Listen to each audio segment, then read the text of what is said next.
Chapter 839. Seeing that his body was still moving below, he no longer hesitated and rushed in as if he was possessed. A familiar body. When a dead man entered a rotten body, his first reaction was that it was so familiar that he forgot that he was dead, as if he were still alive.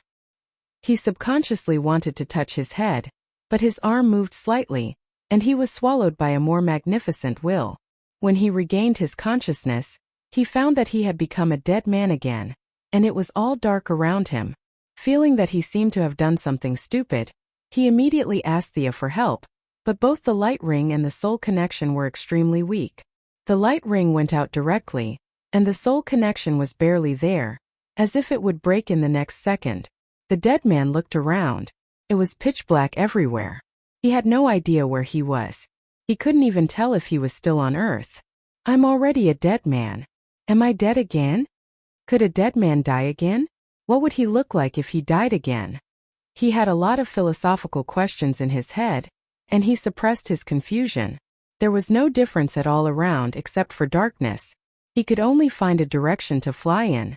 He flew and flew. It felt like he had been flying for a long time, but it also felt like a few minutes.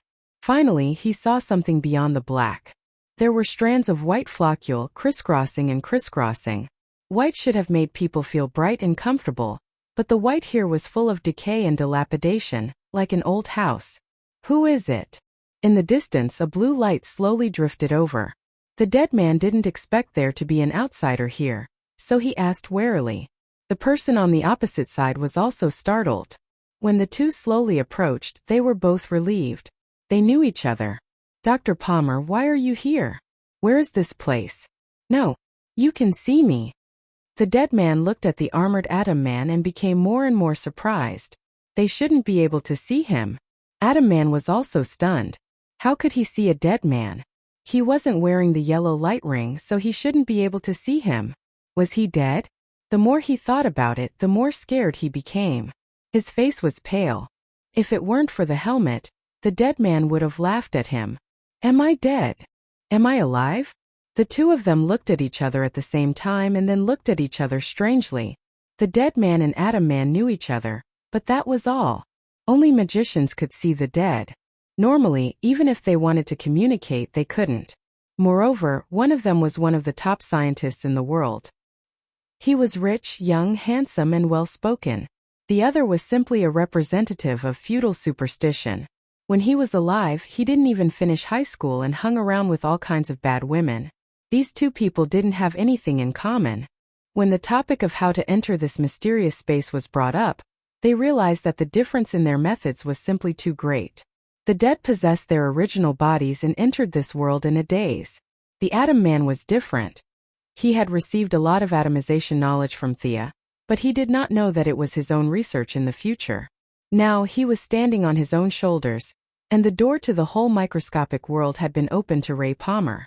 Following the mobile phone signal transmission, his real body entered the online game world to fight monsters. A lot of the Atom Man's research was incredible.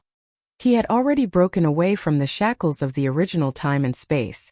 This time he suddenly had an idea. He followed the internal cracks of the black lamp ring and prepared to explore the secrets within.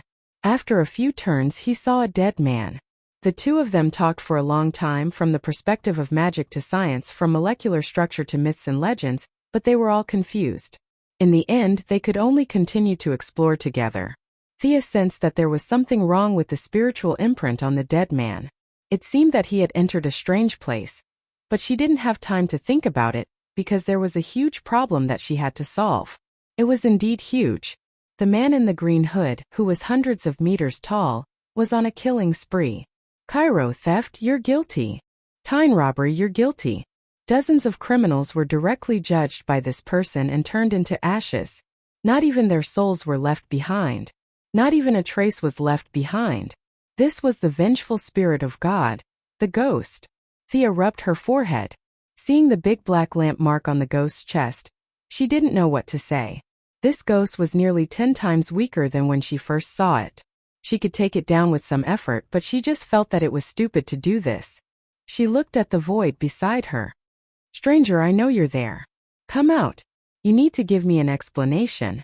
You knew that he possessed Jim Corrigan, but you still killed this host? Is there something wrong with you? After talking to the air for a long time, the phantom stranger hesitated a little, but he still walked out from the air. Thea was very dissatisfied. Can you explain why you did this? Is it the same as Raven? After sending his wife and child to heaven, the stranger regained his poker face, which was as cold as ice. I don't know. The voice of heaven told me to do it, so I did it. No reason, no grudge. Thea sighed. She really didn't understand the boss's thoughts. Aren't you all family? Is God's mental state so bad that his main consciousness is asleep and his several consciousnesses are fighting for themselves? He sent his own Smurf toy to kill another Smurf's host. What kind of F***king thing is this? Then you don't have a solution, right? She asked tentatively. The stranger shook his head. He didn't care about the burial. If you don't like it, come and kill me. I don't want to live. Thea was speechless. You win, I can't afford to offend you. After observing for a while, she realized that the phantom was quite interesting. Without a host he was invincible, but with a host he immediately shrank. According to Thea's estimation, it was a problem of purity. Without a host, he was God's vengeful spirit. There was only one word to describe it: strong. With a host and impurities, his realm instantly fell to the mortal realm. Now that he had become a black lamp, his power was separated by a layer. From Thea's point of view, she could still take him down with some effort. She was depressed. This guy could only be fought by her. It was a joke to leave him in Gotham and let Dick, Barbara and the others deal with him. Hey big guy. She raised her hand and struck the phantom's face with lightning. His granite-like face didn't change at all. Even after being changed hands by the black lamp, the supreme power made him immune to most magic. Thea's lightning could turn a normal person into ashes, but in front of this person, it disappeared without even a splash. The 100-meter-tall judge looked at her, as if he was judging whether she was guilty or not. The result was good. In his eyes, Thea wasn't a good person, but she wasn't a bad person either. Chapter 840. The spirit turned back to deal with the ordinary criminals. Thea formed a sword with her right hand and aimed at the spirit's chest from afar. The light element magic was compressed to the extreme, and the sword was dazzling. Even in this dark night, it was as bright as the sun. The giant raised his hand to block, but Thea flipped her wrist and the sword continued to attack his head without flinching. Don't obstruct my sacred mission. The giant was a little annoyed and said with a thunderous voice, Do you really think you're a spirit? Wake up, you're just a copy of Jim Corrigan's memory. You're neither a spirit nor the host. You're just the host's corpse. Thea's words made the spirit fall into a daze. She took the opportunity to draw a cross on the spirit's chest. Unfortunately, the difference in size between the two was too big. The 7 to 8 meter long wound healed instantly on the spirit's body. Looking at the stranger who was watching the show from afar, Thea took out a blue lamp ring. This was given to her by the saint as a souvenir of the blue lamp's honorary leader. Wearing the blue lamp, she used the lamp ring that she hadn't used for a long time. She already had feelings of hope, and now with the help of the lamp ring, the light of hope shone brightly, illuminating the whole of Gotham with an inexplicable sense of optimism. The stranger saw Thea's manifestation and almost jumped out to scold her. He saw the young mistress make an oversized version of the stranger according to the stranger's attire, with a blue cape and a blue hat. From afar it looked quite similar. Originally, when Thea said that he wasn't a spirit, the black lamp spirit's consciousness space was already a little shaken. Even if Jim Corrigan was just an ordinary police officer, after being possessed by a spirit, it meant that he was extraordinary. The empty corpse still had a trace of its own consciousness, but it was very faint. Even the black lamp Diana had it, not to mention the spirit's host. Now that he saw the stranger that Thea had manifested, the host's memory finally took over. He remembered a lot, including his own life, his betrayal by the stranger, and his death under the gang's gunfire. Phantom stranger, you are guilty of deceit. The attention of the Black Lantern spirit was finally diverted from the Gotham criminals on the ground. Old and new hatred surged forth and the human nature took over. Thea saw the sudden change and almost laughed out loud. She waved her hand and said, Stranger, don't look. Come here, he's calling you. He had been watching the show happily from afar, But he didn't expect things to take a turn for the worse, and he was suddenly blamed for it. Even Thea could feel the subtle differences. Stranger was with the big boss every day, so he knew even better. The spirit of the Black Lantern borrowed Jim Corrigan's mouth to say, "Stranger Phantom, you are guilty." These words were spoken casually by normal people like Green Arrow, who would say, "Mo so-and-so, you've let down this city." Normal people spoke casually without any effect. But the Spectre was different. He represented God. Even if Black Lamp was using the host and the host was using the Spectre to say those words, it was still extraordinary. Moreover, his words were like the law. Stranger was speechless. Nothing good ever came out of meeting Thea. And he was the one who did it all. The Spectre didn't find the wrong person to look for, but he became the main character instead of a spectator. He could only sigh. He rolled up his sleeves and let's fight. Jim Corrigan's will is still in his body. As long as we save him, we can end the battle. Before Thea came, he had been watching the show for a long time. He didn't understand the principles of the Black Lantern, but it wasn't hard to break it. Thea didn't need him to say anything. When she cut open the Spectre's chest, she had already discovered that there was a normal person hiding inside. Now she just confirmed her guess. This spirit of the Black Lantern spirit was very weak.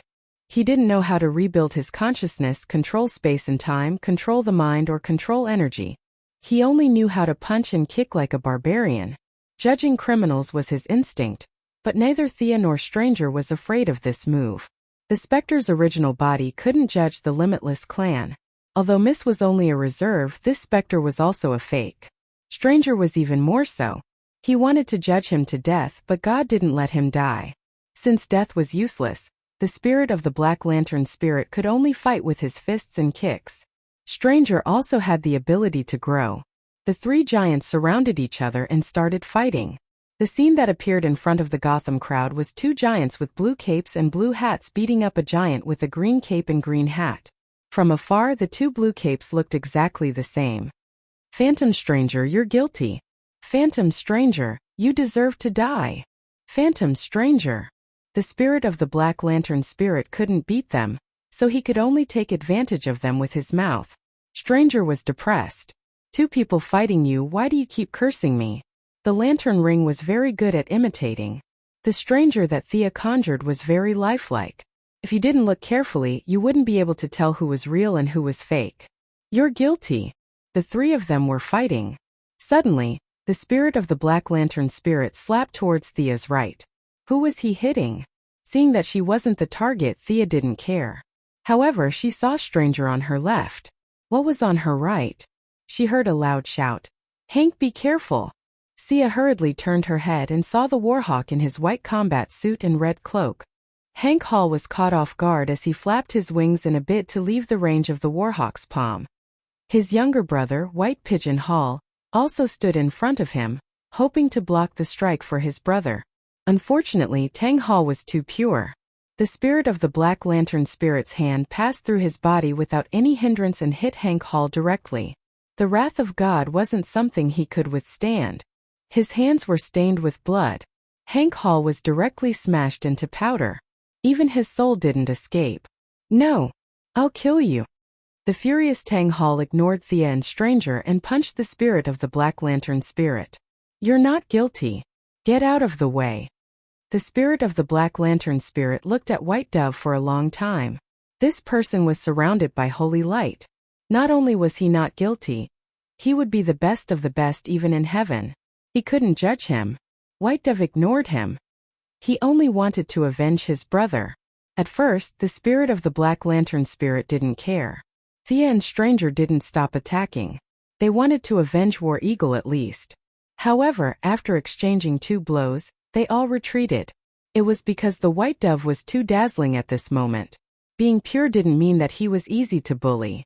White Dove had long forgotten the fact that he was only slightly stronger than ordinary people. As he attacked selflessly, dazzling white light appeared around his body. God, it's hard to imagine. There's such a person in the human world? Angel Zorier, who had been following Stranger, walked out. He couldn't understand why this human was more angelic than an angel. Compared to White Dove, he, the Real Eagle Angel, was like a fake. Chapter 841. Connection disconnected. Connection disconnected.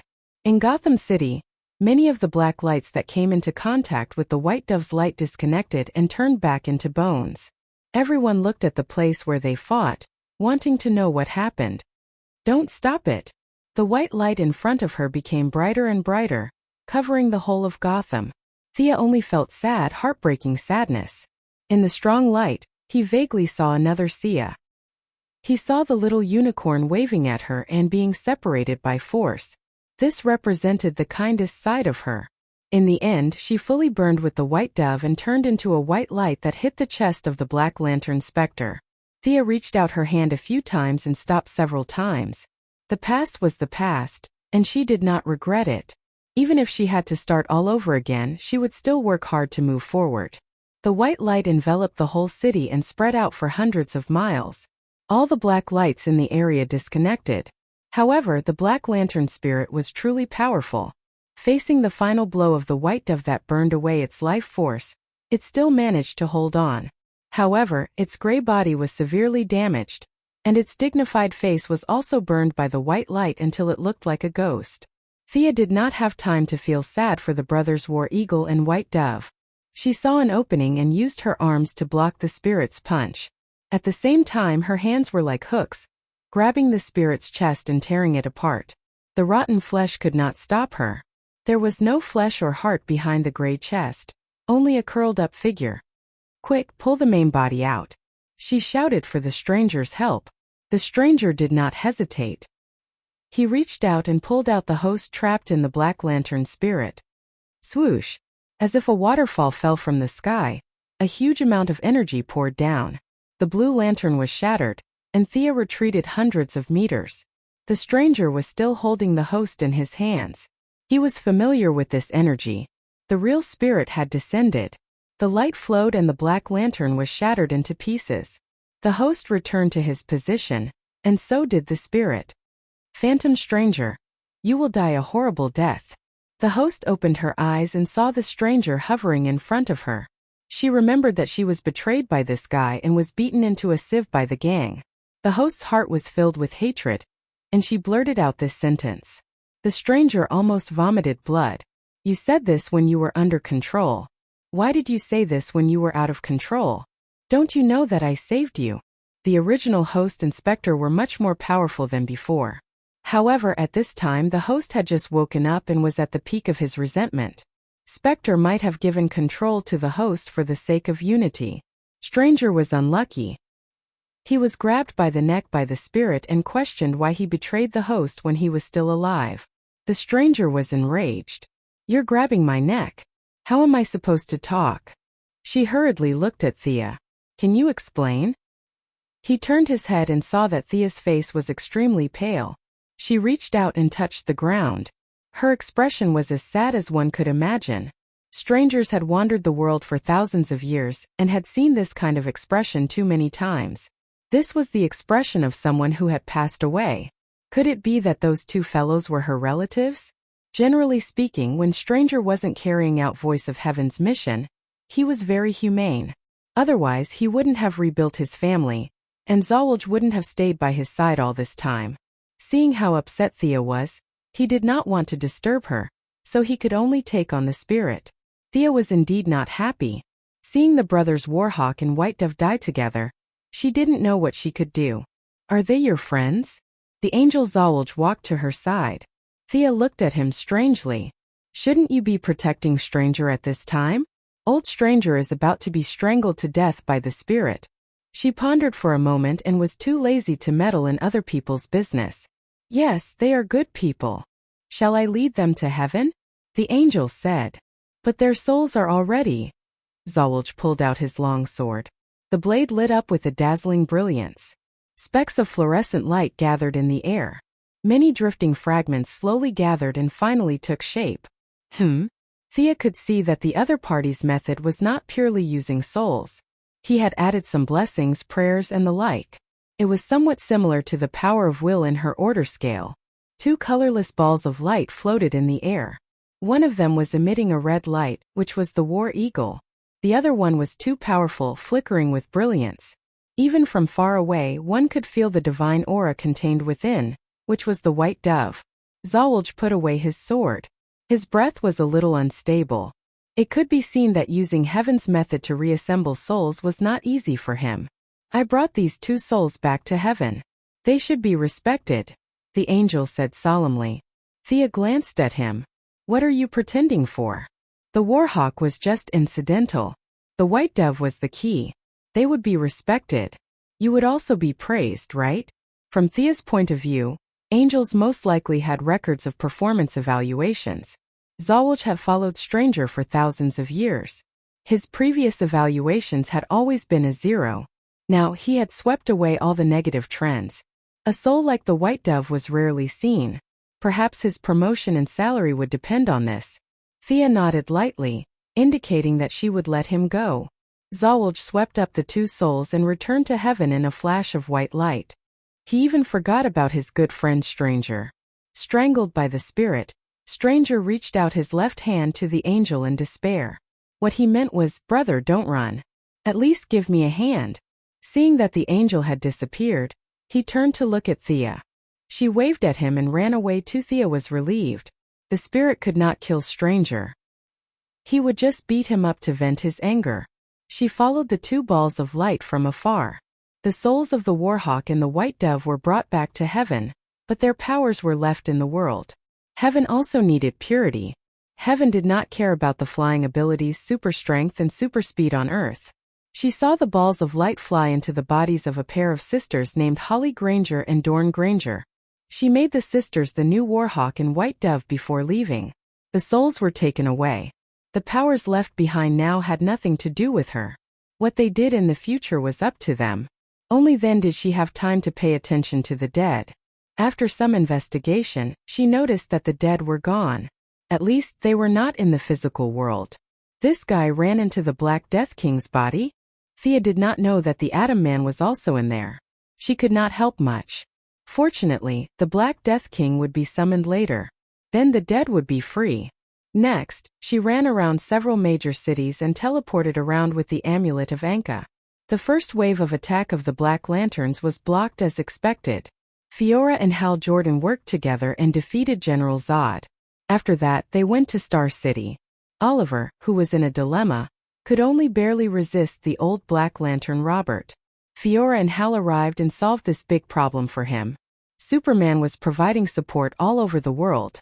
Wherever there was danger, he would be there. Chapter 842. Energy 41. 19%. Thea heard the number in the black light ring and calculated the time. It was not too much beyond her expectations. In an hour at most, the Black Death Emperor would descend into the material world. She had to rescue the Green Lantern Corps immediately. The Green Lanterns could not defeat the Black Lanterns without the help of the other Green Lanterns. First, she contacted Kerrigan, who was lying in ambush outside Ura. The Guardian who escaped earlier must have returned to Ura. Thea was very unhappy. This bastard ran away without saying a word. If he ran back, Gant's authority would be reduced. She might as well let him be a guest at the Sharp Insectoids. Thea was very interested in the little blue man. She could interrogate him later to see how many secrets he knew. Kerrigan was weaker than the little blue man in a one-on-one fight, but the insectoids did not encourage one-on-one fights. With thousands of insectoids piling up, Thea was very confident in the outcome of the battle. After briefly explaining the situation to Diana and the others, she teleported back to the main planet of the Blue Lantern Corps. Her doppelganger had arranged everything here and was waiting for her to depart. "I'm not helping you, I'm helping myself. Remember this, Blue Lantern." A burly man wearing red armor with a big head and a thick body. From afar he looked like a wall. This ferocious alien was the leader of the Red Lantern Corps, Atakitis. Compared to him, the saint was thin and weak like a stick. However, the saint's faith was firm and he did not back down at all. Thea, of course, would not let her subordinates be bullied. She stood in front of the saint and sized up this explosive guy. There was no need for any laser or emotional impact. Just a simple stare calmed down Atakitis, whose heart was filled with rage. Atakitis. "I am Atakitis." The Red Lantern Corps leader tried to make a last stand. Thea acted as if she did not hear him. "Atakitis, this is the name you abandoned for a long time. I know you. If you don't want to participate in this battle, you can leave. I don't lack anger. She then stared at the Red Lantern Corps leader with fire in her eyes. The Red Lantern Corps leader looked at her for 2 seconds and chose to retreat. Thea looked to the other side. An orange figure was hiding in the shadows trying to hide. And you greedy old dog. Do you dare to stand out with your head held high? Laughless was dumbfounded. Didn't you say that I can't appear in front of you again? Thea felt that 3 black lines must have appeared on her forehead. She forcibly suppressed the urge to strangle him to death. With her return, Yellow Lantern Sinisto, Blue Lantern Saint, Green Lantern Maiden, Red Lantern Atakitas, Orange Lantern Laughless, and Purple Lantern Carol Ferris were all present. The 6 colored lanterns were clearly divided into their respective teams. The number of yellow lanterns was the largest. Even though Thea had removed many of the cruel members, there were still more than 1,000 of them. The Green Lanterns were slightly inferior, but there were still nearly 800 of them. The remaining lamps were all in a terrible state. There were only 50 purple lanterns left, 30 red lanterns, 4 blue lanterns, and only 1 orange lantern Laughless was left. She originally wanted to depart immediately, but in her impression, whether it was in the movies or in reality, the leader always had to say a few words. The saint also told her that no matter what, she had to do a motivational speech to let everyone have hope and understand the meaning of the battle. In short, this was a habit before a big battle. She thought about the wording and made an opening speech. I know that everyone is confused. Why do we have to rescue the Green Lanterns? Aren't they our enemies? Let me tell you the reason. I want benefits. I won't do anything without benefits. Laughless hugged his orange lantern and squatted on the ground muttering. Thea pretended not to hear and continued her speech. The black lanterns must be destroyed. They are the enemies of all life. They will fill our bodies with death. Endless emptiness will fill the universe. Emptiness? That must be referring to my stomach. I haven't eaten for 2 hours.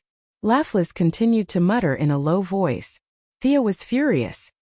Talk more nonsense and I'll kill you. Seeing the young lady's eyes burning with anger, Laughless trembled in fear and instantly shrank back. After being interrupted twice by him, Thea forgot the generosity that she had been brewing. She hurriedly said a few words. She talked about how the teeth would be cold without the lips, how the Green Lanterns could not be destroyed without the Green Lanterns, and how the Green Lanterns could not be destroyed without the 6 lanterns. After repeating the same words, she waved her hand and teleported them off. Your Majesty, have you seen Gotham? Protector said asked her in a low voice. Said was Gant's girlfriend. This couple had been together for hundreds of millions of years. She had to admit that it was quite impressive. Even though she was deprived of her feelings, Said still stuck with Gotham. Thea had a good impression of them. They were rare good people among the blue men. Just like the guy who was saved by Diana in the Central City. He was not very capable, but he was so arrogant that he flew back without saying goodbye. She had no qualms about dealing with people like that. But she was still very polite to Gotham and said, Don't worry, Lord Said. Gotham is still in Ura. We will gather our forces and rescue them. Using the Green Lantern's teleportation, they arrived at Ura's main planet. There was a large number of protective devices and anti-air technology around the planet. Now they were all destroyed. The protectors had spent a lot of effort to maintain the planet. The Green Lantern Corps had participated in the construction of Ura's main planet for hundreds of millions of years. Now more than half of it was covered in darkness. Only bits of green could be seen through the gaps in the darkness, proving that there were still people resisting there. Thea closed her eyes. She could communicate telepathically too, but she was not as skilled as the Martian hunters. She frowned slightly and contacted Gotham. There were 3,600 sectors, and 2 Green Lanterns in each sector. That was a total of 7,200 people. Including the same number of reserves, the Green Lantern Corps was the universe's police force and had the most people. Unfortunately, there were less than 2,000 Green Lanterns around Gotham on Ura's main planet. Excluding those who were in their sectors and could not return to the main planet in time, almost half of them had been sacrificed. After dark, even if the Green Lantern Corps armed all the reserves, only 1 lantern could be stationed in each sector. With less than 2,000 people, they could contend against hundreds of thousands of black lanterns. Hundreds of thousands of greatest Green Lanterns, who could use the lantern ring when they were alive. Other than that, there were many enemies who had been defeated by the Green Lanterns. Thea saw a big guy. It was Mungo, a giant who could single-handedly defeat the entire Justice League. He did not go to Earth in this timeline. Instead, he came to Ura and was killed by the full force of the Green Lanterns. After his death, his body became part of the Little Blue Men's collection. Thea still had his son's body in her hands. She had sealed it in the New World in advance as a precaution. Now that Mungo had risen, and a large number of space criminals had been resurrected, the fate of the Green Lantern Corps could be said to be precarious. They could be wiped out at any time. Gonda joined the battle several times, but he could only retreat. Wait a moment. Thea ordered the troops to stop. She half-squatted on the ground and began to draw a formation. Why aren't we killing our way in? Gonda is in danger. Set said anxiously. Qingnu stopped her. Lord Set, please wait a moment. Ura's space is abnormally slow. We can't teleport in and the enemy can't come out. Lord Thea should be doing a more advanced space decryption. Set remembered that before she was exiled, she was also a member of the Guardians. She did know about this. Teleportation was not a very advanced skill. Esper abilities, psychic abilities, psionic abilities, and magic could all achieve similar effects. As Guardians, they naturally sealed their own space tightly. This was very awkward. The Green Lanterns inside could not meet them, and they could not kill their way in. Chapter 843. Thea lowered her head to calculate as she drew a magic circle. Don't worry, my portal can send everyone in, but I need some time to dismantle your OUA space gap. I don't want to go in. Only Laughlitz could say something like that. Thea lowered her head and ignored him. The method used by the Guardians was completely different from hers, more like a technological method. Fortunately, she was a genuine Grand Wizard, and with her suppressive level, she quickly found a flaw. A bright and colorful portal was directly erected. The Black Lanterns in the distance had already discovered them, and swarmed towards them like mosquitoes and flies. Go in, go in. Thea ordered her subordinates to go in immediately. The Green Lanterns were the most active, and the Yellow Lanterns were still unwilling to fight alongside the Green Lanterns, but under her strong pressure, they chose to obey. The remaining Purple Lanterns, Blue Lanterns, and Red Lanterns entered the portal one by one. Laughlitz wanted to run, and his eyes were evasive. You get in too. Grabbing him by the collar, Sia threw Laughlitz, who was trying to slip away, into the room. She raised her hand and a fire tornado and 2-chain lightning repelled the Black Lanterns. She was the last to enter the portal and canceled the teleportation. Her main goal was to meet up with the Green Lanterns, and she did not want to be attacked from both sides. The other side of the portal was very crowded. Seth and Gonda were hugging each other, and the remaining Green Lanterns were looking at the 6 lanterns in a daze. The intensity of the battle was too high, and it made them a little slow. On the other hand, they all had the same thought. Damn, there are so many colorful lights in the universe. Akiro, give me back my brother's life. A nameless character saw the Yellow Lantern General Akiro, and rushed towards him like a madman, ignoring his trembling body. Sinisto, you traitor. A few other mentally retarded people mixed their own planet's dialect with the common language, and yelled that they wanted to clean house. Sinisto was extremely brave, and even dared to punch the Heavenly Father, so he did not care about these nameless characters, and raised his left hand to attack. Thea hurriedly pulled him back, and at the same time, as if she was pushing an old woman, she knocked down a few stupid Green Lanterns in one move. How did they survive until now when they came to fight without seeing anything? Idiots! I know you don't believe it, but the green light mixed with any kind of light can defeat those black lights. But that's not the main point. The main point is that we have to break out immediately.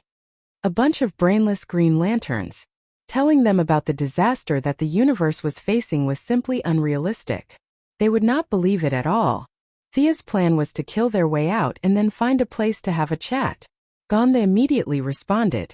As the most humane guardian, he had a high prestige among the Green Lanterns, especially now that there was no news of the remaining Guardians. Everyone chose to obey. However, there were still many Green Lanterns who avoided eye contact, as if they were afraid that the Yellow Lanterns would sneak up on them from behind. They weren't vigilant when they should have been. Thea secretly commented on this group of people. That's right. Let's kill our way out first. We'll talk later. The alien Green Lantern with a fish head and 4 arms was the first to respond. Thea knew him. He was Sarek, the Green Lantern who controlled all kinds of chores on the main planet of Ura, or rather, the Green Lantern supervisor. He was usually responsible for some of the missions issued by the higher-ups. To some extent, he was the bridge between the Guardians and the Green Lanterns. Yes, let's kill our way out. A few of Hal Jordan's friends who had seen Thea also voiced their support. There was harmony, and naturally there were disharmony. Shut up. You betrayed the Green Lanterns. You're not my father. I have nothing to do with you. A purple-skinned woman pointed her finger at Sinisto, wanting to eat him up. Sinisto raised his arm and wanted to slap her. Thea could only grab him again. She had seen this woman before. She was Solanique Natu, Sinisto's daughter. Back in Corriga, Sinisto's family who did not betray the Green Lanterns were actually very happy. Unfortunately, everything had changed. If there's anything, you father and daughter can go out and fight. I don't care even if you kill me. Now behave yourselves. The pressure that belonged to the gods surged in all directions. Intelligent creatures could feel a throbbing from their souls. Laughlies hid behind Atakitis. I don't care what grudges you had before. Now shut up. I showed mercy last time in OUA. Do you really think I won't dare to kill? A group of people then connected Thea to the people who fought the Green Lanterns and the Guardians. The large-scale soul shock last time had caused them to rest for a few months. They had just recovered. In fact, they were also complaining in their hearts. You were wearing regular clothes last time. This time you've changed into a disguise. We don't know you. In the eyes of the aliens, Earthlings all looked the same. You change clothes every day. Who would know you? No matter how much the Green Lanterns complained, the strong were respected. At least they understood this principle of the universe. The crowd quieted down, tacitly acknowledging the fact that they were fighting side by side. Thea looked at the Saint. She had to at least apply the buff before attacking. The Saint understood and raised his right hand. The remaining 3 members also raised the blue lamp that symbolized hope. The blue light shone brightly, followed by the exclamations of the Green Lanterns and Red Lanterns. Oh my God, my ring can recharge itself. 110%, 115%, the ring can break through the limit. Except for a few Green Lanterns who had participated in the Battle of Darkseid on Earth, it was the first time for most people to enjoy the ring breaking through the limit. For a moment they felt that they were full of energy. The better the ring's material could reach 150%. And the worse ones could reach 120%. Thea looked at Atakitis. Let's see the bravery of the Red Lantern Corps. Of course, Atakitis didn't want to be the vanguard. The Red Lanterns were violent, but they weren't stupid. There were hundreds of thousands of enemies outside, and it would be dangerous to be the first to rush out. But he couldn't not go. He looked violent, but when he was still called Atakitis, he was a psychologist. When he became the leader of the Red Lantern Corps, anger didn't overwhelm his rationality. Instead, it gave him a new ability, divination. Using the bones of the enemy to perform divination, this guy could be considered a mystical to a certain extent.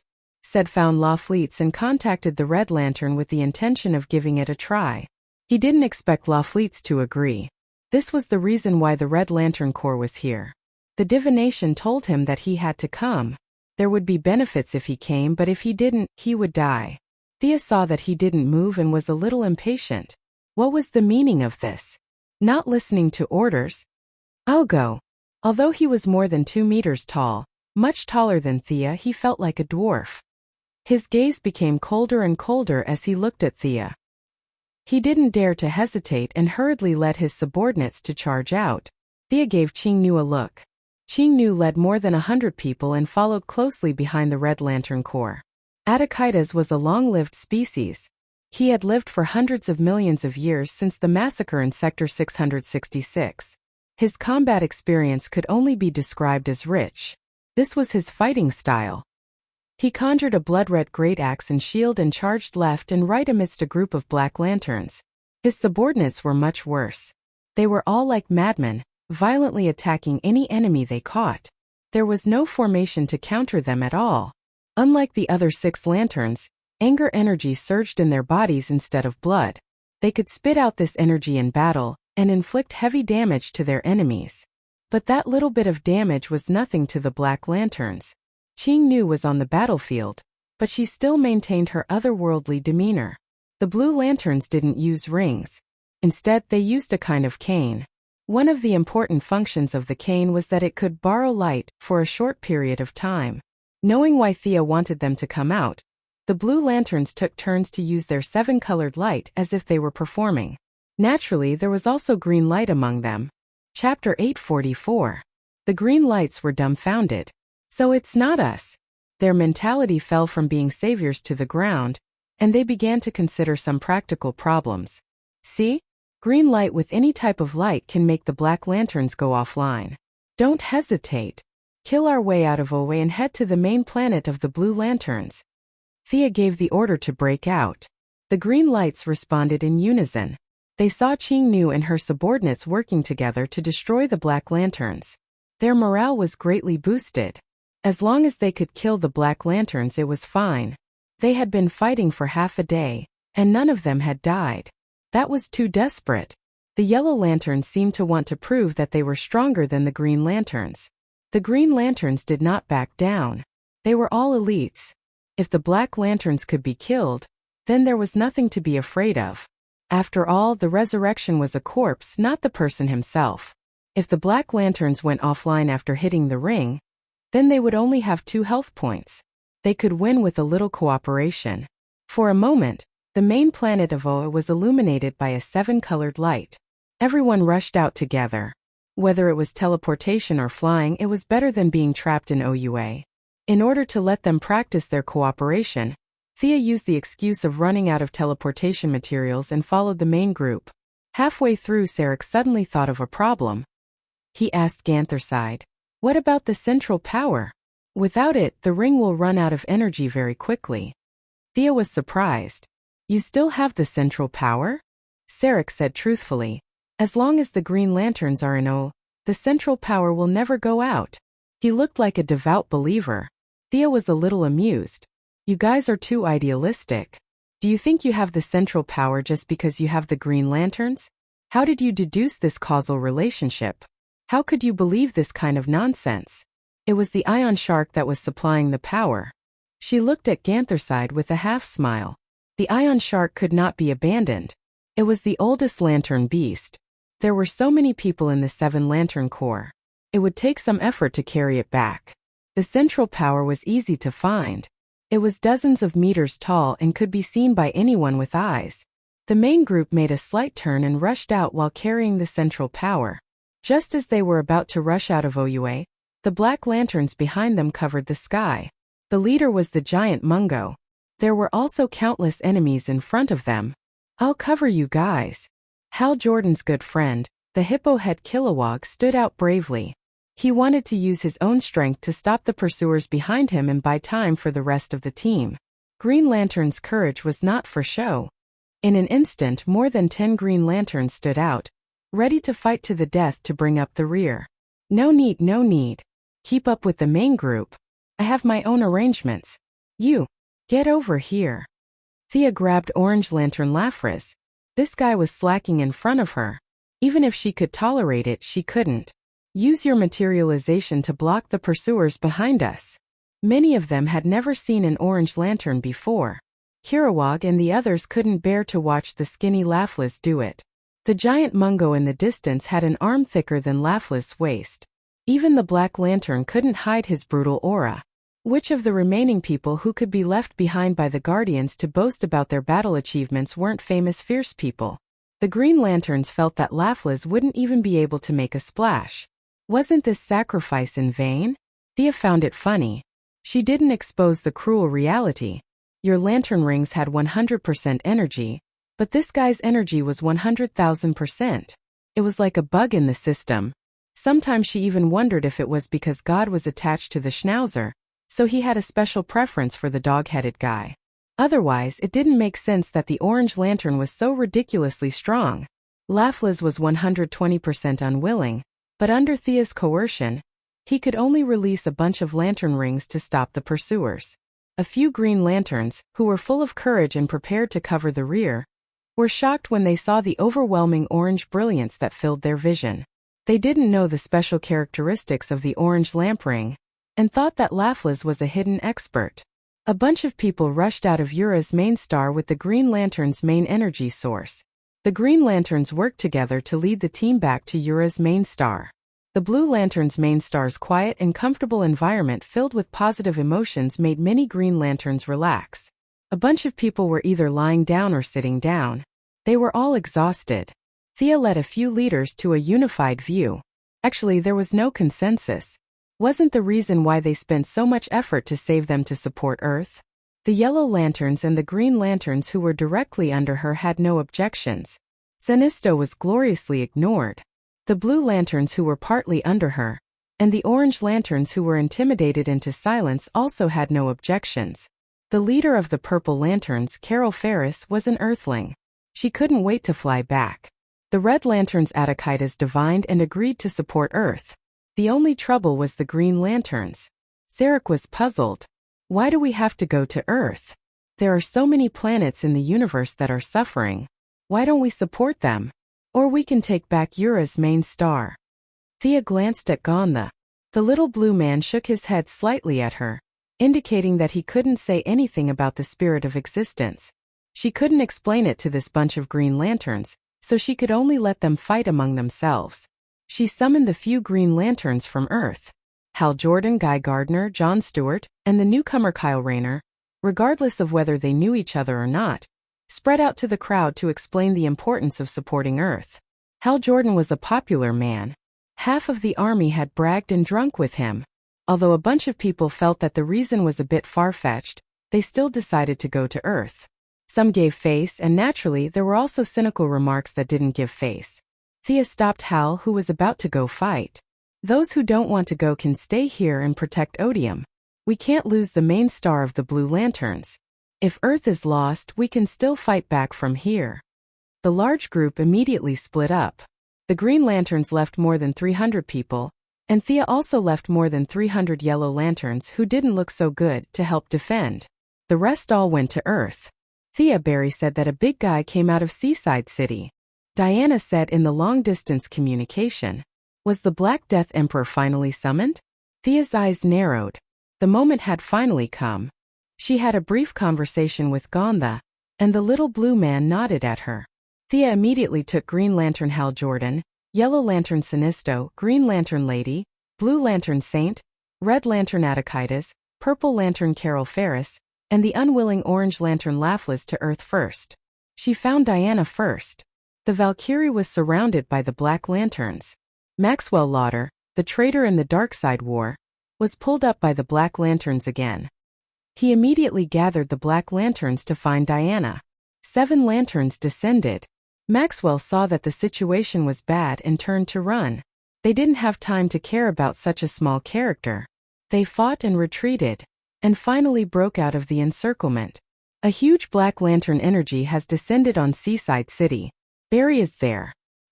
He said that he also saw a tall black shadow. Diana said urgently. Chapter 845. Now that Black Death King had appeared, Thea certainly wouldn't run over and start the fight. She brought 7 lanterns, Diana and herself, as well as the Flash who was running around Seaside City to observe. There were only 10 of them. A super boss like Black Death King had to be fought together. If 40 companions weren't enough, she would bring 400. She had to cultivate everyone's initiative. After all, Earth wasn't her home.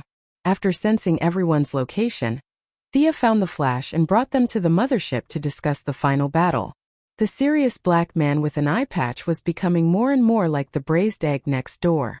As Thea listened to him giving out various orders, she felt a sense of accomplishment. The black man's situation was much better than that of the original spacetime where he didn't have a job and had to take care of his wife and children. There were many superheroes on the mothership. Although some heroes could fly, they couldn't fly as fast as the mothership. Not to mention they could rest here and have all kinds of backup. Most importantly, the mothership's stealth technology was very good. Other than Superman, who was not afraid of anything, the rest of the superheroes were basically here. There was the International League, the Female League, Amanda's Suicide Squad, and some young heroes, like Red Robin, Wonder Girl, Damian, Raven, Beast Boy, Blue Beetle, and so on. Huh, why are these guys here?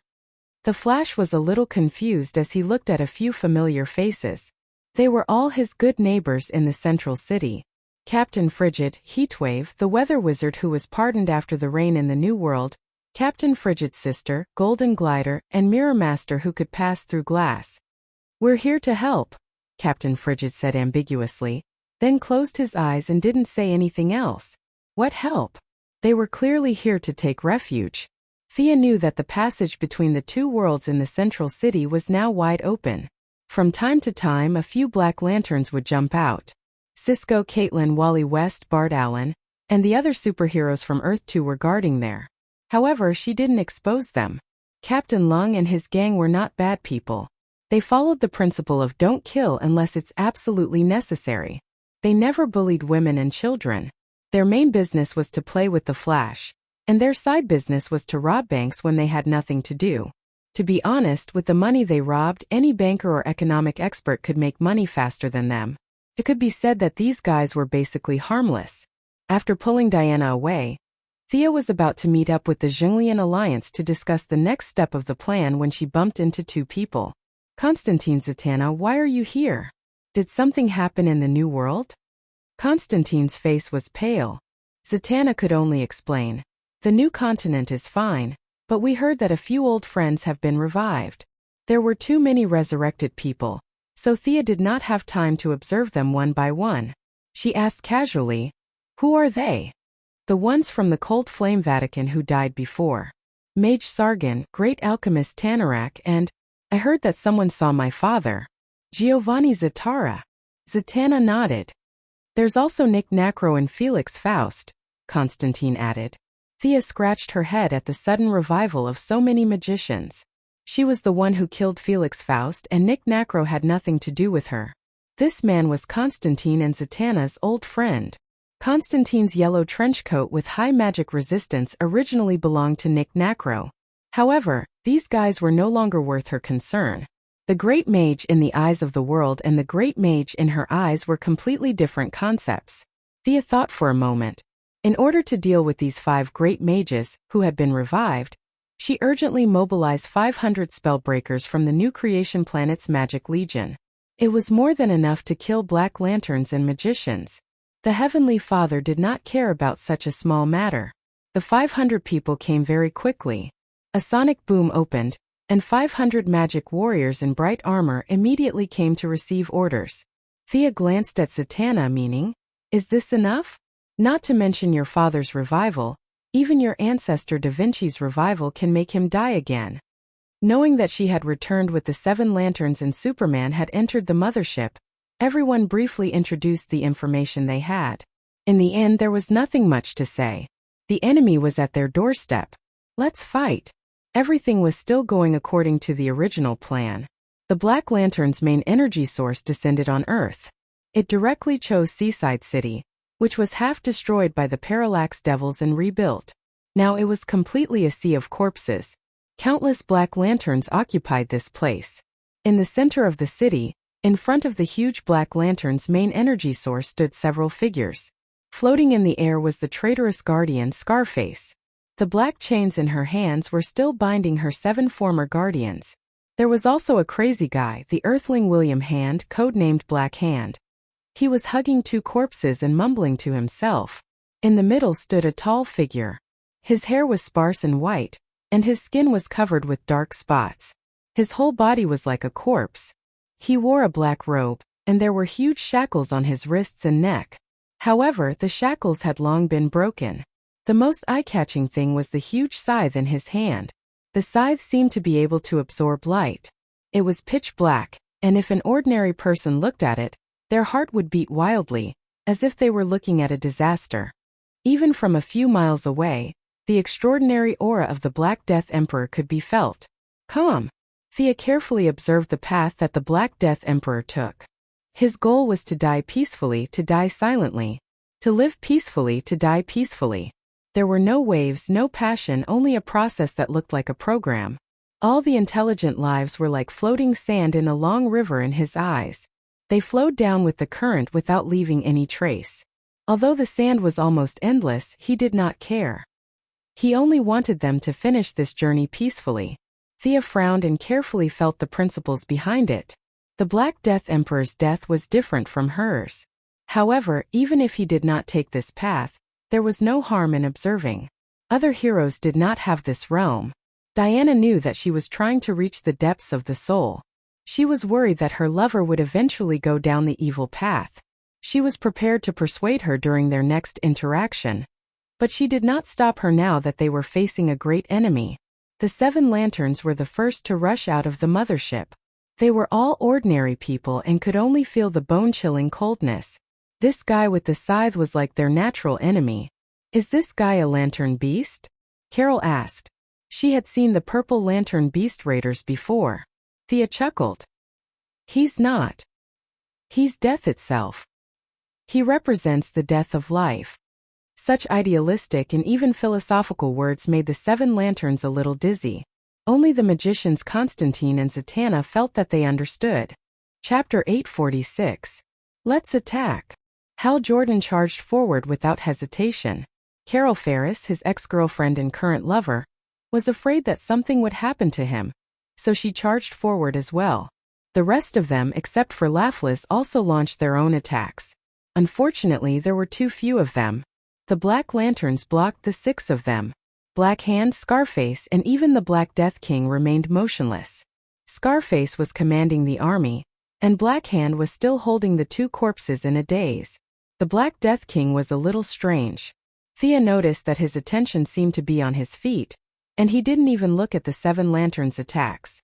Countless citizens turned into Black Lantern warriors, accompanied by a considerable number of people with superpowers.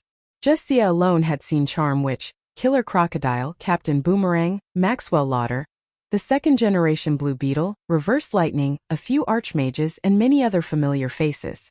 "Let's go too," Thea said to Diana and Laughless beside her. The Valkyrie flew up to deal with Scarface, and Laughless unwillingly joined the battle after being kicked. The superheroes also joined the battle. After fighting with the Black Lanterns for a night, they had figured out the pattern. These corpses couldn't be killed, but they could be injured and handed over to the lanterns to deal with. "Everyone follow me. There's something wrong with that big guy. He seems to be doing something. We have to stop him no matter what." Thea originally wanted to delay a little more, but suddenly, Will asked her for help. The voice was weak and almost inaudible. She listened for a long time before she realized that it was the will of the world. The spirit of existence was relying on the will of the world to beg her for help. Once the spirit of existence was born, the whole world would be in turmoil. The eyes of the universe's strongest would fall on Earth, and no one would be able to stand it. If there were a few Earthlings who wanted to blow up Earth to see what the spirit of existence was, it would be even more troublesome. She didn't gather the 7 lanterns because she wanted to see the difference between herself and the Black Death King. "Go back." A middle-aged man with a top hat flew in the air and tried to stop her. He was using Zatanna's family's irony magic. Thea didn't even look at it. Irony magic was nothing to her. She wasn't even afraid of the person herself, let alone this black lamp. He waved his hand and cast a disintegrate spell on Black Lantern Zatara. Zatara was caught off guard and shattered into powder like glass. He lay on the ground and slowly recovered. Facing the Black Death Emperor, Thea felt very calm. There was no doubt that the other party was stronger than her. In the multiverse where this level was equivalent to combat power, the Black Death Emperor was unquestionably a peak existence. Thea couldn't defeat Darkseid, but Darkseid couldn't defeat Black Death King either. Logically speaking, Black Death Emperor should have been able to crush Thea, but his huge scythe slashed diagonally across the sky. Thea focused half of her soul godly power and reached out with her left hand. When the 2 sides collided, a formless shockwave rippled out, sending her flying more than 10 meters. Although she was in a bit of a sorry state, she didn't have to expend much effort to receive it. Was it because their powers were of the same origin? A was stronger than B was stronger than C, but A might not be able to defeat C. Thea was a bit speechless, but this was good news. There were Black Lanterns all around her, so she wasn't afraid of accidentally injuring them. Countless godly power was mobilized, and thick soul power surrounded her body like a black robe. If the other party attacked her, she would definitely die. She had to be fully prepared before she could fight the other party. In a battle of laws, the use of magic was at its lowest. She was always successful in bullying muscular men, but against Black Death Emperor, magic wasn't useful. Thea pounced again. She found that Black Death Emperor's battle technique was the same. She took out her holy sword and slashed it. Black Death Emperor still used the same trick, but the angle of his attack was slightly off. If the scythe full of death energy was hit, it would be troublesome. Thea kicked the scythe's handle with her left foot and then stepped on it. She used the momentum to approach Black Death Emperor again.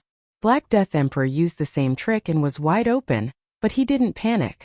The scythe that was stepped on disappeared into thin air and returned to Black Death Emperor's hand. He used the same trick again and slashed at her for the third time. Thea didn't dare to use her holy sword to block. Instead, she took out the Eagle Girl's hammer, a weapon forged from end metals, and threw it at the scythe. The blade and the hammer made contact, making a very dull sound. The hammer fell to the ground. Its appearance didn't change, but Thea felt that the hammer seemed to have lost some of its dexterity and became lifeless. Thea then tried to attack a few more times. The scythe was full of power. This was the strongest weapon Thea had seen so far. Ordinary magic weapons would break with a touch, and ordinary steel would shatter into powder. Black Death Emperor was more than 5 meters tall, and the scythe was the same length. It would be dangerous to attack at close range. Thea wanted to fight Black Death Emperor from a distance. She took out the get-rich longbow and couldn't help but feel pity. Black Death Emperor's scythe was one with him. It was more of a manifestation of death and should be classified as an origin weapon, not a divine weapon. The existence of this origin was also beyond the limits of the trade rules. Otherwise, it would be cool to bring the scythe over. A black arrow shot at Black Death Emperor. Black Death Emperor's withered head looked at her curiously. Why did she use such a small arrow? What's the use of it? Black Death King chose to take the arrow head-on. It was like the arrow had hit air. It went in from the front and came out from the back. The god power on the arrow was completely wiped out. It was less than a meter away from Black Death King's body, and it turned into dust. Well, Thea was stunned. This arrow was just a test. Black Death Emperor didn't need to absorb the whole arrow.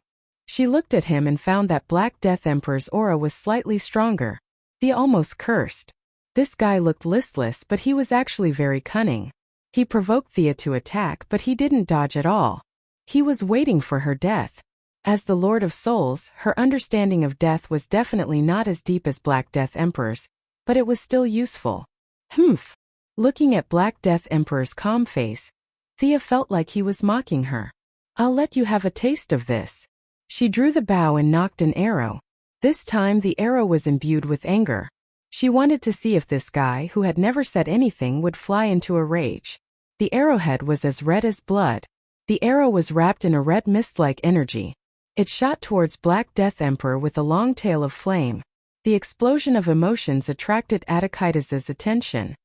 He kicked over the black lamps around him and stared at Black Death Emperor without blinking. He wanted to see if this arrow could hurt this big guy. Black Death Emperor wasn't an idiot. He wouldn't just stand there like a target for everyone to attack and practice their long-range skills. Realizing that the energy on the arrow had nothing to do with death, he swung his scythe to cut the arrow. However, he found that the arrow was coming at a tricky angle. His scythe was too long and too big. He had to lean to the side to have a good angle. Chapter 847. Just as Thea predicted, Black Death King didn't move at all. He grabbed the arrow with his left hand and crushed it into powder.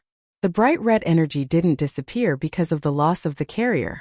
Instead, it climbed up his arm along his palm. Haha. It's anger. It's hot blood. Attikides saw the anger in Black Death King's hand burning brighter and brighter. He was even happier than Thea, as if it was his victory.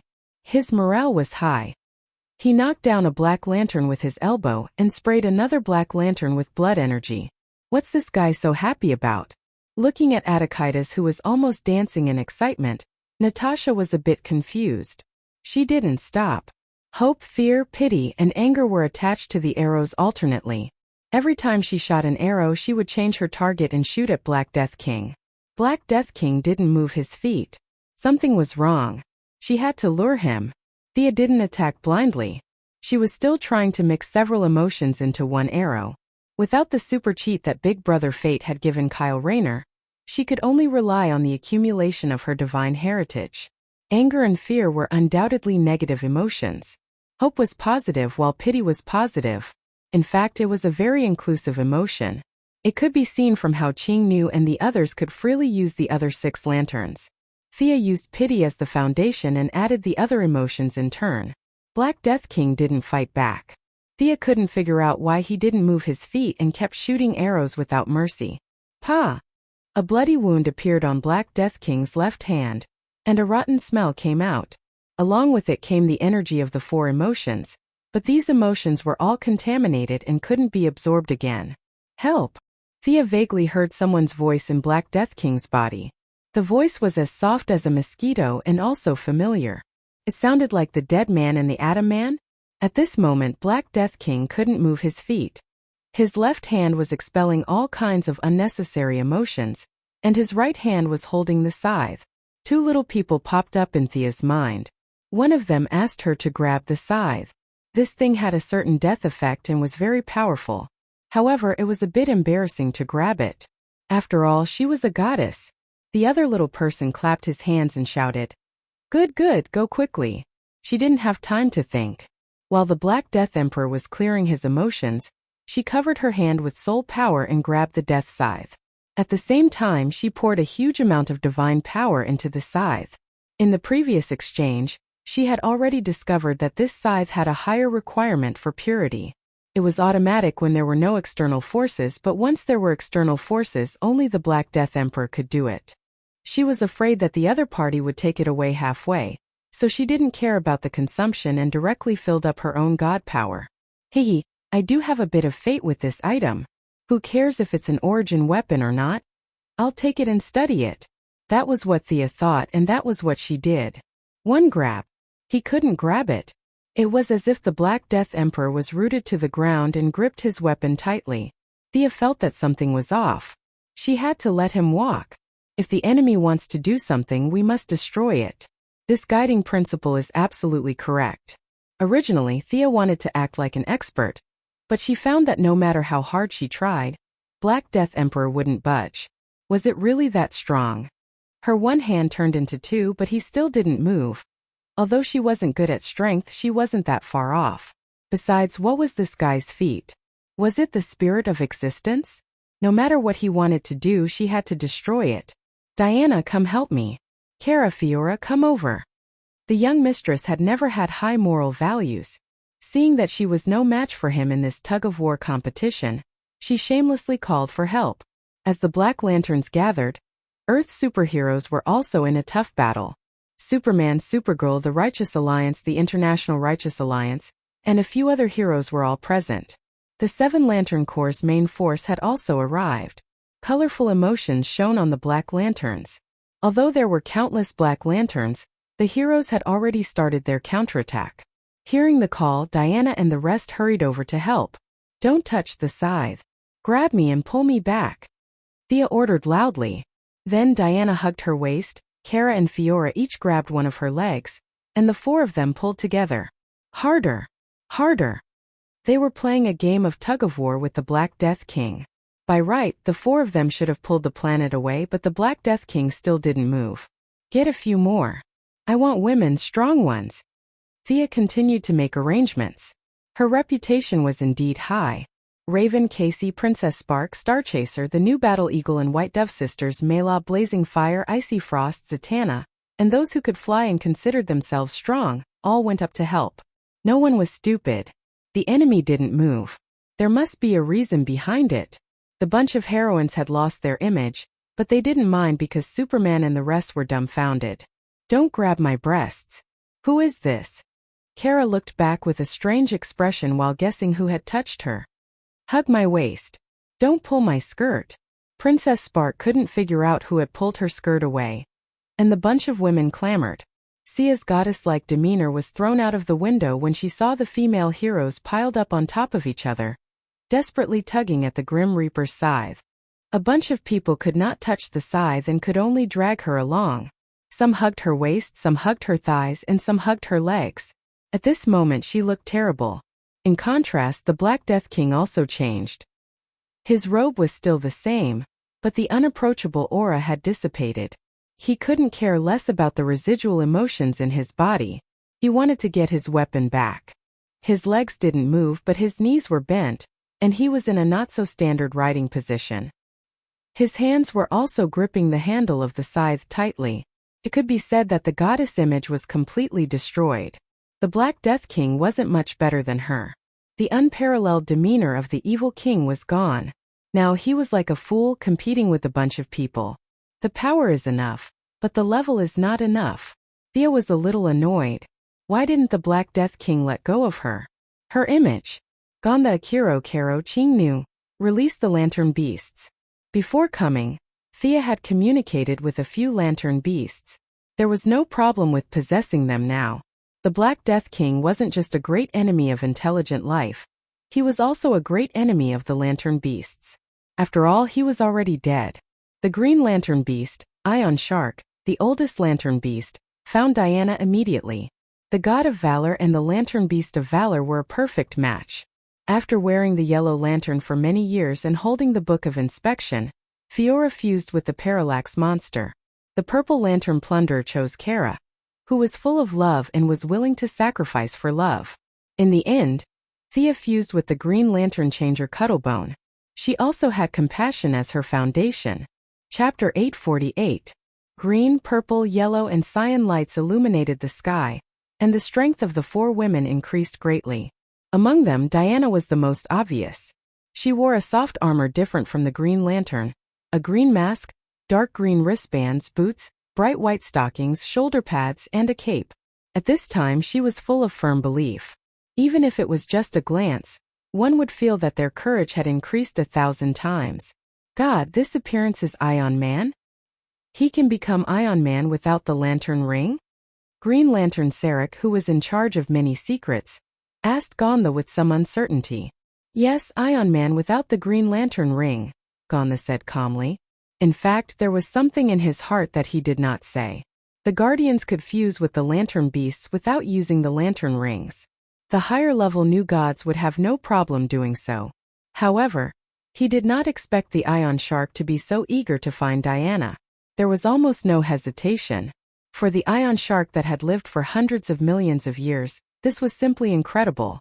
Fiora's transformation was the most traditional. She overflowed with the aura of fear, giving people a great sense of power. In terms of clothing, she added shoulder pads, cape, and boots on the basis of the yellow lantern ring. Kara's appearance was completely different. His whole face was covered by a bone mask, a silver-white breastplate, and a purple coat. There were some purple flames around his body that were uncontrollable. Thea was the strongest, so the change had no effect on her. There was only a touch of cyan at the corner of her eyes. She stretched out her hand and pointed at Kara, releasing a psychic shield. Stay awake and remember your mission. Diana and Fiora were both warriors, so she was not worried. Only the Purple Lantern Beast was a little eccentric, so she directly used magic to help Kara. After the flashy Lantern Beast merged, the overall momentum of the four rose. They could turn the courage of others into strength, and they could turn fear into motivation. This kind of improvement was almost limitless. Purple, green, yellow, and cyan lights lit up one after another. Half of the sky of Seaside City, which was shrouded in dark clouds, was illuminated. It only took 3 seconds for the rhythm to enter the second stage of the tug-of-war. Are you kidding me? You're not even moving. Thea cursed. The lowly who changed her name was quite loyal. She lent all her power to Thea and poked her head out from her shoulder to help encourage her. The remaining 3 fierce women were also gritting their teeth and exerting their strength. They had been fighting in the air, but now that they had landed on the ground, the Black Death Emperor had shrunk his body and turned into a 2-meter-tall skinny man, pitifully engaging in a tug-of-war with a bunch of fierce women. In order to foil the enemy's scheme, the girls created ditches under their feet. A few heroines who could not fly also joined in. The Black Death Emperor was stunned. He was barely holding on. Even though his feet had not left the ground, There were already wisps of black gas coming out from the cracks. Thea was even more certain that there was something wrong with his feet. Lanterns, come and protect us. Superheroes, distract him and attack him. Thea shouted at them. 7 lanterns hurriedly teleported to the inner side and erected a massive materialized defense against the Black Lanterns. Superheroes also used various long-range attacks to attack the Black Death Emperor. Superman's heat ray, the Martian hunter's psychic attack, and the Bat Fighter also spat out countless bullets filled with fear gas. Squeak! An almost inaudible sound entered Thea's ears. She was overjoyed. The Black Death Emperor almost lost his grip on the scythe. Although he quickly grabbed it with all his strength, it proved that his scythe could be snatched away. Continue. Attack again. Lanterns, send out an elite each and concentrate on attacking him. The Black Lanterns went crazy when they saw their boss's predicament. Scarface commanded the 7 Guardians to attack, but they were all stopped by Green Arrow, Flash, Poseidon, and the others. The 7 Lantern Corps sent out an elite from each of the defense lines with great difficulty to organize the assault. Attack his right hand. Thea was still giving ideas. She bet on her goddess's face that she must get the Black Death Emperor's scythe today. Qing-Nu led the other 6 lanterns and fired at the Black Death Emperor's right hand that was holding the scythe. No, it's a little off. Hell, your light is too strong. It's a little weak. La Fleets, increase your attack power or I'll kill you. Thea ordered them to create more trouble for the Black Death Emperor as she exerted her strength. She believed that the Black Death Emperor's defeat was only a matter of time. It's moving, it's moving. Supergirl was so tired that she almost fainted. With her good eyesight, she saw the scythe moving 1 centimeter in their direction. She was so excited that she almost jumped up. The Black Death Emperor was in a dilemma. He couldn't give up on his origin weapon, and he wanted to give up on the existence spirit under his feet. However, he was firmly trapped by the rules. He couldn't go in or out. Both sides had reached a critical point. It was a matter of who would give up first. Reality proved that the humans had more people and more power. The power was mixed. Dr. Light, the scientist who unintentionally absorbed a bit of light from Thea's sacred sword because of a scientific experiment, became the last straw that broke the camel's back. Since he had nothing better to do, the scientist shot out a ray of light from each of his hands and directly hit the Black Death Emperor's face. Among the many energy attacks and emotional attacks, his attack was unremarkable, but the effect was surprisingly great. The Black Death Emperor roared. His attention was diverted, and the scythe he was holding with both hands slipped out of his hands. He reacted quickly. The weapon was also his origin. He grabbed the scythe with both hands and pulled the scythe's handle in the opposite direction. Before he could celebrate, countless white lights appeared under his feet. An earth-shattering power suddenly erupted. The life force, which was completely opposite to the death aura, rushed into his body. The Black Death Emperor was caught off guard. He wanted to protect his origin weapon, but he also wanted to grab the existence spirit. In the end, his efforts were in vain. Boom! Boom! With 2 consecutive explosions, the origin weapon broke in half. As a part of the Black Death Emperor, it was 120% unwilling to go to Thea's side.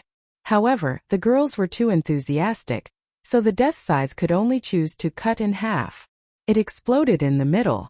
If Thea looked at Anka's amulet and checked the ranking, she would see that the Black Death Emperor had dropped 30 places. On the other side, the existence spirit that the Black Death Emperor was about to pull out regained its freedom and cooperated with Thea to give the Black Death Emperor a fierce blow. This existence's left leg exploded. The rotten flesh and blood corroded the ground, creating deep pits. The originally white and withered hair actually had a hint of luster. This was a good thing for the living. It was like a withered tree returning to its youth. However, it was not good for the Black Death Emperor. After the decadent sound last time, he was blasphemed again. This time it was much fiercer than last time. Last time it was only a blow from afar, so the decadent sound did not affect him much. This time it was different. This time his body was attacked by the existence spirit. The life force that all life liked was poison to him. The originally peaceful and melodious death suddenly joined the hustle and bustle of life. He was at a loss. What was the meaning of life? Should life be a happy life or a peaceful death? The existence spirit gave him a big problem. His teeth grew again, and his skin seemed to want to regain its elasticity. The Black Death Emperor felt a palpitation that came from the source of his existence. He screamed and, ignoring the fact that his source was damaged, used the death aura to envelop the life aura and a large amount of the source. He vomited a mouthful of black blood, and in a burst of black and white light, the dead man and the Atom Man who were exploring his body were also vomited out. Chapter 849. The two Jokers rolled out of the white light and looked at each other. The feeling of standing on solid ground shocked the dead man. He raised his hands and touched his face. "I think I'm alive," he asked the Atom Man uncertainly. The Atom Man had never seen the dead man's original appearance. He looked at the guy with thick eyebrows and big eyes for a long time. "I think so," he said hesitantly. "You two Jokers go to the back and chat." Seeing that they still wanted to chat, Thea waved her hand and threw them to the back of the team. "Can't you see that we're still fighting monsters? Since you're alive, why don't you join the team? Why are you standing in front of the boss?" After the annoying guy left, she finally saw Black Death Monarch's miserable state. She was happy and excited. Black Death Monarch's vitality was greatly damaged this time. Even if he cross-dressed, he wouldn't be able to catch up to her. Haha. After the tug-of-war competition, Thea brought out her goddess-like appearance and let out a bell-like laughter. Looking at the scythe blade and a small section of the scythe in her hand, which contained a lot of Black Death Monarch's knowledge, she wanted to howl at the sky. Although this thing couldn't be used as a weapon, it could still be used for research. This was definitely a win. Thea let the heroines go back to rest. They couldn't help much in the following battle. The lantern beasts also returned to the energy source. Other than Thea, the other three hosts were exhausted: Diana, Fiora, and Kara. Among the three, Diana was the strongest, but the ion shark she possessed was also the oldest lantern beast. It had been fed by the Green Lantern Corps for hundreds of millions of years. The energy it contained was beyond imagination. Other than the goddess of valor like Diana, most people couldn't accept such a large amount of energy without using cheats. "You've lost. Go back to your world. The living don't welcome you." Black Death Monarch didn't look good at this time. His hair was dry again, but there were more strands. The spirit of the living couldn't be dispelled so easily. The funniest thing was that he was holding a stick in his hand. The Grim Reaper's appearance that reaped lives with a scythe instantly turned into the image of a sect master in rags holding a dog-beating stick. The Black Death Emperor stared blankly at Thea, or rather at the scythe in her hand. Then he reached out to the black lamp's main energy source, trying to absorb power from it. "Don't you dare." Diana took out her lightning spear and was about to throw it. Thea hurriedly reached out to stop her. "Look carefully. The power he's absorbing is different from his origin." Of course, she knew that the Anti-Monitor was now in the Black Lantern's main energy source. If they attacked rashly and released the Anti-Monitor, Earth would be very lively. Since the Black Death Emperor wanted to absorb the Anti-Supervisor's power to make up for his loss, then let him.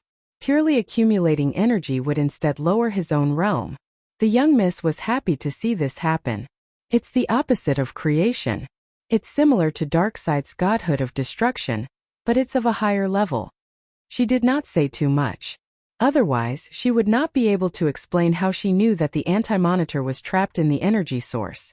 She weighed her words carefully and whispered to Diana, "Are we just going to watch? Of course not. The Black Death Emperor will not allow destruction to contaminate his own death. He will only absorb part of it. During this time, I need to gather the power of the 7 lanterns to deal with him. Gonda, give me a green lantern ring. Carol, give me a purple lantern ring. Laveritz, don't run, I'm talking about you. Give me an orange lantern ring." She had dabbled in too many fields, but she was still no match for Kyle Rayner, who had a cheat code. Even today, she had only mastered 4 emotions. The orange lantern greed could only be considered a small success. She could not do it without the lantern ring. The green lantern ring and the purple lantern ring were successfully obtained, but the orange lantern ring was difficult. "Do you think you can run? Hurry up, don't make me do it." Laveritz wanted to run, but how was that possible? Thea teleported and caught up with him. She grabbed his neck and threatened him for a long time. Laveritz's tears flowed down his face. He looked as if his parents had died and gave her an orange lantern ring. The 3 lantern rings hovered in front of her. She did not put them on immediately. Instead, she needed to first harmonize the 4 emotions in her body. With the most inclusive compassion as the foundation, she added fear, hope, and anger. Then it was green lantern hope, orange lantern greed, and finally purple lantern love. Thea and the Black Death Emperor adjusted their states at the same time, preparing for the final battle. The battle outside had also reached its climax. The heroines recovered slightly and joined the battle, leaving only Diana to protect Thea. Hal Jordan, Sinisto, Ching Nu, Saint, Attikitis, Lavritz, and Carol Ferris. The 7 elite lanterns were the most dazzling. They were teaming up to beat up Scarface. Scarface controlled the 7 guardians to fight against the 7 lanterns. The 7 of them were either the leader of the lanterns or the greatest Lantern X. And they cooperated well. They covered each other and kept shrinking the battle line in order to defeat Scarface. In their view, the creation of the Black Lantern Ring, enslaving the Guardians, breaking through OUA, slaughtering the universe's life, and summoning the Black Death Emperor were all this little blue person's fault. She was responsible for the deaths of the universe. Hal, stop being so impatient. Have you forgotten what I taught you back then? Sinisto was very unhappy. Hal Jordan had underestimated the enemy and attacked prematurely, leaving him wide open. He was almost ambushed by a guardian. Don't tell me what to do, the greatest Sinisto. What happened back then is not over yet. Hal and Sinisto were natural enemies. Hal felt that he was already taking the big picture into consideration, but he could not help but mock. No, calm down. Please take the big picture into consideration. Everything will be fine. Saint hurriedly came out to smooth things over. After fighting for 2 minutes, Attikitis was furious. Green light, you're blocking my view. I also want a green light. This sneaky person was laughless. The 7 of them were in a mess. There was Hal Jordan and Sinisto going head-to-head. His emotional entanglement with Carlo Ferris, Attikitis' hatred of the Green Lantern Corps, Ching Nu and Saint trying to smooth things over, and occasionally Laughless wanting to steal a few rings. In short, no one would think of words like unity and friendship when they saw the scene of their battle. Can these guys do it? This thought automatically came to Diana's mind. She was anxious about the battle, but she still stood motionless by Thea's side to protect her. Thea was now exuding an ethereal green aura. It was the most basic green compassion. Her golden hair floated slowly, and the light between her hair would make even the sun jealous. It was yellow fear. One eye was red, representing anger, and the other eye was blue, representing hope. It was not difficult to reconcile the 4 emotions.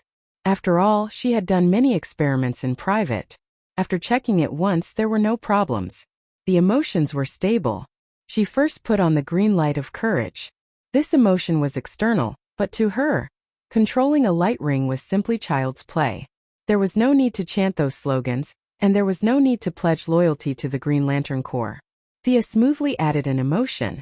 Chapter 850. Thea tried her best to ignore the difference between external emotions and her own when she took off the ring. She reached out and put on the orange light ring. The accumulation of emotions was not an addition but a multiplication. Every additional emotion was a burden on her spiritual power. Fortunately, she had mastered greed. With the help of the orange light ring, she quickly controlled this emotion. It was hard to imagine how Kyle Rayner did it. The young lady was speechless. She was now like playing dominoes. A small mistake could cause her to waste all her effort or even be seriously injured. After a long time, she opened her eyes. The light behind her could no longer be seen. Red, orange, yellow, green, blue. 6 colors mixed together. It was indescribably strange. She still needed the last color. Purple love and red anger were the same. They were at the opposite ends of the emotional spectrum. It could be said that they were very extreme emotions. The Purple Lantern Corps' motto was that love represented everything. If there was love, then one could do anything. If the Purple Lantern fell in love with a criminal who committed murder and arson, then it was completely okay. This was also an expression of love in their eyes. Thea did not like this kind of extreme thinking. Otherwise, she would not have put the Purple Lantern of love at the end. But as soon as she put on the purple light ring, she felt a huge disharmony. Thea hurriedly adjusted several emotions, trying to get the purple lantern to return to its original position. Unfortunately, the love was very resistant. Is it my own problem? She thought about it and felt that it was not.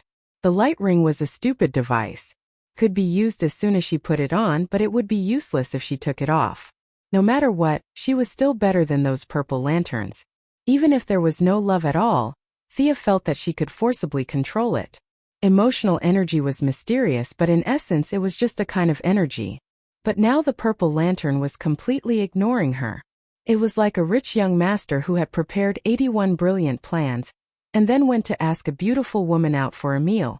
In the end he found out that she was not there. Thea felt similar. The purple lantern did not give her a chance at all. Her tricks were useless. Is it a problem with the order? She hurriedly adjusted the focus of each lantern. Although she still used pity as the base, she arranged them according to the order of the emotional spectrum. Red, orange, yellow, green, blue, and purple were arranged in the order. After a long struggle, several emotions were faintly unstable. You should come in this time, right? In the end, he poured a bucket of cold water over her head. The purple lamp was still resisting. F***ck, what went wrong? Thea was sweating a little. What order had she missed? Could it only be Kyle Rayner? Impossible. She didn't believe it. Not enough. Earth's not enough. A faint voice drifted into his ears. The spirit of existence? What are you talking about? Thea was so anxious that she was about to go to the bedroom. This person leisurely told her that it wasn't enough. Not enough, my ass. He carefully recalled the original space-time plot. What did he miss? Black hands had appeared in the world. Scarface had rebelled. Collect energy, yes. There were also ways to summon the Black Death Emperor. The first few steps were correct, but there was a problem later on. After the spirit of existence was born, Sinisto and Hal went through a lot of trouble before finally reviving Black Hand and cutting off the connection between the Black Death Emperor and the material world. None of this happened, but this was the final stage and had nothing to do with the current situation. Thea thought for a while and finally thought of a suspicious point. The spirit of existence was buried deep in Earth. In other words, as the manifestation of life emotions, the White Lantern Beast was formed from the emotions of Earth. If she didn't rely on the Lantern Beast and use the 7 emotions to form the White Lantern, she would have to start from Earth. 7 emotions weren't enough. Those emotions came from space. Thea needed the 7 Earth emotions as a guide to finally form the White Lantern.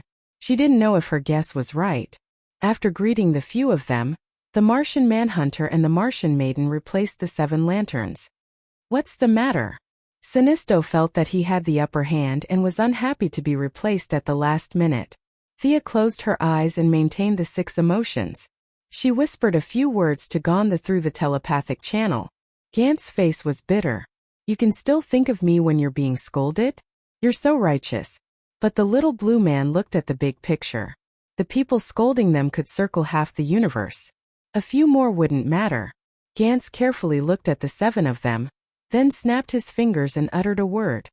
Papa. 6 light sounds were heard. Except for Hal Jordan, a replica of the rings of the other 6 people appeared at the same time. The replicas floated in the air and flew in all directions. What's that? Attikides was furious and questioned Gonda. My ringa. My ring. Laflease couldn't hold it in this time. In less than 3 seconds his shirt was wet. After Thea snatched one away, another one flew away. Thea was still pretending to be a psychic with her eyes closed, but she didn't let Gonda take the blame silently and explained for him. The Guardians left a loophole in the original manufacturing agreement of all the lantern rings. They can duplicate the current ring and choose a new owner. The 7 people looked at Gonda in unison. Gonda was speechless. You might as well not have explained. Once Laflease heard that it was a replica, he looked much better. Thea continued. I need 6 people from Earth to provide emotions to help me deal with the big black guy. Hal looked around. Only his ring didn't change. Why am I not affected? Earth already has 4 green lanterns now. They have enough courage. Thea didn't finish her sentence. Courage was the foundation. This was also the main reason why Kyle Rayner could become a White Lantern so easily.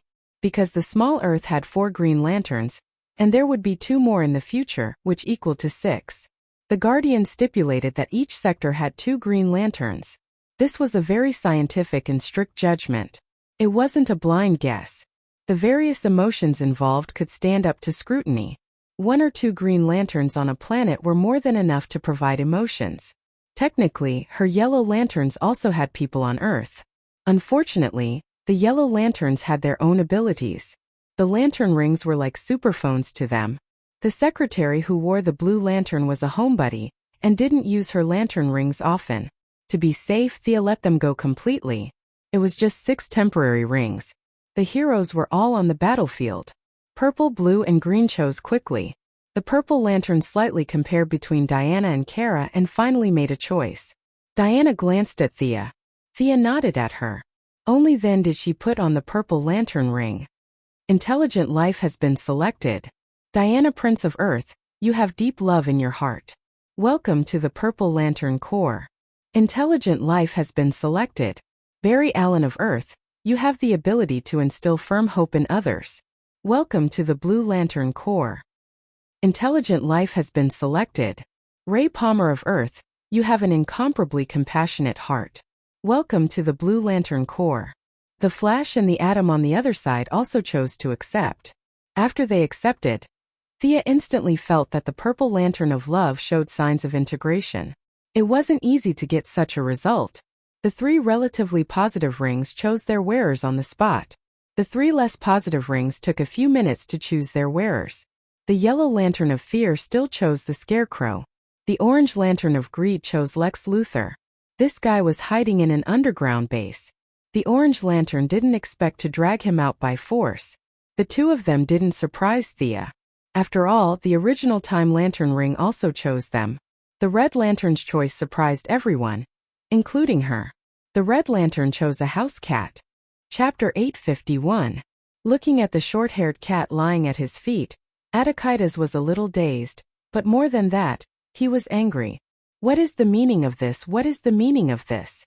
Don't laugh. Do you think I don't know that this is a small animal from your planet? This is so infuriating. The orange and yellow lights came back much earlier than the red lights.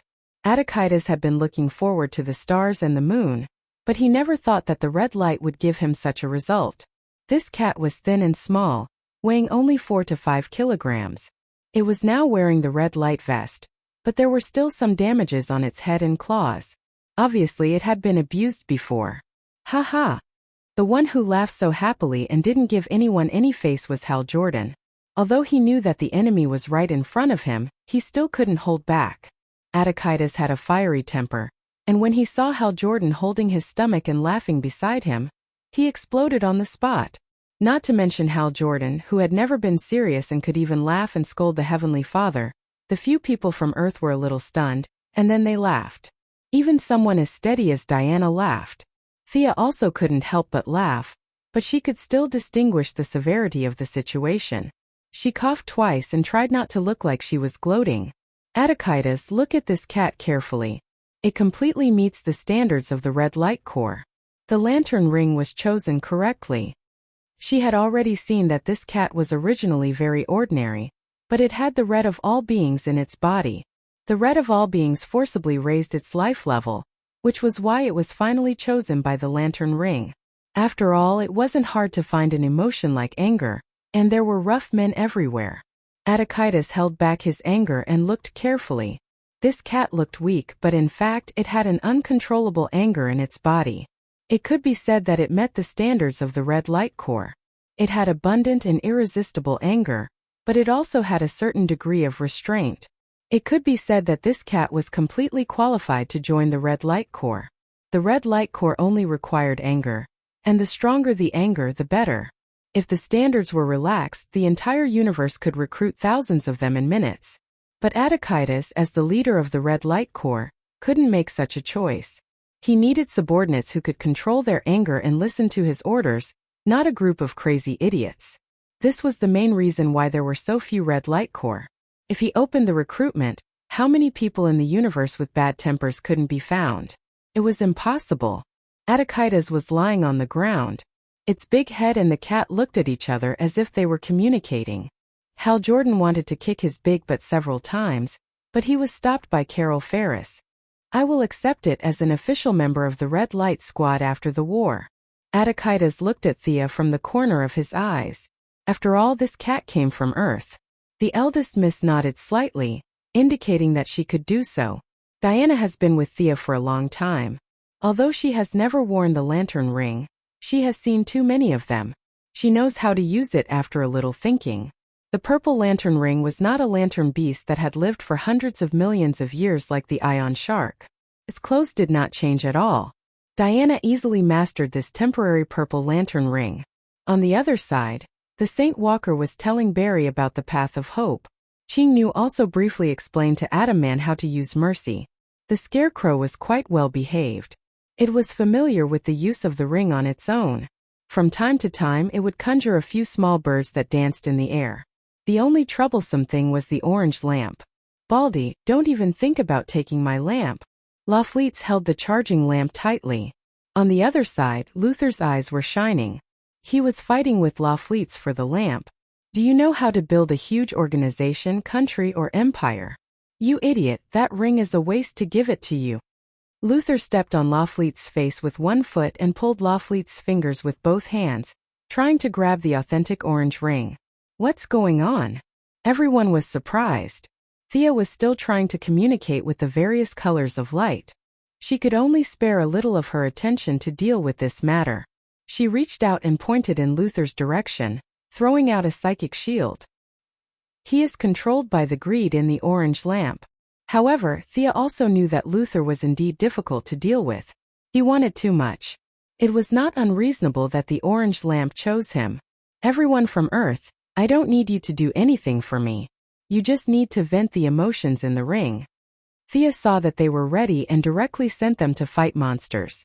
They just needed to vent the emotions. The purple lamp of love is the key. I'm stuck on the purple lamp now. Cast it as soon as possible. Thea said to Diana through telepathy. Diana handed the guard job to Kara and rushed out first. The mission was not difficult. As long as the emotions in the ring were used, the mission would be completed. She materialized as countless Amazon warriors, riding warhorses and holding spears in their hands. They charged into the Black Lantern like a torrent. The others also made their moves. Among them, the Scarecrow was the most hard-working. He materialized countless birds and flew toward the Black Lanterns. Luther and the cat began to attack their surroundings reluctantly. After regaining his consciousness, Luther's high intelligence finally came into play. Other than Diana, he was the second person to use the orange lamp ring freely. All kinds of high-tech weapons were materialized one by one. Then, he seemed to have discovered the secret of the orange lamp ring's abundant energy. He no longer cared about the consumption of energy. An overwhelming mechanical army emerged from the ring and rushed toward the Black Lanterns like a tide. What Brainiac called Level 9 intelligence, Luther's logical thinking and vast knowledge combined with the orange-colored ring that was filled with an endless amount of energy. Their combination was simply terrifying. Compared to Lafla's one-wave attack style, the orange lamp ring's power was fully unleashed in Luther's hands. Countless orange lights filled the vision. Luther not only knew how to create them, but he could also control the Black Lanterns under his control to perform all kinds of exquisite coordination. For a moment, the millions of Black Lanterns were suppressed by him alone. Sure enough, the orange lamp and Luther were a perfect match. Thea thought to herself. Fortunately, fate had connected the orange lamp and Lafla's. If the orange lamp had chosen Luther as the first orange lamp ring, Black Death Monarch would not have been able to do anything today. On the other side, the cat was also unleashing its power. The Sattva Red seemed to be using it to vent its anger. Blood-red energy like magma was spat out from the cat's mouth. Even an elephant would not have so much HP, let alone a kitten. However, the cat did not hesitate at all. The hot red energy kept spitting out and defeated the Black Lanterns. Green Lamp Atomic Warrior Sia did not pay too much attention to it because Miss Secretary was there before. Earth had compassion emotions. It could be said that Green Lamp Courage, Yellow Lamp Fear, and Green Lamp Compassion. These three emotions were already present in the spirit of Earth's existence. She could integrate them smoothly. Chapter 852. Luther controlled all kinds of manifestations to fire wildly, and the greed that belonged to Earth smoothly returned to its place. Diana and the cat followed closely behind. Love and anger had reached a standard at the same time, and the 6 emotions had reached a perfect level. Now, only hope was still a little discordant, and this discordant was hindering her from integrating the power of the purple lamp of love. The spirit of existence transmitted a lot of joy to her. The 7 emotions in her body also showed signs of harmony. "Brother Aaron, everything will be fine," the saint explained to Barry Aaron, who was wearing a blue tights. Barry's personality was very similar to the saint's. They were the so-called good people. He was very confused now. He pointed at Luther and the Scarecrow. "Do I have to be like them? But I only know how to run." "No, Brother Aaron, you are not good at running," the saint still said slowly. Barry was a little dumbfounded. What did he mean? "I am not good at running." "Are you good at it?" "You are good at giving people hope. This is your true ability." Barry was very happy. He had always been proud of this. What was strong was not the power of speed, but his perseverance in action. Now the saint was more and more pleasing to the eye. The 2 of them were faintly filled with love. Thea, who was far away, was sweating. "We are fighting, don't talk about those empty words. Give us something real." In the telepathic communication she said, "Barry, you don't have to materialize. Run. When you run, you will bring hope to others. Use your heart to feel the people who need help. The emotion of hope will fuel your power of speed. Think about the joy you had when you helped others for the first time. Remember, it was the power of speed that chose you. That was not a coincidence." Barry ran a few steps suspiciously. Soon he found a huge change. He could fly. The air was like the ordinary ground to him. He could run in the air. Many movements that were limited to the ground were now easy to do. He was like Hermes before, able to run freely in the air. Just like Thea said, he felt hope. There were people calling for hope everywhere. He felt that as long as he wanted, he could go to anyone. Hope seemed to have given him wings. Although he wanted to help everyone, he also knew that the situation was tense. He began to cooperate with the green light to eliminate the black light. Barry felt that he had never been this fast before. He was running in an abnormal flow of time. Everything around him had become still. This also allowed him to see the strength of the people on the battlefield. The Black Death Emperor and Thea were completely unaffected. One of them was absorbing the black lamp's energy, while the other was gathering the 7-colored light. Both of them had serious expressions on their faces as they prepared their ultimate moves. Diana, Scarface, and the 7 nameless guardians were almost unaffected. Diana even gave him a strange look. Superman and the Martian Hunter were greatly affected, but they could still move. They looked like they were in slow motion as they attacked the enemies around them. Excluding a few extreme speed users and Black Lamp Reverse Lightning, who was hiding in the distance, the rest of the ordinary people had all entered a state of stillness. "Don't go, he's dangerous." Thea quickly stopped Barry when she saw him trying to ambush Black Death King. "Time is not absolute. Don't take the risk. Normal forces won't be able to defeat him. Let's help the Green Lanterns." Barry saw that Thea was speaking at a normal speed. He could also see that she was trying to prepare her ultimate move. He thought about it and ran back to attack the black light. In a world where time was relatively still, he was like a hard-working bee, constantly correcting the attack position of the Green Lanterns. He had to ensure that their green light would hit the black light ring. After that, he would fire a blue light. He kept running, correcting, shooting, and running. In everyone's eyes, he was working with the Green Lanterns to kill more than 2,000 black lights in an instant. Everyone unconsciously had a thought in their mind. "We can win, there's hope." A weak but tenacious light lit up in everyone's heart. The hope in their hearts was transmitted to the spirit of existence, and it was fed back to Thea. They had finally reached this step. The hope emotions were completely compatible and automatically moved out of position, allowing the purple lamp of love to be placed on Thea's finger. The 4 emotions in her body, the purple ring on her left hand, the green ring on her right hand, and the orange ring on her right, the 7 colors of light began the final reconciliation. "Stop her." Thea was so arrogant that the Black Death King was not blind. He hurriedly ordered his subordinates to attack. Now it was a race of time. Whoever completed the absorption first would win. Scarface was already fighting with all her might. Unfortunately, she could only use 20 to 30% of the combat power of the other little blue men. She was still beaten by Superman and the Martian Manhunter. Black Hand, who had been holding the bones of his family and smiling foolishly, suddenly woke up. As the first black light, he finally showed his ferocious fangs. Countless black lines emerged from the black light ring on his right hand. Those were sutures, specially made silk threads used on corpses. Countless black threads rushed toward Sia in a dense swarm. Diana came back in time. She was too lazy to use any instantiation. She took out the Vulcan sword and slashed at the black lines.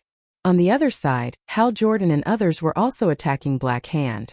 Unfortunately, the means that could make a normal black light go offline did not work on Black Hand. He was not a puppet.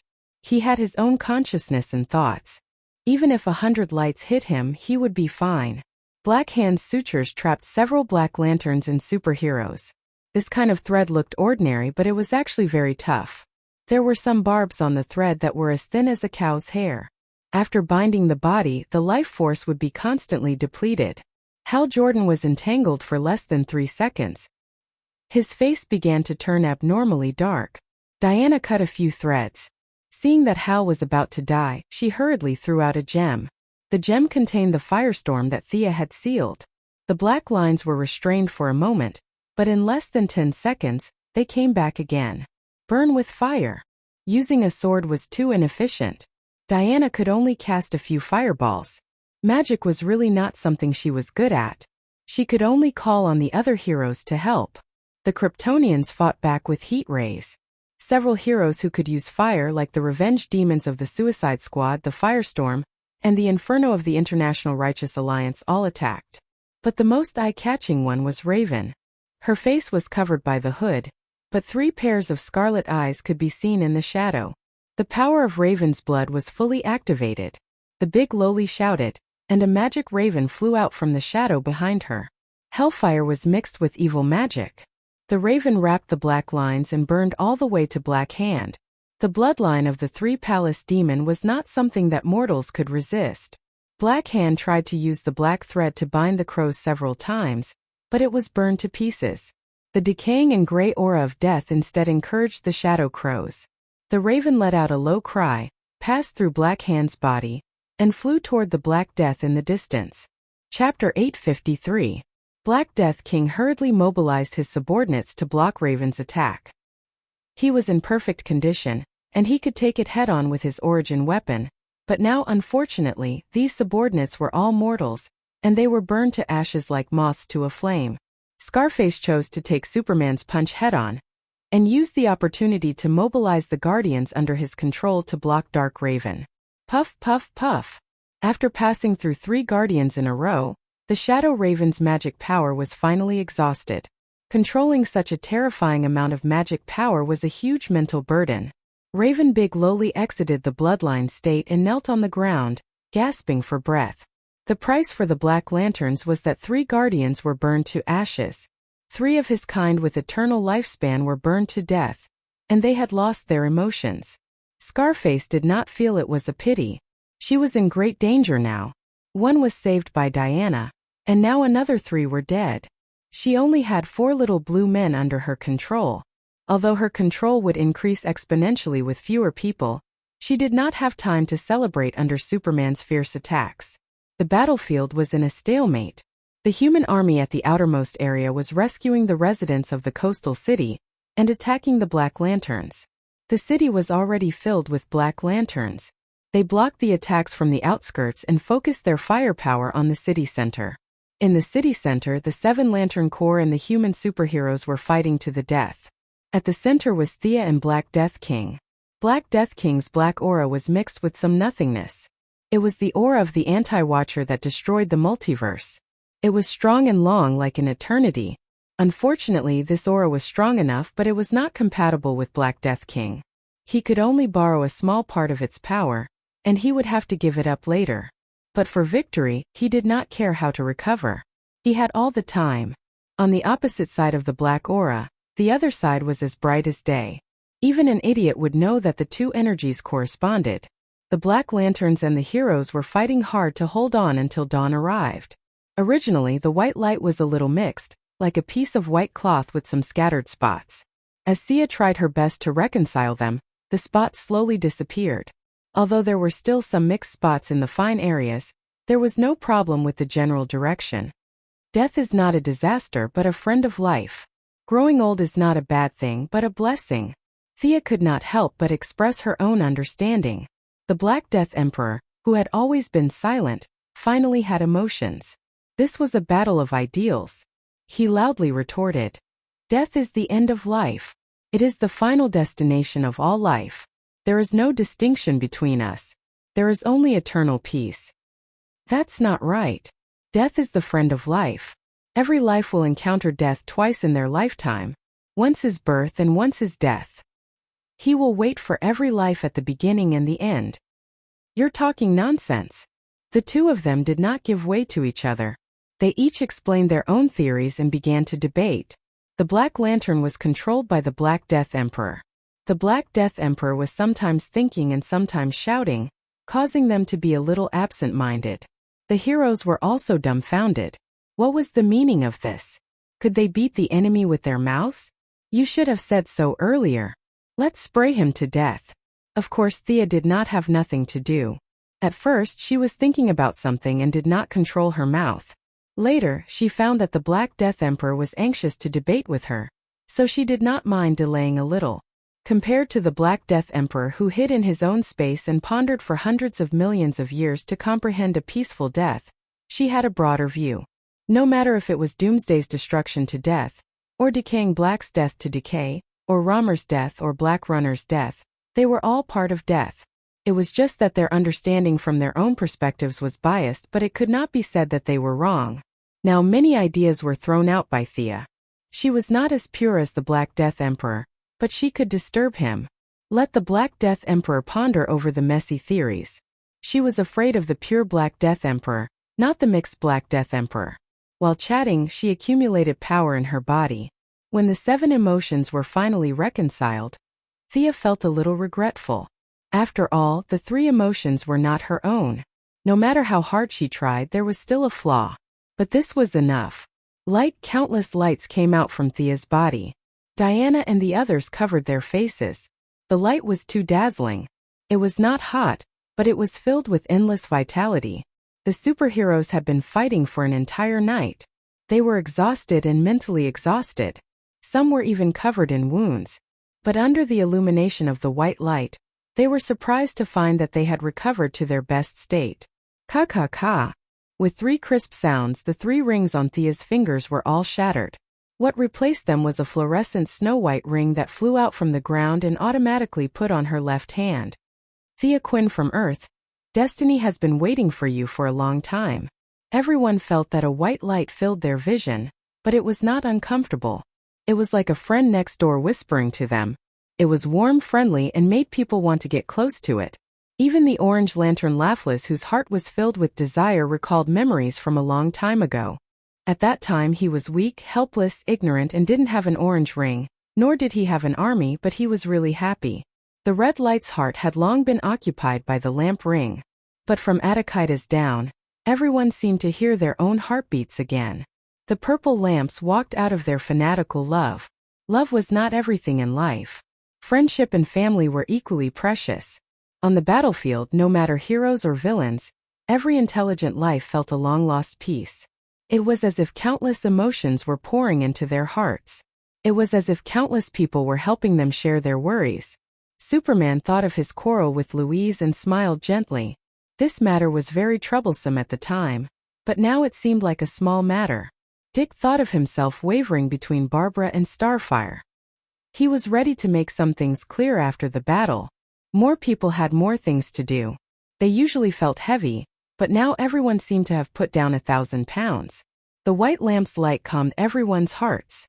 They could not see a beam of light with a diameter of 100 meters shooting into the sky. It was as if a hole had been punched in the night sky. Countless fragments of light pierced through the clouds and returned, scattering the light on the ground again. After their vision returned to normal, they automatically looked at Thea. White boots, white gloves, a white shawl jacket, and a gauze skirt. She did not wear a mask. The symbol on her chest was similar to the black lamp, but the concept was completely opposite. The black lamp was an inverted triangle with 5 fingers extending outwards. The white lamp also had an inverted triangle, but there was a vertical line among its 5 fingers, as if it was trying to retract something. She came out of the light a few seconds later. Her previous outfit was really unsightly. It was 100% skin tight. Although it was tightly covered and not a bit of flesh was exposed, she did not like it, mainly because it was too tight. Wearing it was almost the same as not wearing it. It was so tight that she almost suffocated. It would have been fine if the people present were all women, but the problem was that they were not. Fortunately, she had her own emotions as a foundation, and did not completely rely on the lamp ring. The spirit of existence behind the white lamp had very little control over her. The two sides had a simple negotiation and made a compromise, resulting in her current outfit. As a result of the compromise, she had to honestly recite the oath of the white lamp. The spirit of existence had given in on her outfit, so she could not change the oath. Fortunately, there was no loss in reciting it once. There will be light in the white sun, cleansing the soul is wrong. Darkness descends, look up, new day descends, the light is immeasurable. Chapter 854. The spirit of existence is on my side. You've lost. You can't beat me. Thea floated in front of Black Death Emperor with an ethereal temperament. Her tone was calm, as if she was talking about something trivial. She was floating mainly because the slit of her dress was a little high. If she moved too much, her leg would be exposed. Even though she was covered in white light, those who were not afraid of strong light, such as Superman and Firestorm, could still see clearly. Black Death Emperor picked up his weapon and was about to hit her with his scythe, but then he remembered that the scythe was a ghost. The head of the scythe was gone. The thing in his hand was a stick. Thea almost laughed out loud. She did not use her soul power to stop him. She reached out and grabbed the long stick.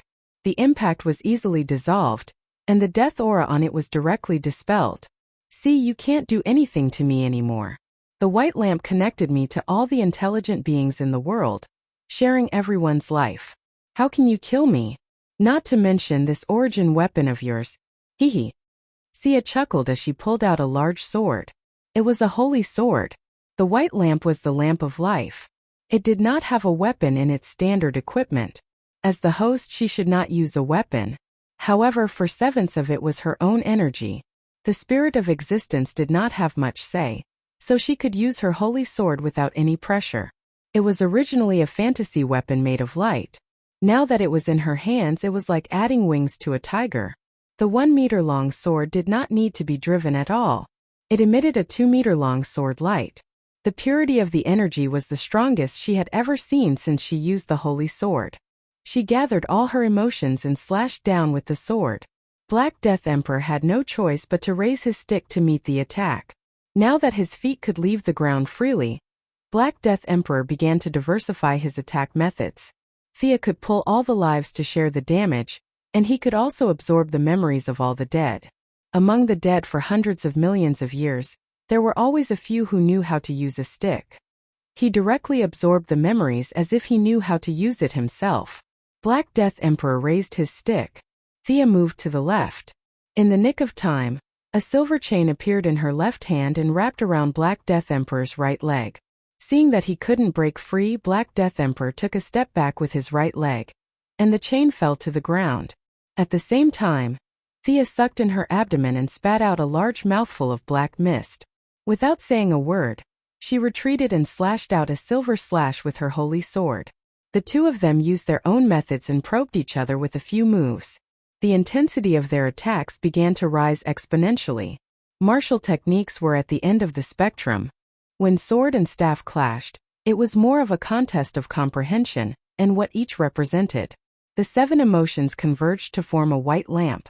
It was a collection of the emotions of all living beings, containing countless contents. From time to time, Thea would add some thoughts about the meaning and value of life into the holy sword to disturb the Black Death Emperor.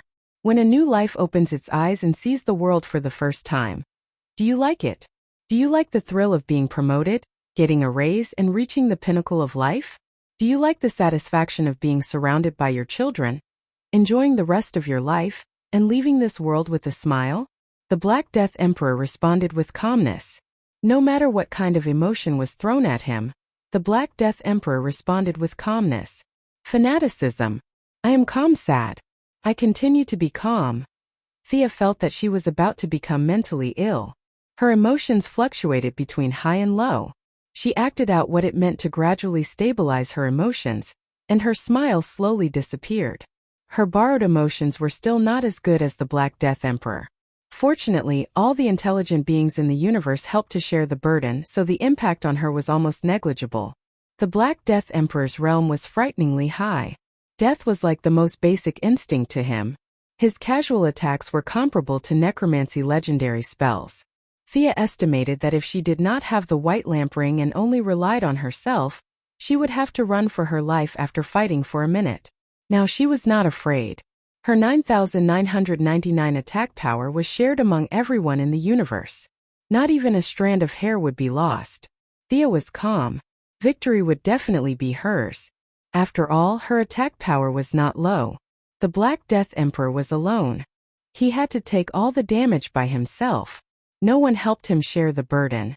It would be strange if he could win. The shockwaves from their battle grew stronger and stronger. The aura of death invaded the world. Gradually, a pitch-black mountain appeared on the ground. There was no sign of life in the mountain. There was no cry, no sound of wind. It was like an eternal silence. On the other hand, the life force also brought some changes to the world. A winding river ran from north to south. The life force allowed the superheroes who had fought for a night to regain their strength.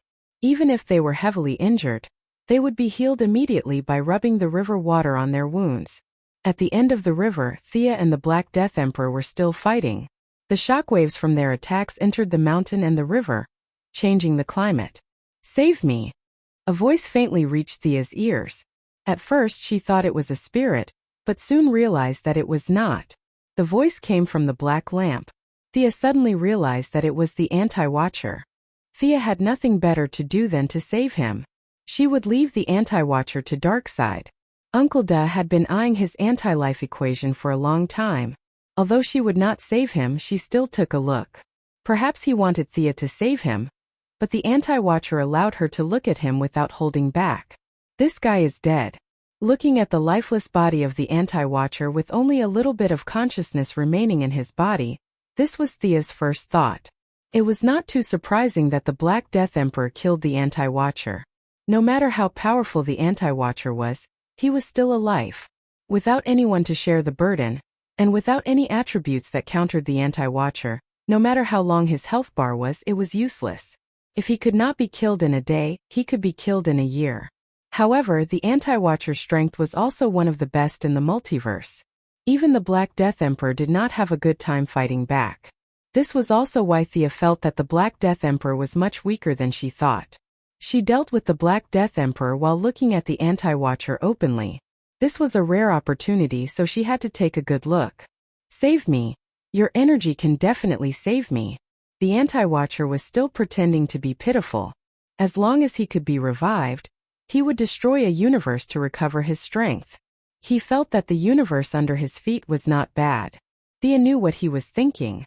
Now that the large amount of life force covered her new god characteristics, and the Anti-Watcher was too weak, he could not see her level. Thea began to try to get information out of him. "Who are you? Where did you come from? Where are you going?" She asked a lot of questions. At the same time, she kept observing the Anti-Watcher. The Anti-Watcher was already dead, and he did not set up any concealment measures. It was clear at a glance. Thea pursed her lips more and more. This guy had directly risen from an ordinary person. If she was not wrong, this cheat was the anti-life equation, the source of the antimatter universe. Thea was not interested in such a destructive thing. She said a few perfunctory words about how she had to defeat the Black Death Emperor before saving him. Chapter 855. Anti-Supervisor was full of disdain. "Who do you think you are to defeat Black Death Emperor?" But he was already dead, and there was nothing he could do but wait. Thea exchanged 2 more blows with Black Death King. Suddenly she felt a sharpness that could destroy everything. As if it could cut the earth apart, descend from the sky. "Who is it?" She hurriedly waved her sword to force Black Death Emperor back and looked up. She saw a blood-red sword slashing down from the sky, and the sword light contained unparalleled power. Thea was shocked. This kind of overbearing power seemed to be able to destroy the world with a wave of the hand. If she was not wrong, this was the power of God. Her gaze instantly crossed hundreds of miles and met Spectre's eyes. Spectre was also looking up, as if he was considering whether to attack. Thea was a little dizzy. It was not him? Then who was it? It's my predecessor. Spectre's words floated to her ears. Predecessor? Tianshi? That's Cynthia who had been corrupted. She looked at the sword pattern. It looked like a holy sword, but the blood-red pattern on the black sword was magnified hundreds of times, so she could not see it clearly. Everyone shared her pain, and she had to take the lead to do something. This kind of disaster that fell from the sky was the first to bear the brunt. Thea did not have time to think. She filled her holy sword with power and slashed at the sky. She did not know if it was Tianshi, Thea, or a combination of the two. She used all her strength in this attack. She was confident that even if Tianshi or Spectre personally came, she could stop them. However, the expected collision between Mars and Earth did not happen. Her sword hit empty air and flew out along the atmosphere. Meanwhile, her opponent's sword cleverly drew a half circle in the air and slashed down at the Black Lantern's main energy source from afar. She wanted to revive Anti-Supervisor. Sia's attack missed, and it was too late for her to block it. The blood-red sword light slashed at Black Light's energy source. The surface was as smooth as a mirror. The lantern-like energy source was split to the left and right, and dust was kicked up with a rumble. A black shadow lay motionless inside.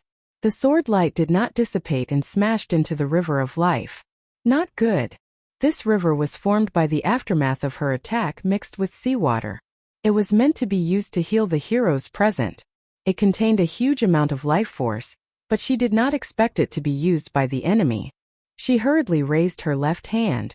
The white lamp was like a whale sucking in water, and the huge amount of life force was sucked back. Unfortunately, he was still a step too late. The sword light smashed into the river water and sent it flying in all directions. A few drops of river water fell on the heads of some lucky people, and the Black Lantern Boomerang captain was one of them. He was a little confused, not knowing why he had suddenly revived. The last thing he remembered was his head being chopped off by Death Knell. However, his skills were not bad and his ability to escape was top-notch. When he saw a bunch of black figures around him, he immediately ran away. There were people like him who were so lucky that they could be resurrected. Naturally, there were also those who actively sought survival. Their individual wills were strong, and even though they were being controlled by the Black Lanterns, they still had some sense of self. They all suppressed the Black Lantern's control and displayed their abilities to seize the water of resurrection. Among them, Reverse Lightning was the most eye-catching. He burst out with his fastest speed and flew past. Afraid that it was not safe, he drank 4 or 5 drops of river water. His body flashed with white light, and the Black Lanterns shattered. After that, he ran out of Seaside City without looking back. Nick Nacro was Constantine's guide. It was not an exaggeration to call him a young talent in the magic world. He raised his hand and cast a compound spell. He moved, repelled the Black Lanterns, absorbed the river water, revived, and teleported away. It was all done in one go. Felix Faust swapped himself with the Black Lantern at his original landing spot and was successfully revived. However, he was one step too late and was pinned to the ground by the spell breakers. He's here. Zatara, who was good at irony, also suppressed the Black Lantern's control, absorbed a few drops, and completed his revival. If the above were all small fries and not worth much attention, then the biggest splash of water caused by the sword light was flying uncontrollably towards the anti-watchers. It was very eye-catching. Thea and the Black Death King attacked at the same time, trying to stop it. The brilliance of the holy sword and the death aura hit a mirror as thin as a cicada's wing at the same time. The mirror was like a big mouth chewing and swallowing their attacks. Although it exploded into ashes in less than 2 seconds, the anti-watchers were revived in these 2 seconds. The 5-meter-tall giant had high-tech energy armor. There were 6 broken energy pipes from the back of his neck to his back. The Black Death King must have relied on these things to absorb the anti-watchers' energy to power the Black Lanterns. Even though the anti-watchers had been revived, they were still in bad shape.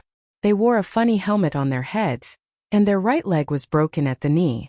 There were many wounds all over their body, and blood was still gushing out of the broken arms and legs. The external injuries were very serious, and a large amount of internal energy had been sucked away. The river of life, which could bring ordinary people back to life and restore them to their best condition, was just a drop of blood to him. Now any Tom, Dick, or Harry could kill him again. He was also very practical. As soon as Thea raised her sword, he teleported away and went to another universe. Damn, he ran so fast. Thea had 3 choices now. Chase after the one-drop anti-watchers, join forces with the ghost to deal with the Dark Thea, or continue to PK with the Black Death King. She rejected the first choice. The anti-watchers ran away without a sound, and she did not have the coordinates to chase after them. She did not dare to chase after the Dark Thea. The eclipse was not a joke. If they were in this time and space, she would not be afraid at all. With the power of all intelligent life, she could even fight against the vengeful spirit of God. But the opponent was smart. He attacked across worlds and ran away. She did not dare to chase after him. The blank lantern would not be of any help in the parallel universe. There was no place to charge it, and the lantern ring would run out of energy. She was still a little bit away from the level of God's smuff. The holy sword tapped the Black Death King lightly. The troublemaker ran away. Brother, let's continue fighting. The Black Death King looked around. The attacks of the Black Lanterns had increased by 30%, but he was not happy at all. Because the total energy source was destroyed, the Black Lanterns in the universe needed him to provide energy. Countless death energy was being extracted by the Black Lanterns and turned into energy for the lantern rings. There were 3.9 billion lantern rings, and less than 10 million of them were offline. How could he hold on with this number left? There was nothing to say. Let's run. As the incarnation of death, he did not lack time. The Black Death King definitely did not learn the Stanislavski theory. He did not hide his intention to run. No matter how stupid Thea was, she would not let him run away. Countless white lights appeared at the tip of the sword. Like a ball of dense silk, they wrapped around the Black Death King. The white lights were so dense that there would definitely be accidental injuries. It could pass through normal people, but if it passed through a Black Lantern, they would die. Chapter 856. The white light wrapped around the Black Death Emperor's left foot, and his retreating movement slowed down. Thea took the opportunity to fill her sword with emotion and slashed at the back of his heart. With a puff, an unbearable stench spread in the air. The young lady, who was a bit of a clean freak, endured it and stirred the holy sword in his body again. You can't kill me. The Black Death Emperor seemed to be explaining something very normal. His body shattered into dust, but in less than a second, his aura reappeared on a Black Lantern. His body stretched, holding a long stick in his hand. He was still as skinny and bony as before. Could he freely switch between all the Black Lanterns? The Black Death Emperor was not a living being, but more like a collection of consciousness. Conventional methods did not seem to work. Thea did not know whether to fight a war of attrition or not. The first to collapse would definitely be the elderly and children. She was a bit hesitant. The Black Death Emperor set up a barrier in front of him and turned to leave this world. This was the time to show the value of a hero. Hal Jordan was covered in green light and crashed into the Black Death Emperor. Hell no. Carol Ferris knew that the Black Death Emperor was covered in death aura. She shouted and rushed over to help. The Black Death Emperor, who was about to take a step forward, was knocked back. His barrier was used to defend against Thea. He did not know that there was such a stupid person beside him who dared to crash into him with her body. Was her brain made of water? The green light shattered, and the death aura spread from the shoulder to the neck to the face. Hal Jordan's life was about to end in less than a second. The young lady was very reliable. She put down her worries and helped Hal disperse the death aura before turning to fight the Black Death Emperor. The two continued to fight. Every second the Black Death Emperor lasted, he lost a lot of death aura. He had to give up part of the Black Lantern rings. All the Black Lanterns in the universe suddenly paused for a second, and then some of the rings left the host and flew away. This made many intelligent planets feel relieved. Thea was very sensitive to death aura. Of course she saw this change, but she could not stop the Black Death Emperor from increasing his supply. The gratitude of all intelligent life in the universe turned into countless prayers that filled the scales of order, and Thea could not stop it. Black Death Emperor's only thought was to run. He absorbed the Black Mountain from before and continuously logged off Black Lantern to maintain himself. Thea no longer took the initiative to attack. Instead, she used more defensive methods to reduce consumption. At the same time, she had the heroes attack with all their might. The Death Aura was completely connected, but the Black Lantern and the Black Death Emperor's defense was on a completely different level. The Black Lantern that the heroes destroyed was actually a part of the Black Death Emperor. Once this part of the Death Aura was destroyed, it was gone. The situation heated up. Gone recalled all the green lights left behind on Odium, and the scattered green lights all over the universe. Everyone raced against time to destroy the Black Lanterns. Thea also used her ultimate skills from time to time, causing white light to scatter in all directions like rain. She controlled it very well. The white light could only kill the enemy and destroy the Death Aura, but it could not resurrect them. You can't run.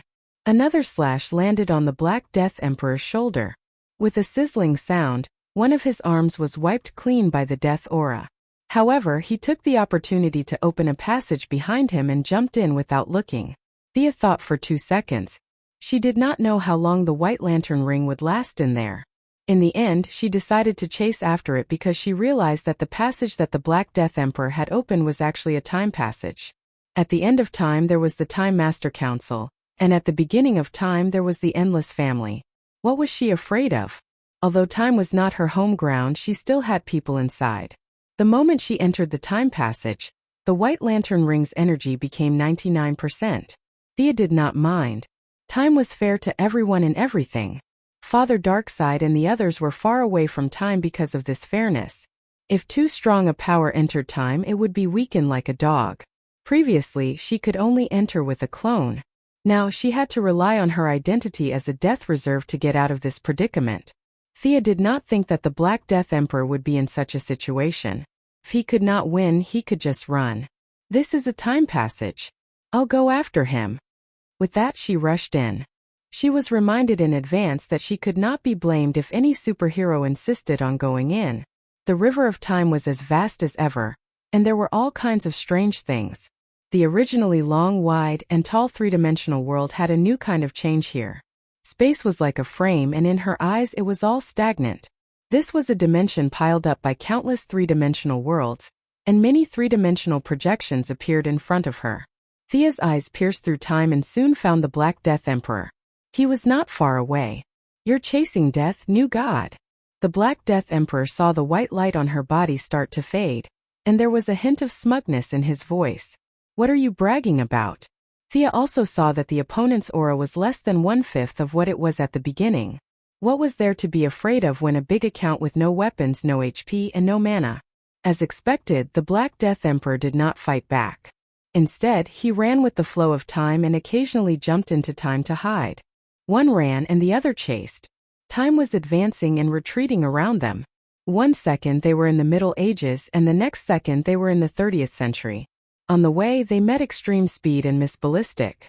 Thea waved at them, indicating that this was a big boss, and that they should go back and rest. They kept jumping through time, sometimes fighting, sometimes running. Time weakened the Black Death Emperor very little, so little that it was almost non-existent.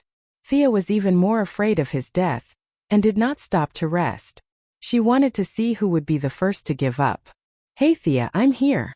When they quickly passed through a certain time segment, Thea seemed to hear someone calling out to her from below. But how was that possible? Her dynamic vision was unparalleled. Even if it was just a quick glance, she could still restore the person's appearance in her mind. He was bare-chested, wearing cloth pants, and had a face full of beard. He seemed to be on a ship. Who was this person? She thought for a long time and suddenly thought of someone. Damn, that was Bruce Wayne. This guy wore a mask every day. If it was not for that highly recognizable square chin, it would not have been so easy to recognize him. She continued to chase the Black Death Emperor, but she sent a message to the Golden Vanguard, telling them to bring Master Bruce back to the vanishing point first. Stop right there. Thea shot out 2 rays from her eyes. Ever since she killed the god of hunger, her rays had become even more powerful. They were probably 40 to 50% of the power of the Omega Ray now. She could not kill the Black Death Emperor. She could not do it, and neither could Darkseid, but she could stop the enemy for a while. The Black Death Emperor did not use his body to block the attack. He ran 2 steps to the left and found that the ray could track him. Helpless, he used the shackles on his left wrist to smash the ray away. Chapter 857.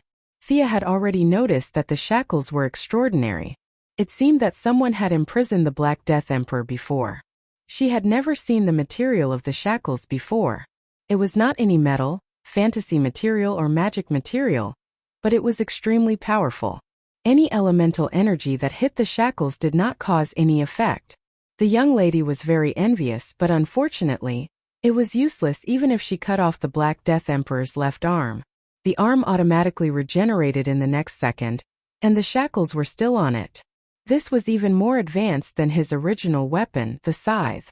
After knocking away the tracking beam, the Black Death Emperor did not even have time to celebrate before he heard a loud boom. A giant beam of light from outside the time directly hit the Black Death Emperor. The beam of light was filled with a violent and destructive aura, as if a universe was roaring. The time it passed by was shattered, and all kinds of colorful fragments scattered into the long river of time. Antimatter cannon? Thea did not have time to think about the trouble that would follow. She jumped back 2 timelines. She could not be mistaken about such a powerful antimatter cannon. Did the Anti-Watcher shoot the Black Death Emperor from outside the time? She wanted to leave the timeline, but seeing that the Black Death Emperor did not respond and was floating away along the long river of time, she hesitated and decided to seal the Black Death Emperor first. It was normal for the Anti-Watcher to shoot the Black Death Emperor. A multiverse level being trapped in the main energy source of the black lamp like a battery was unbearable. It was reasonable for the Anti-Watcher to take revenge. It would be abnormal if he did not take revenge. After all, the Anti-Watcher was a big shot who had destroyed countless parallel universes. However, he had a grudge against the Black Death Emperor, so Thea was not sure what his attitude towards her would be. After following the Black Death Emperor for more than 10 minutes in the long river of time, Thea saw that the Anti-Watcher had stopped and did not do anything else. Only then did she let down her guard. Was it because the guy was too heavily injured? He fainted after a single shot? That was the only explanation she could come up with. Many years later, she found out how much the anti-supervisor hated the Black Death Emperor. He did not care that he was almost out of health and forced himself to cross time and space to fire a shot at the Black Death Emperor. After that, the cannon exploded and the anti-supervisor fainted. At this time, Thea fished the Black Death Emperor out of the river of time. It could destroy a parallel universe in one shot.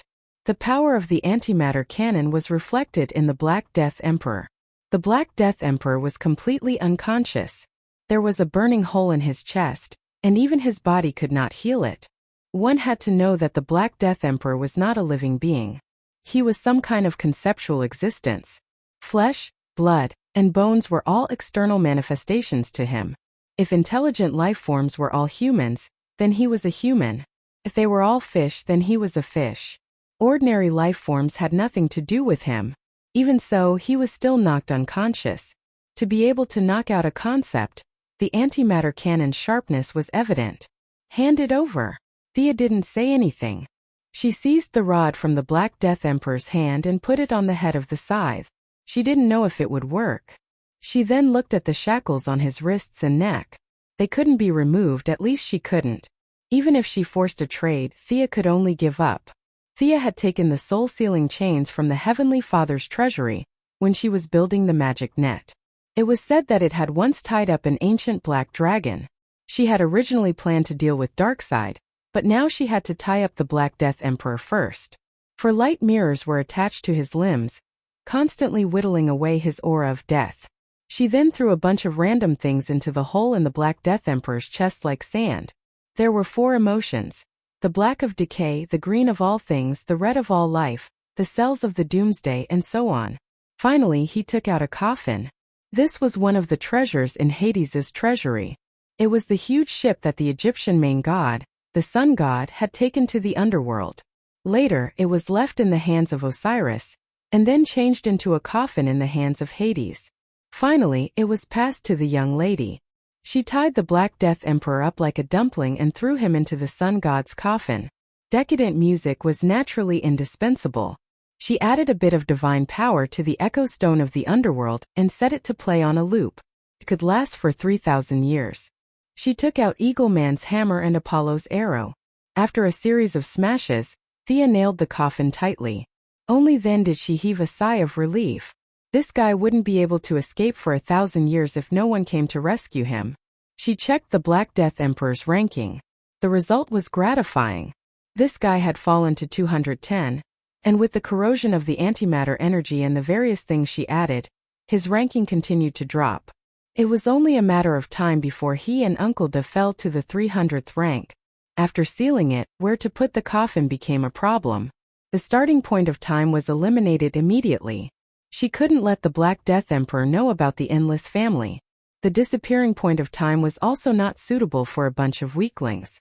Even the entire timeline wasn't suitable. Parallel universe wasn't good either. Who knew when someone would come to rescue him? Actually, it was best to throw him into heaven. However, Thea didn't have any relationship with the angels. She suspected that the shackles on the Black Death Emperor's wrists and neck came from heaven. Only the archangels, who also used the light of life, Michael and Lucifer, who had the power of creation, had the ability to take down the Black Death Emperor at his peak. In the end, she placed the coffin in Old Shazan's Stone of Eternity. Ordinary people couldn't come here, and those who weren't ordinary wouldn't come here either. It was a relatively safe place. Seeing that the cleanup work was done, she set up a few triggering alarms. It was better to be safe than sorry. Even if someone came in and tried to open the seal, she would be prepared. After that, Thea teleported to the disappearing point. Hi. Wearing a blanket, Bruce looked like he was rescued after a shipwreck. Seeing her come in, he greeted her with a normal expression. Golden Vanguard was checking various data on the other side and shook his head at Thea. What's wrong? What's wrong with me? Bruce's voice was a little hoarse. Thea didn't say anything. She picked up the report and looked at it. Then she stared at Bruce and looked at it twice. She signaled for Golden Vanguard to explain. The Golden Vanguard recounted everything that had happened since he went missing. I messed up the timeline? If I go back, I'll... To be honest, when he saw Thea, Bruce was very happy. He didn't know how long he had been drifting in the timeline, but Golden Vanguard didn't bring him back to Gotham. Instead, it brought him to this strange place. As smart as he was, he already had a hunch. All right, I should pay for my recklessness. Killing me will solve everything, right? His expression was still calm, as if he was talking about something that had nothing to do with him. Not really. You're our comrade. The Justice League won't give up on you. Here, take this. Thea said as she passed Black Death Emperor's staff to him. Batman looked at the staff in his hand. What was this? It was black and cold to the touch, as if his blood and bones were frozen. Chapter 858. Seeing that Bruce only frowned slightly, Thea thought to herself that it was just as she had expected. Ordinary people would not be able to touch the Black Death Emperor's origin weapon. After all, the weapon and the body were completely similar in nature to a certain extent. Batman still had the Omega effect in his body. Although it was not much, once he returned to the real world, he could still blow up half the universe. She pointed at the staff.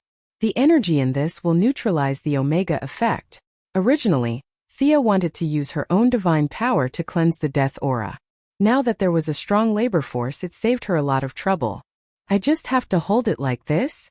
Bruce felt that she was hiding some information. At least she did not tell him everything. If you want to be faster, you can swing it like a staff. The faster your stamina is depleted, the faster the Omega effect will dissipate. Hearing that it was so simple, Bruce put aside his doubts and was happy. At least he did not have to die. As a martial arts master, Bruce knew 127 types of martial arts. If he could teach Nightwing the short staff, he naturally knew the long staff as well. He did not swing the staff like an idiot. Instead, he started to practice Wulong Bagua staff, Yaksha staff, and Antiochus Night staff techniques. Batman knew a lot of things. Thea had nothing to do, so she suppressed her strength and sparred with him twice. Finally, after half a day, just as Bruce was getting excited, a gust of death aura exploded. It flowed along his palm and arm and rushed towards his heart. Let go. Thea snatched the long staff away. At the same time, she used the white light to disperse the death aura. She checked again. Okay, the omega effect has been eliminated. Your body is back to normal. After dealing with the big problem, it was time to go back. Bruce knew that this Golden Vanguard was an older version. It was slightly different from the one he knew. He also heard about the chaos in Gotham, the battle for the cloak, and the night of darkness. He wanted to go back to help. Thea thought for a while. You can only go back to my point in time. It's impossible to go back to when you disappeared because that timeline has been solidified. Who solidified it? Bruce didn't quite understand. By me, because I've experienced all those things before. If your power doesn't surpass mine, you won't be able to change those things. At any rate, it's very complicated. Thea almost fainted at the end. Knowing that he couldn't stop these things from happening, Bruce still felt a little down. Thea gave him an example. Look at the Golden Vanguard. He can only appear in my timeline for 3 seconds at most before he's squeezed out. This is because there's another Golden Vanguard in my timeline. If you want to go back to the time before the incident, you'll also face the same problem. Although there won't be two, Bruce, I've experienced those things. For you, it's already happened and can't be changed. Even if there's no road ahead, the road I've walked is the road. No one can change it. Thea bragged a little. Even she felt that she was great. Bruce looked at her carefully for a long time. He didn't understand but felt that she was awesome. The omega effect was dispelled. Thea brought Bruce back to Gotham. The night of darkness was over. All the black lights were switched off and the sun rose again. However, it would take a long time to calm the chaos. Seeing that Bruce had returned, the old butler, Fu, was so excited that he almost jumped up. Thea hurriedly comforted the old man, hoping that nothing bad would happen to him. Even if he was revived by the white lamp, he would still have to pay the price. The old butler thanked her profusely. Not long after a night of fighting, Dick Grayson, Damian, and Catwoman all ran out. Bruce hugged one, then another. Thea saw that there was nothing for her to do and politely left. As for who would be Batman in the future, they could discuss it among themselves. As soon as he entered the house, he saw Oliver sitting on the sofa. Diana was chatting with him while holding a cup of coffee. After briefly talking about the follow-up of Black Death Emperor, they got to the point. Can that white light still be used? Oliver asked anxiously. Diana also listened attentively. I know what you mean. Old Robert, right? I also want to revive him, but unfortunately it's not that easy. The revived person's life is not complete. This kind of revival is more like a loan. You borrow life force from the origin of life to revive yourself. After that, you have to work like a horse to repay the debt. Oliver felt that he didn't quite understand. That's it? It didn't seem like there was much of a burden between the lines. Diana understood. What Sia means is that the resurrected people will do a lot of things according to their will, whether right or wrong, at least against their will. The origin of life doesn't have our view of good and evil. It only wants things that are beneficial to it. That's right. The origin of life you're talking about has a weird name. It has a name. It's called the spirit of existence. It can order the revived person to do anything. Thea added. Life and death are relative. These powers shouldn't be abused, especially for us. If our loved ones are revived, what will the other superheroes think? Will their loved ones be revived too? Superman's adoptive father, Barry's mother, Neptune's father, and Hal's father. Will they all be revived? What about ordinary people's loved ones? The room fell into silence. You're right. I was too naive. Oliver looked depressed. After sending Oliver away, Thea changed into her home clothes and lay in Diana's arms, enjoying a rare moment of peace. Gently stroking her golden hair, Diana felt that she had something to say, but she didn't know where to start. Thea was very sensitive. She looked up slightly. Something to say? Is it about the revival? No, I just feel that you seem to have gone too deep into those dark positions of the gods. This seems like... The Valkyrie hesitated. She was very careful with her words. Thea smiled. Like I said in the battle, death isn't bad luck or a curse. It's a blessing. Everything will welcome death.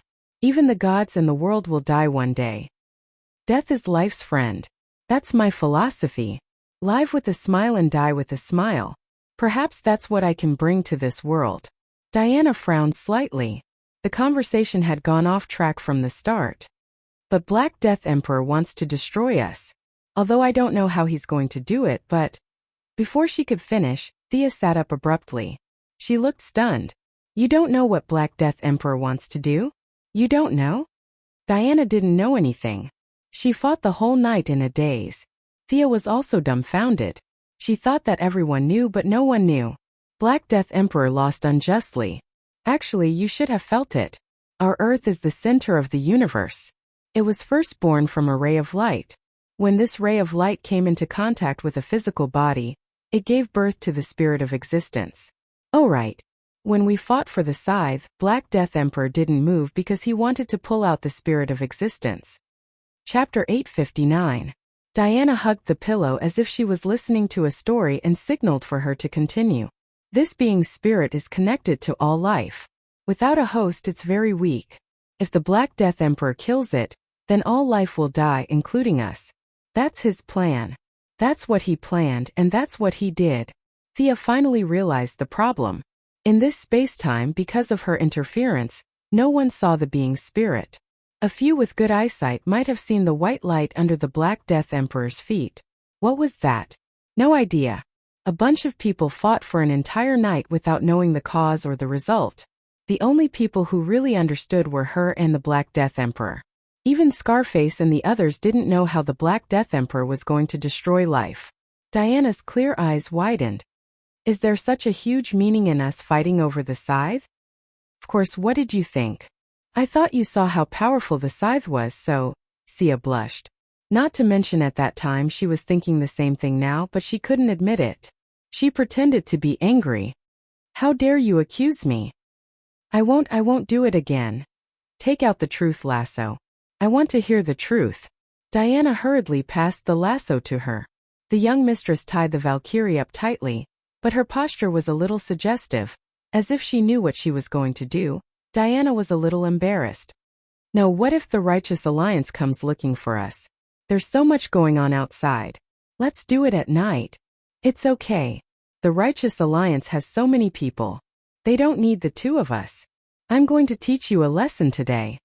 Sia licked her earlobe from her ear to her smooth chin, and up to her delicate red lips. The tip of her tongue teased her wantonly, and then she raised two fingers that were as white as jade. You dare to say that I'm deep? Today I'll show you how deep I am. Tied up tightly, Diana could only beg for mercy. It's too deep. Don't. Knowing that her lover was still on the path of justice, Diana let go of her worries. The two interacted for a while.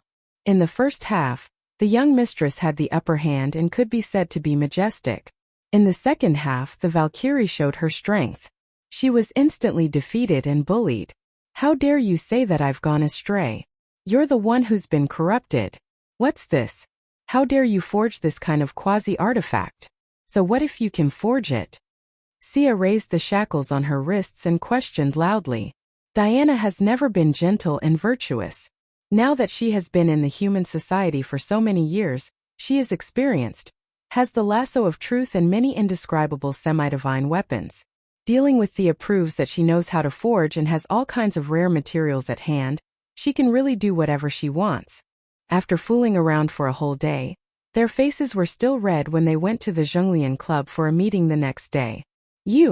As soon as Diana entered, she saw Bruce wearing Batman's vest and sitting on a chair. She was so surprised that she almost cried out. She finally remembered that there were still a few people who didn't know his true identity, so she held it in. Bruce was also stunned. He curiously glanced at the two goddesses. What was the meaning of their expressions? As if they had seen a ghost. My return is such a big matter. Why didn't you tell each other about it? You're so good at keeping secrets. Diana is smart. She glanced at Thea, meaning why didn't you tell me about this? Sia smiled bitterly. She had really forgotten about it. Their interaction had been so intense. Who would remember this? After a few simple words about the Bat Team, Dick Grayson was glad that Bruce had returned. He should continue to carry the heavy burden of Batman. He happily took off his vest and went back to be his own Nightwing. There were naturally changes. Tim continued to be his own Red Robin and even wanted to form his own hero team. He was unwilling to return to Batman's side. Now Bruce could only team up with his own son, Damian. Whether it was the first, second, or third generation, every generation of Robin seemed to want to leave his side. This was really interesting. The people from the Zhonglian Club arrived one after another, all of them sweating profusely. It was obvious how complicated the aftermath of Night of Darkness was. Superheroes were known for their sharp eyes. Batman's chin feature was so obvious that everyone could see it when he appeared again. However, no one said anything. Only Superman nodded. "Yo, your Green Lantern changed again?" Thea was slightly stunned when she saw Kyle Rayner enter. Kyle Rayner, the artistic and emotional Green Lantern who could become a White Lantern, was still a young and inexperienced lad. He was very cautious in his answer to Sia, a super beauty who was known to everyone. The people from the Zhonglian Club didn't interrupt their conversation. To Thea, Green Lantern was no secret. However, to the other superheroes, the Green Lantern Corps was extremely mysterious. They naturally pricked up their ears to listen to the inside story. Actually, there wasn't any inside story. Thea understood after hearing a few words. After Black Death King retreated and Black Lantern went offline, Scarface couldn't do anything alone and was captured by the superheroes. The four Guardians also successfully escaped. It didn't take much information from the universe to know that the Green Lantern Corps had suffered heavy casualties in this battle. There was a shortage of manpower everywhere. They definitely couldn't leave 4 Green Lanterns on Earth to play mahjong. The Guardians left the rookie Kyle Rayner and transferred all the experienced ones away. Guy Gardner returned to the main planet to train soldiers. John Stewart went to Sector 1313 to be stationed on planet Zonshire. What about Hal Jordan? Thea asked, somewhat puzzled. The Flash and Green Arrow, who had a good relationship with Hal, also looked over. Kyle Rayner was embarrassed. He was stripped of his ring by the Guardians.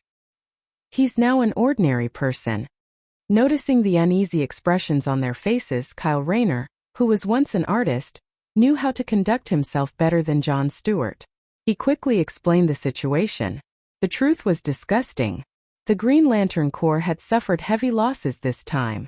Just the Guardians alone had died, one was missing, and more than half of the 7,200 Green Lanterns had died in battle. Therefore, someone had to bear the responsibility or intimidate the remaining people.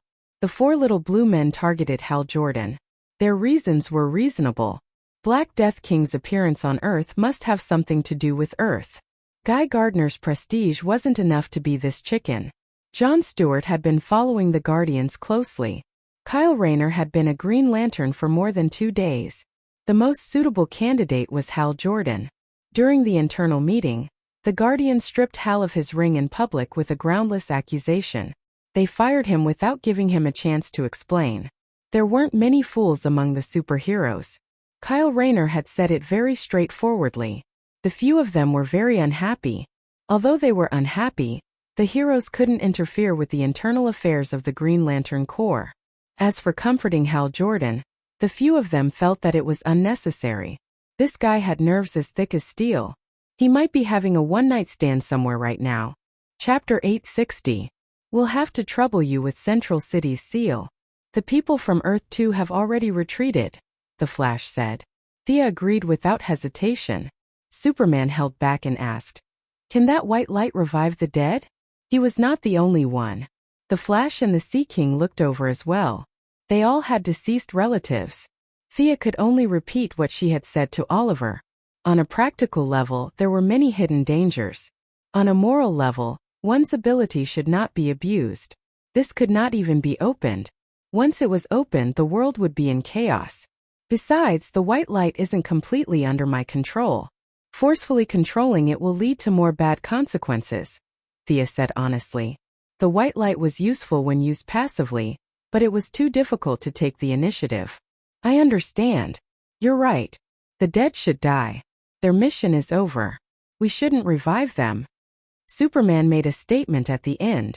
It was both for everyone and for himself. But what about those who have been revived? What about them? Do they still have their nature? Do we need to monitor them first? The Sea King suddenly thought of a question. Who has been revived? Thea was busy talking.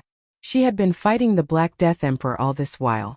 Apart from counter-surveillance, she only knew that Felix Faust had been captured by the Spellbreakers after his revival. She only knew this because her subordinates had reported it to her. She did not pay much attention to the rest. Click click. The screen lit up with pictures. Although Batman had just returned to the team, he had clearly done a lot of homework. He did not show any signs of unfamiliarity and was still working as the team's brain. Even though she had a good relationship with Nightwing, Thea still felt that Bruce was 100 times better than him. Captain Boomerang, Nick Nacro, Felix Faust, Giovanni Zatara, Defying Lightning, Boston Brand, and these two winged extraterrestrials.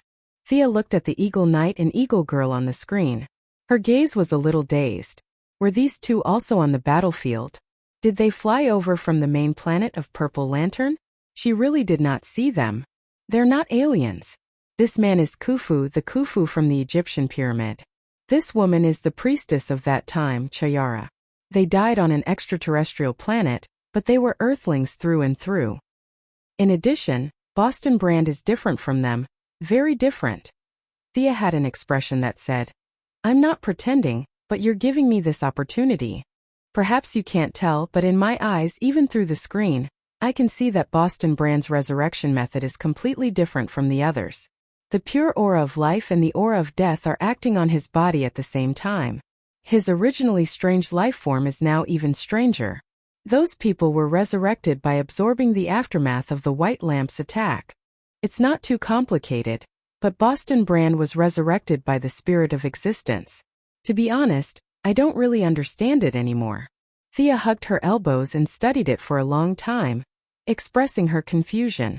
It didn't seem like a living person, but it didn't seem right to call him a dead person either. Well, I think I came out with him, The Atom Man asked bitterly. Thea turned around and looked at him, shaking her head and nodding her head. She didn't give up until Atom Man's face turned pale. You're fine. It's just that the life aura is making you abnormally excited. You won't be able to sleep for a week. Speaking of which, how did you enter the Black Death King's body? The Atom Man told her all about his adventures with the dead man. Thea could only admire their great adventure. The Black Death King's body was rotten, which indirectly meant that he didn't come to Earth in his prime. Keep a close eye. Seeing that they didn't come to a conclusion, Batman made a concluding speech.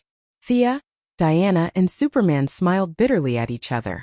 As expected, the familiar Batman was back. After the war, there were a lot of things to deal with. Although the white lamps in Seaside City dispelled the aura of death, after the black lamps went offline, there were corpses everywhere that needed to be dealt with. This job could only be left to Miss Thea. After all, this job required the coordination of various parties. Superheroes couldn't go door to deliver corpses. Whoever's family was taken away would have to make countless calls to contact millions of families. The workload was so huge and complicated that no one's superpower would be of any use. They had to rely on the government. Superman volunteered to go to the moon to deal with Solomon Grundy's body. The rest of them also split up to deal with their own matters. Thea first went to Central City to seal the passage between the two worlds. The cutting-edge technology laboratory was razed to the ground and 1/5 of the city was destroyed. The Lightning Squad rented an apartment as a temporary shelter. They were all very busy. After sealing the passage, they said a few words and turned to leave. When she arrived at Seaside City, she found that it was like a large funeral home. The local police, the city government, the city council, and all kinds of public welfare organizations were helping, but it was still very busy. The corpses were piled up together and the scene was too messy. Sia hurriedly walked past and saw two young people fighting over it. "This is my father's body." The young man pulled the corpse's leg and wouldn't let go. The other burly man with tattoos all over his body and earrings said in a muffled voice, "This is my boss's body. Look, there's a bullet hole in his leg." Quarrels like this could be seen everywhere. The government actually couldn't figure out why the corpses had come to Seaside City, and fooled the people that it was all an alien conspiracy. The people were generally thick-skinned. Many of them were corpses that had been dead for many years, so they weren't very sad. Most of them came with the intention of compensation. That's right. The government and the consortiums controlled by a few superheroes collectively paid a sum of money to take the bodies away and rebury them in the coffins. The Congress didn't stop them either. Everything was handled specially. A huge amount of money was now parked in the Seaside City government's account. After the news was released, millions of people came early in the morning to claim the corpses. There were a total of more than 1 million corpses. Excluding those that were beaten beyond recognition, there were less than 800,000 who could be recognized and whose original appearance could be seen. Therefore, it wasn't surprising that 2 or 3 people would fight over a corpse. Thea had nothing to do with this. She couldn't wear a white lamp and cast a great resurrection spell on the spot to resurrect all the dead and send them back to their homes. That wasn't realistic at all. The government personnel were all old foxes. They could completely distinguish between the real and the fake. She came to Seaside City mainly to deal with the 7 Lantern Corps. The Black Hand was a hot potato. Thea had no interest in this Black Lantern ring that could only be worn after death. She handed it over to the Green Lantern Corps to choose a place to lock up. Green Lantern, Yellow Lantern and Purple Lantern left in batches. The Saint let a few of his underlings return to Odium while he stayed behind. He felt that the people of Earth were very emotional and was prepared to recruit a few more members. Chapter 861. Recently, the Saint had been pestering Barry to explain the path of hope. Barry was about to get married and was busy every day. He had to work at the police station and fight criminals. How could he have the time? In the end, he chose to reject the Saint's invitation to join the Blue Lamp team. The Saint had no choice but to leave Earth. He wanted to find the Blue Lamp Beast, the luminous room phoenix, a phoenix with 3 faces. When Thea wore the white lamp, she saw its figure. Atakitas took the big blue cat named Spirit Star to kill a few cat abusers. After that, he returned to the 666 fan area with the red lamps. The only one that stayed on Earth was the orange lamp.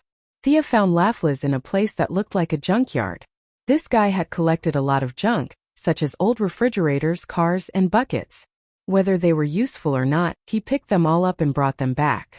"Hey, what are you doing?" Miss Milady flew in the air and saw Laffles sitting on a 3-legged stool and writing rapidly. However, his right hand was still holding the lantern, so he could only write with his left hand. With 3 claws, the way he held the pen was like holding a dagger. "I'm writing." Perhaps it was the white light that washed away the murderous aura on Sia. Laffles raised his head and looked at her, speaking with a calm expression. Thea also felt a lot calmer. She looked at Laffles' so-called writing materials and laughed in anger. This guy found a roll of toilet paper and wrote a lot of words on it. Fortunately, the light ring had a translation function, so he wrote in English. From shampoo to slippers to trains and planes, this orange lamp wrote more than 10 meters of content on the toilet paper. "You're going to send this to Santa Claus?" Thea pointed at the long piece of paper and asked, not knowing whether to laugh or cry. Laffles was overjoyed. Yes, Baldy said that this Santa Claus can fulfill all wishes. You guys have a really good place here." Thea was speechless.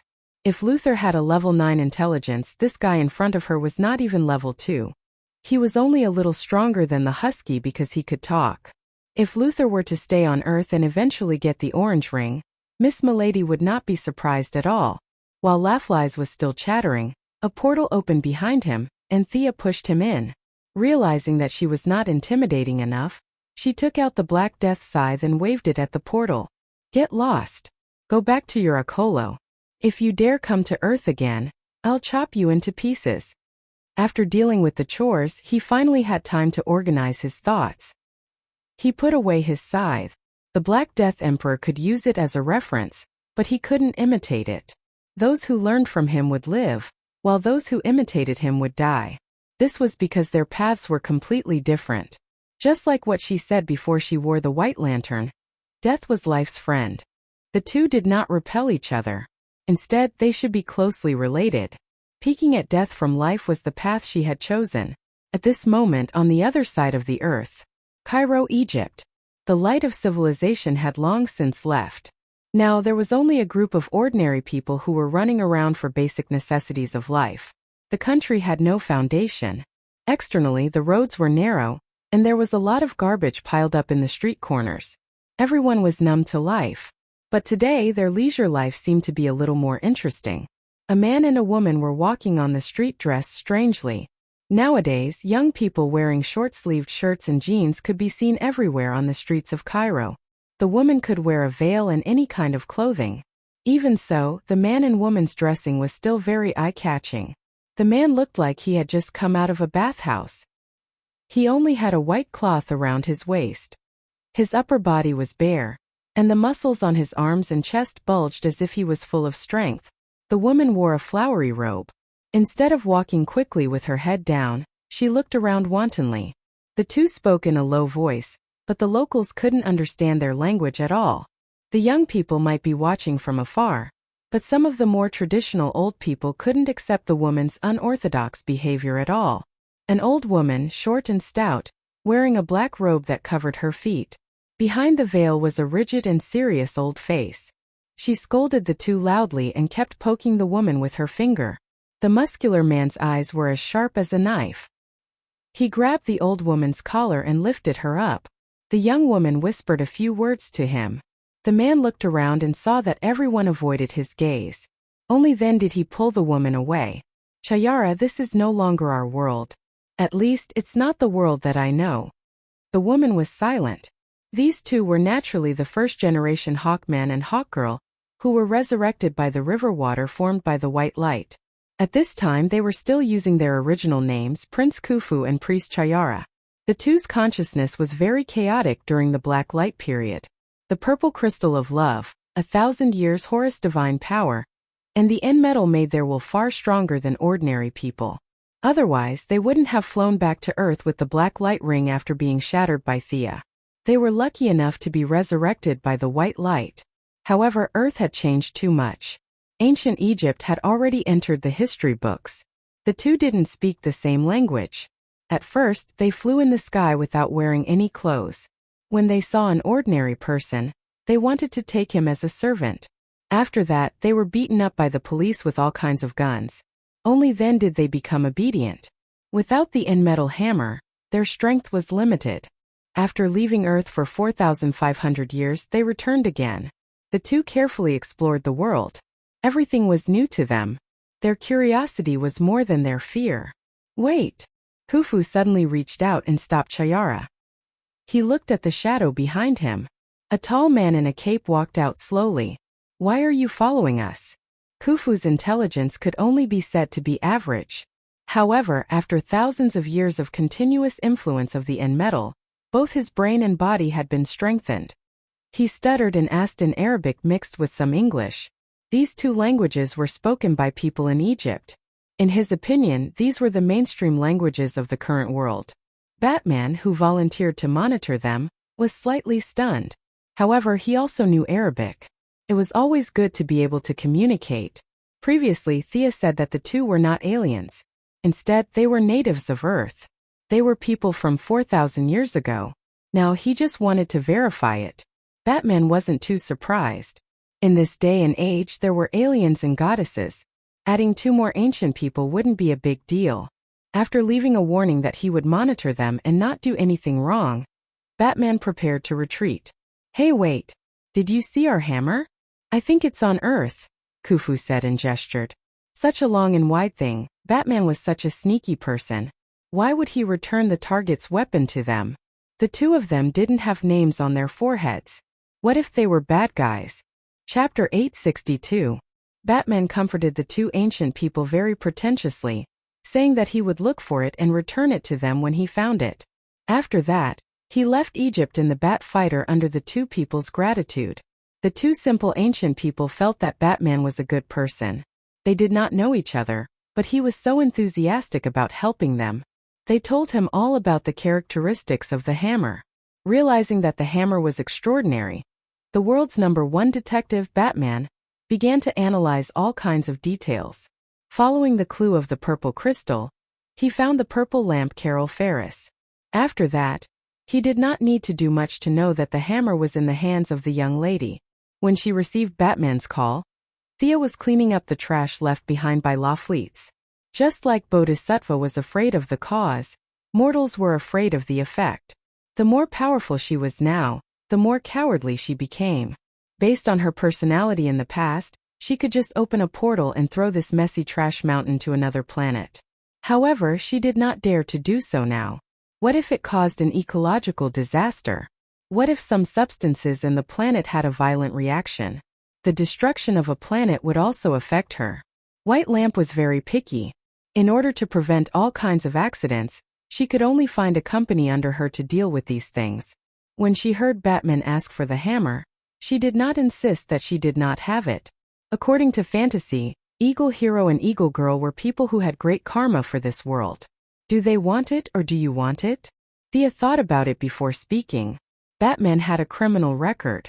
It was not impossible to return it to Eagle Hero and Eagle Girl, but giving it to Batman would require some consideration. This thing is not magical equipment, is it? No, it's pure metal. It won't explode and affect the timeline, right? No, it's pure metal. The spaceships that landed on Earth before were all like this. Thea was silent after saying that. Batman was just short of saying, "Hurry up and throw it to me so that I can study it. Bruce, you can research it, but remember to return it to them. They are not bad people. They might be superheroes in the future." After that, Thea sensed Batman's location and opened a portal. She threw the Hawkgirl's hammer, which had lost all of its spiritual chi after smashing the Black Death Emperor, to him. As for the Hawkman's hammer, it was gone. After thinking for a while, she threw the Horus's bracer over. It was useless to her, but it would be of great help to the Hawkman. Under her repeated pleas, Batman promised that as long as they didn't do anything bad, he would return the money to them as soon as possible. Thea had reservations about this. Batman was similar to her. Most likely it will also be a hollow hammer, right? Thea was very confident in Batman's black technology, and metal was not a problem for him. On the home planet of the razor-sharp insectoids, deep within the planet's core, there was a spacious prison cell. Kerrigan had taken it out to entertain the nameless guardian who was here as a guest. Huge chains hung him in the air, and a few insectoids were injecting hallucinogens through their tentacles. The guardian's old face was like a piece of wood, without any change, even though his consciousness was immersed in various illusory worlds. How is it? Thea had been busy for 2 days before she remembered that there was still a captive here. She quickly teleported over, ready to study the guardian's eternal life. This old guy is very stubborn. He didn't give me any useful information. Kerrigan was a little scared. She had spent a lot of effort to capture this guardian, and lost a lot of her subordinates. She did not expect that after being tortured repeatedly, the guardian would be completely unmoved. Thea looked at the little blue man and sneered. Other than Gansett, the rest of these guys were the scourge of the universe. She had no pressure to deal with them. After thinking for a while, she said, "How about this? Focus on one thing and ask for his name." The reason why he is silent now is because his emotions have been stripped away. However, he will not completely give up on his name. As long as he remembers his name, the rest will be done naturally. Although she was skeptical, Kerrigan still went to carry out the task. In less than 10 minutes, she ran over and said that she had found something. His name is Haruba. He is a student of some big shot. He comes from planet Martis. That seems to be their home planet. Kerrigan told her the information she had obtained, as if she was asking for credit. Thea looked at the guardian who was completely unconscious. She separated a strand of her spiritual power and began to read his memory. His psychological defense collapsed completely. The little blue man's memory seemed to be unguarded and could now be viewed at will. 10 billion years of life had allowed them to experience too many things. Thea picked and chose. With her divine attainment, it took her a full half an hour to read all the memories. She knew some things, such as the guardian stripping away his own emotions to create the first light. She did not know some things, such as Haruba's teacher being the famous Kalana. 10 billion years ago, the Martis people were the earliest life forms born in the universe. They developed a powerful technological civilization that far surpassed the current era, surpassing Batman, Luthor, and Brainiac. As the leading scientist among his people, Kalana's thirst for knowledge was unparalleled. He tried to explore the mystery of the origin of the universe. This guy's black technology had reached a level that no one before him could surpass. He invented the cosmic probe and saw a giant hand holding the image of the origin of the universe. Just like how Batman inadvertently created the dark multiverse, Kalana's reckless actions also created the multiverse and the antimatter universe.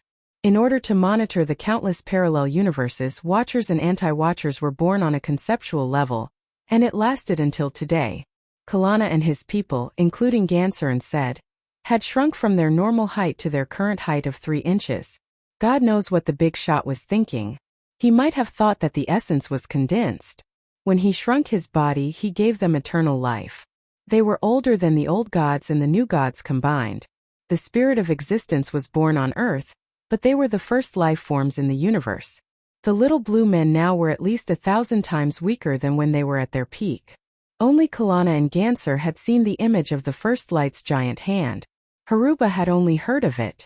However, they were still able to seal the first light after they shrunk. Judging from her memories, Thea felt that she was on par with the first light, or even slightly weaker. The Black Death Emperor could kill the first light instantly, but she was not at that level. Keep him alive. Don't let him escape. Thea did not kill this living dictionary of the universe, but she did not let him go either. This group of people had caused a lot of trouble in the universe. Killing him would be a waste. After leaving the main planet, she took a stroll around Earth before heading to the starting point of time, the base of the Endless Family. Her ranking had risen by a small amount, which meant that peeking into death from life was not a problem. The reason why she did not improve much was that she did not have much understanding of life. 75th place. The Black Death Emperor had dropped to 230th place. He would not be able to catch up to her in a short time. This made her sigh in relief. Chapter 863. Now she had 2 choices. One was to continue pursuing the Death Realm, while the other was to do the opposite and walk the path of death. There were no shortcuts to walking the path of life. After all, the spirit of existence was not her. The life equation would be of great help, but that would require her to break through the wall of origin. It could be said that danger and opportunity coexisted. However, the Death Realm could be achieved by burning willpower. This time she had saved the world by herself. The entire universe was grateful to her, and she had more willpower than ever before. Between the 2 choices, she chose the latter. Let's begin. Thea divided her mind into 3 parts. 1 part stared at her ranking, 1 part burned willpower, and the remaining part began to accept the various experiences of death. A large number of thoughts entered her mind. She kept those that suited her and abandoned those that did not. Her aura changed as well. Sometimes it was cold, sometimes it was gloomy. In short, it was not sunny at all. Slowly, she stopped paying attention to her ranking. Instead, she put on the white light ring and relied on the other intelligent beings to share her negative emotions. She had used up all her willpower. It took her a long time to get rid of the haze in her heart. F***ck as expected, shortcuts aren't easy to take. Thea could only feel her head aching. It was a real headache. The willpower of the beings had indeed brought her countless experiences. However, there were all sorts of things, and not all of them were suitable for her. She was dazzled by her choices. She felt that one made sense and another made sense as well. When she opened her eyes, she did not know how much time had passed. 60th. She looked up at her ranking. Thea was satisfied. She had a vague feeling that the death deity position was very close to her. It was only half a step away. After obtaining the death deity position, she could call herself the death goddess. This top-tier deity position would allow her to grow explosively. It would not be a problem for her to rival the Heavenly Father in Darkside. If it were before the Endless Family, she would have been so happy to obtain the death deity position that she would not sleep for the entire night. Now she felt very faint. The death goddess was nothing. Only by removing the word goddess would she be truly awesome. She sighed. She needed to settle down for a while and take that step with her own strength. After returning to Earth, she hovered in the air for a long time without alerting anyone. Finally, she mustered her courage and went to meet a person. Purgatory Island. Ever since Yao Fei left the island, there had been no signs of human habitation. Some of the animals on the island had sensed the waves of divine power emanating from her body, and without exception, all chose to hide. Thea took off her shoes and strolled on the beach. Looking at the ground she walked on, she felt a little disappointed. The sand that she stepped on was stained with a trace of death aura. Once the sand was collected and slightly refined, it would become a powerful semi-divine tool. Shaking his head and smiling foolishly, he looked in the direction and flew toward the southern end of the island. This was the place where Oliver had first set foot on Purgatory Island. Old Robert was buried here, but now that the tomb had been opened from the inside, Black Lantern made Old Robert's bones fly back to Star City. After dark, Oliver buried his father in the Quinn family graveyard.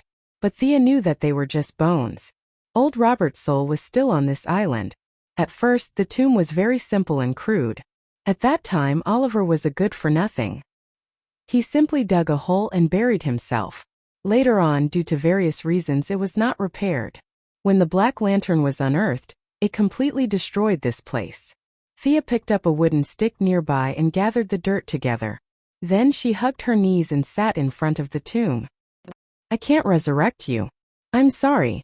After a long time, she finally thought of this sentence. I know. I don't blame you. Old Robert's shadow walked out of thin air and sat beside her. Thea was not surprised. The goddess of soul, half a step away from the goddess of death. How could she be afraid of ghosts? She chose her words carefully. I'm not. She wanted to tell old Robert about her past. She felt guilty towards him. Even though he was well aware of it, it would be different if she said it out loud.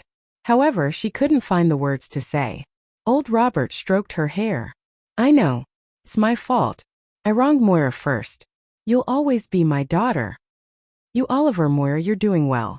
I'm satisfied. I don't blame him. He's my best friend.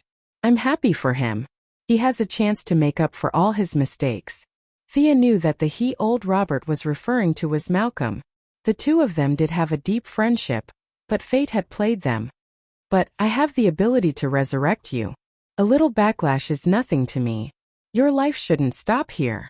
Thea said, pointing at the deserted island. My mission is over. You've all done well. That's enough, my daughter. Father. She watched old Robert slowly disappear into thin air and turn into a white light that shot into the sky.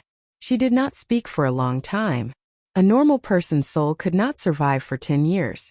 It was her obsession that kept old Robert. Now she had completely let it go. Looking at the place where old Robert disappeared, Thea smiled. Heaven could not wait to take him away. With old Robert's past, he was no different from a normal capitalist. Heaven? What a joke. Could those people who died under the Quinn Corporation's brass knuckles be fake? Heaven did something so illegal. It was obvious that they cared about politics. If she took half a step forward, she would be the goddess of death and the lord of the underworld. She would be on the same level as Heaven, the new creation star, and the apocalypse star. If she did him a favor now, everything would be easier in the future. She shook her head and stopped thinking about this mess. She started a fire not far away. The sea breeze blew, and she sat quietly for the night until the morning sun rose. She looked at her own path. Just a little bit more. There was one more thing that she needed to do. In a small town in Wisconsin, there were less than 20,000 residents. In order not to appear rude, Thea drove a car out of her local business.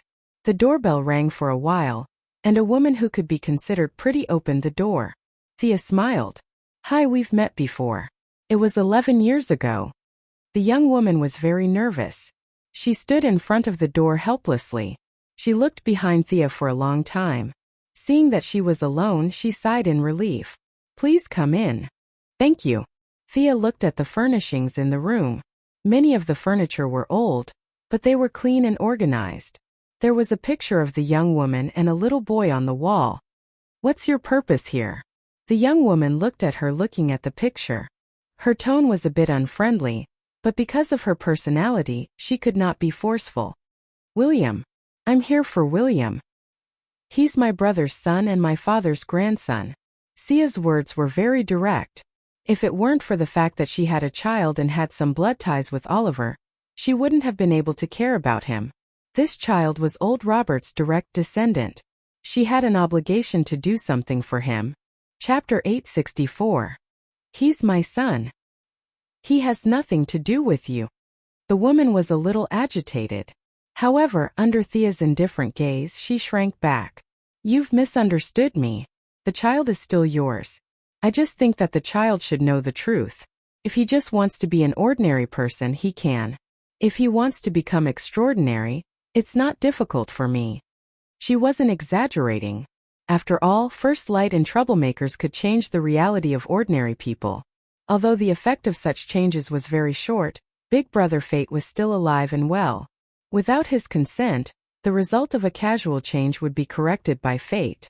Without the initiative to solidify, changing reality wasn't as good as it seemed. Thea wasn't far from that realm. She couldn't make a big change. However, after making a small change and solidifying it, it would be easy for her cheap nephew to add a talent. Even if he was a super useless person, she could still force him to improve. Now it was up to them to make a choice. Call the child out, or you can go in and talk to him. He's eavesdropping by the door. The young woman hurried into the bedroom to negotiate with the child. Thea waited leisurely. To her, this was just a mission. She didn't have any opinions about the other person's choice. Not long after, the young woman came out with the little boy. The little boy was about the same age as Damien. However, his eyes were filled with confusion and helplessness, like a flower in a greenhouse. "William, I'm your aunt. You can come to me if you have any trouble." She reached out and stroked the child's head. The child's nervousness eased a little. "All right, tell me your choice." The young woman hugged her son. "I don't love Oliver. I was just confused back then. We won't go with you." Thea nodded. She welcomed the woman's choice. After all, she was close to Shadow. Now that she was pregnant, she brought home another woman for her brother. No matter how she looked at it, she was going to cause trouble. Okay. But William, he's very smart. He should receive an excellent education. After some discussion, they finally agreed on everything. The child would still have the same surname as his mother. Thea only needed to ensure that he would receive excellent high school and university resources. The mother and son continued to live a peaceful life. Thea only had to make a few phone calls. "Are you still going to be an ordinary person?" On the way back, she was deep in thought. Even though she vaguely mentioned that the child had some talent, the mother and son still chose to reject it. Not everyone likes superpowers and wanted to be superheroes. The mother and son just wanted to live like ordinary people. Thea did not say anything more.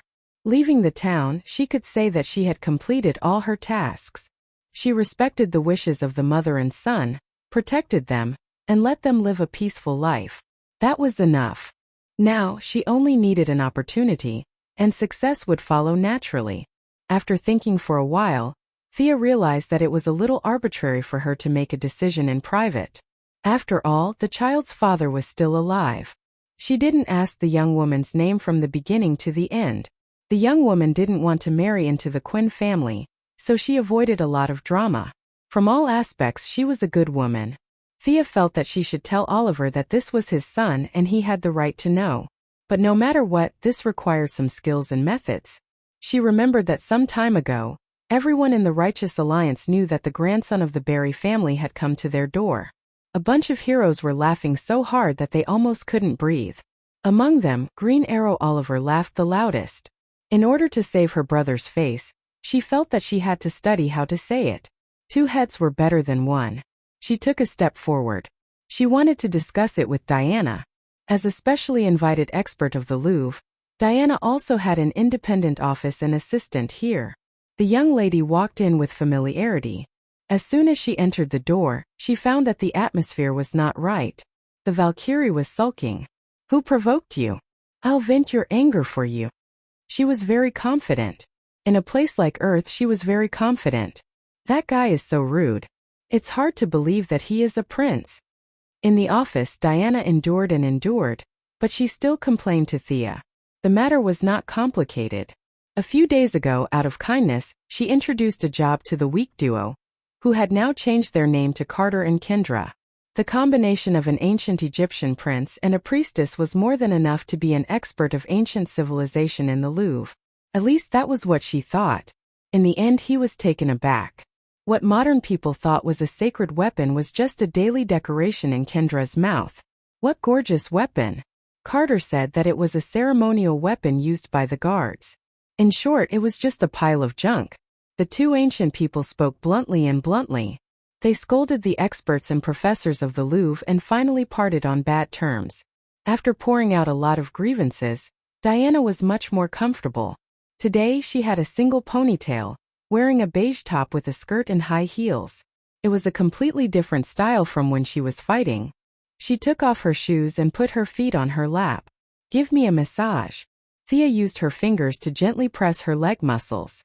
With their physique, they would not be tired even if they stood for 10 years. It was just that Diana was too strong and too self-disciplined. She always took it as her responsibility to protect mankind. She was clearly mentally young, but she pretended that she had seen through the world. She could only show the expression of a little girl when the two of them were alone. The young lady massaged from knee to ankle and finally scratched the soles of her feet twice.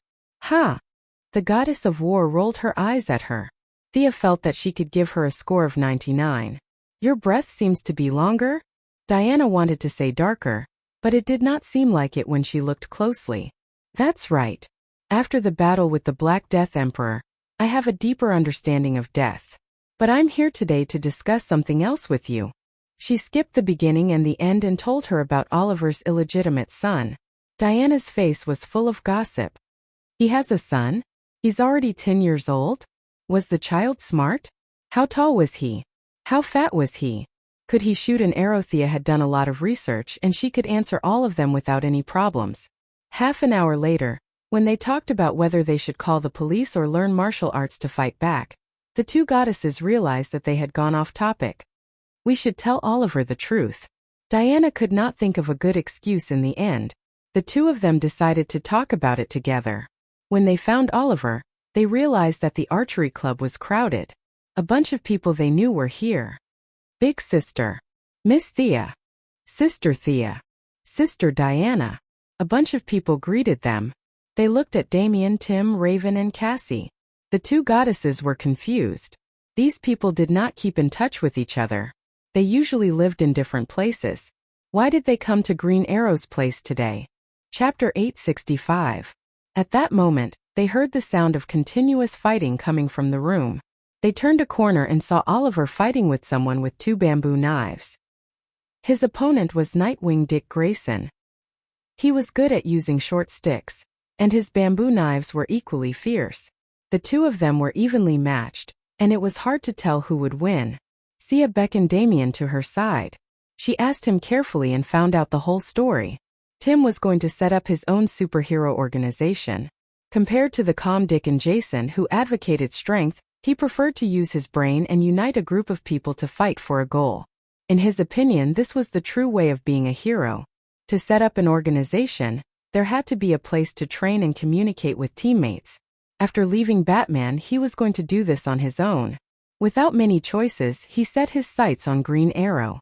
Although Quinn Construction wasn't as valuable as the technology companies in Thea's hands, it couldn't withstand the disasters that happened every day in the United States. In one dark night, Seaside City and a third of Central City were destroyed, as well as a dozen small and medium-sized cities. Now, real estate had become an important part of the national economy. In short, Oliver, who controlled Quinn Construction, had a lot of houses in his hands. Tim set the location of the future team in San Francisco. It was far from the territory of traditional heroes, but the crime rate wasn't low. It was very suitable for the new team. Oliver agreed without hesitation, but since he had nothing to do, he made a request. He wanted to fight with him. There was no gambling and there was no bullying of the poor. No matter who won or lost, the building could be handed over to Tim. Oliver just wanted to take the opportunity to warn the young people not to be arrogant and complacent. The result of the battle wasn't too surprising. The young people who used martial arts were beaten black and blue by Oliver. Even if Tim went up personally, it was useless. Even if Oliver didn't use a bow and arrow, he wouldn't be a match for him in close combat. Helpless, he called Dick. It had to be said that Nightwing's seniority had always been an awkward topic. He had been fighting crime for more than a decade. It was more than enough to say that he was an old hero, but considering that he and Batman were like father and son, it wasn't good to compare the two. It was even more nonsense to say that he was a young hero. He was 2 years younger than Oliver and 2 years older than Thea. He wasn't young at all. After taking off the Batman alias, the people in the Alliance had asked him to stay in the Alliance and use the codename Nightwing, but he couldn't make up his mind. Now he had fallen to the point of standing up for a bunch of kids. Thinking about it, it was quite interesting. Thea only needed a few glances to know that Nightwing was no match for her brother. As the successor to Batman's legacy, Nightwing's various abilities had reached the pinnacle. There was no doubt that he was at the peak of the second string. If Oliver was at his original level, he wouldn't be able to defeat him without using a bow and arrow. Unfortunately, his brother had been strengthened by Thea several times. Even a slight difference in his physical fitness could lead to a completely different outcome. Although Oliver was also trying his best to suppress it so that he wouldn't jump 3 meters high, he couldn't control it so precisely. When he saw Thea and Diana, he hurriedly stopped and the battle ended in a draw. After sending off a bunch of children, he asked the two of them why they were here. Of course, Thea wouldn't say anything. Her mother and I already knew the truth, but we kept it from you. She blamed it all on magic and insisted that it was divination. What? I have a son outside. He's already 10 years old. Oliver, who was wiping his sweat with a towel, was so shocked that he almost jumped up. To be precise, he's 11 years old. Thea finished telling him this shocking news and wrote down the child's name and address on a sticky note. She also left a recent photo. It was a photo of the mother and son that she took at the young woman's house. He could do whatever he wanted with it. This woman, I don't seem to remember her. Oliver looked at the photo for a long time and was a little speechless. There were too many romantic debts when he was young.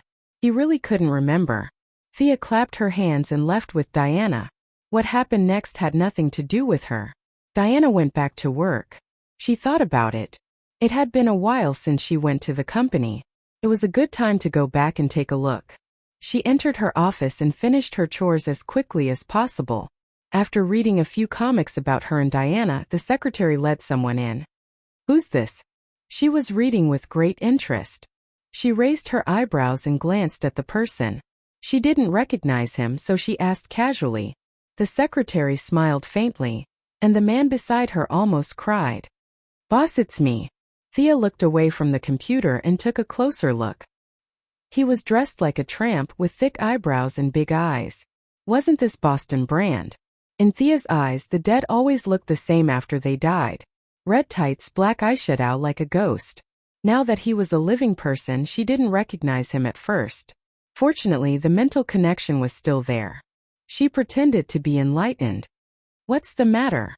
You can't live anymore, so you're here to ask for money, right? The truth was a little strange. Boston Brand's soul frequency changed a lot. The yellow light didn't recognize him. He was neither big nor small. He was a hero, but he couldn't rob people. Now he really couldn't live anymore. The most important thing was that this guy had a girlfriend. She was the younger sister of the Warhawk and White Dove sisters, the girl who inherited the name of White Dove, Dorn Granger. According to his original words, the girl was very attractive to him, and he started to attack her crazily. Now everything was ready except for a little money. Thea didn't say anything. She wrote him a check and took the flowers. She also found someone to help him get some social documents, such as Social Security and driver's license. After all, he had been dead for a few years, and all these documents had been cancelled. Although Thea had a feeling that this guy would die soon, well, it was better to stay alive for now. Time passed quickly. A month passed quickly, and she still didn't find the opportunity. However, a few things happened in this month. Tim Drake established the Young Titans. The members were himself, Wonder Girl Cassie, Pulse Bart Allen, the Big Lowly Raven, Animal Boy, Blue Beetle, Martian Maiden, and arms dealer Kurowi Harper, who was 2 years older. Damian was rejected by him with the excuse that he was too young. In fact, he didn't want Batman to be alone. They were father and son, and they could take care of each other. Originally, he wanted Nightwing Dick Grayson to lead the team. At least he could get past Batman's disguise. In the end, Dick rejected the mission and only said that he and Starfire would help. As for the other matter, it could be considered both major and minor at the same time. In the ruins of Seaside City, a white lantern appeared. A few heroes took turns to take it, but no one picked it up. In the end, Thea took it easily. This lantern finally solved the urgent problem. Her white lantern ring was almost out of power. The protective net that was set up before was also effective. The Black Death Emperor's breath didn't cause any pollution to Earth, and it was completely avoided. As for the mission that the Spirit of Existence gave to the resurrected, the young mistress didn't participate. In a place that ordinary people couldn't see, something else happened. Although the antimatter cannon severely injured the Black Death Emperor, It also destroyed a part of the timeline. Time had self-healing properties, and with the help of the Time Master Council to fix the mistake, she didn't take it to heart at first. She didn't expect the loophole to recover so slowly. The elderly version of the Golden Pioneer said that he couldn't do anything. Thea didn't have any good ideas either. The counter-supervisor's strength was above hers. She couldn't resist the antimatter cannon that gathered the energy of a universe. With such a big hole, someone must have passed through the timeline. Thea was depressed. She bragged to Batman that the path she walked was a path, but it was still in her ears when she was slapped in the face. She could only deal with the uninvited guests as they came, and wait for the loophole to recover naturally. Chapter 866. In Diana's apartment, the two were fooling around when the phone suddenly rang and Batman's voice came through. "Both of you, there's an emergency here. Please come to the watchtower immediately." The two hurriedly changed their clothes and rushed to the watchtower space base. They were the first to arrive. Batman nodded gently to them and continued to operate a pile of computer equipment. Seeing that there were no outsiders around, Thea couldn't help but say, "Bruce, you should rest. You're too nervous to analyze things day and night." "I'm fine, someone has to do this work." Thea shrugged her shoulders at Diana, indicating that she couldn't do anything. This gentleman was full of energy and had nothing to do. Let's just leave him be. Soon after, Superman and Green Lantern Kyle Rayner arrived at the same time. "Just the few of us? The threat is from space?" Diana saw that no one else came and asked a little strangely. After all, the Justice League had always advanced and retreated together. 3 light-years away from Earth, there are more than 100 unidentified objects. I calculated their various mass and thermal energy reactions and trajectories. They are spaceships and their target is Earth. Batman opened a few screens and pointed to them. "I don't know, never seen it." Noticing that Batman was staring at her, Thea shook her head. There were so many civilizations in the universe, how could she know them all? Batman looked at Kyle Rayner again. The Green Lantern, who was an artist, smiled. "I'm a new Green Lantern. Through the screen, the ring can't scan the information." His meaning was clear. "I'm a newcomer. I don't know the people and things in the universe. I don't know the famous ones and I don't know the unknown ones. You don't have to care about my opinion. Shall I go take a look?" Superman volunteered. Of course, he wouldn't let him fight alone. Leaving Batman to do the logistics, they flew directly over. Originally, Thea wanted to teleport over, but Superman felt that it was better to be cautious since they didn't know if they were friends or foes. Not long after, they saw these unidentified objects on a planet outside the solar system. Batman guessed correctly. These were indeed spaceships and they were battle type. The spaceships were docked on the ground, and many humanoid creatures were resupplying. Daxam's battleship? The few of them hid in the shadows. Kyle Rayner scanned them with the ring and quickly got the answer.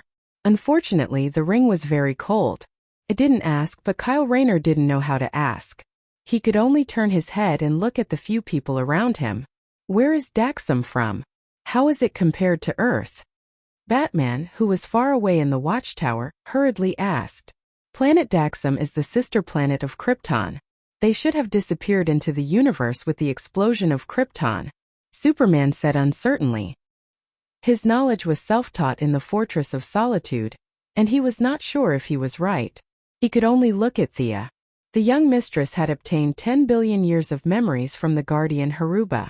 There were not many things in the universe that she did not know. Superman is right. Daxam, like Krypton, revolves around a red sun. But their system was different from that of Krypton. If Krypton was the United States, then Daxam was the United States, arrogant, powerful, and possessive. According to the classification of civilizations in the universe, Krypton is a level 8 civilization, and they are level 7. Earth should be level 3, not level 4. This doesn't seem to be good news. Do they also have the physique to absorb the yellow sun? Batman asked abruptly. In theory, yes, but not to the extent of Krypton. They are distant relatives of Krypton, and part of their genes are the same. I'll go stop them. Superman panicked. There were more than 100 battleships and there were at least 10,000 people in total. If everyone could be strengthened and with the power system, could Earth still be saved? Thea hurriedly pulled him back. Don't be afraid. They have weaknesses too. They are afraid of lead and...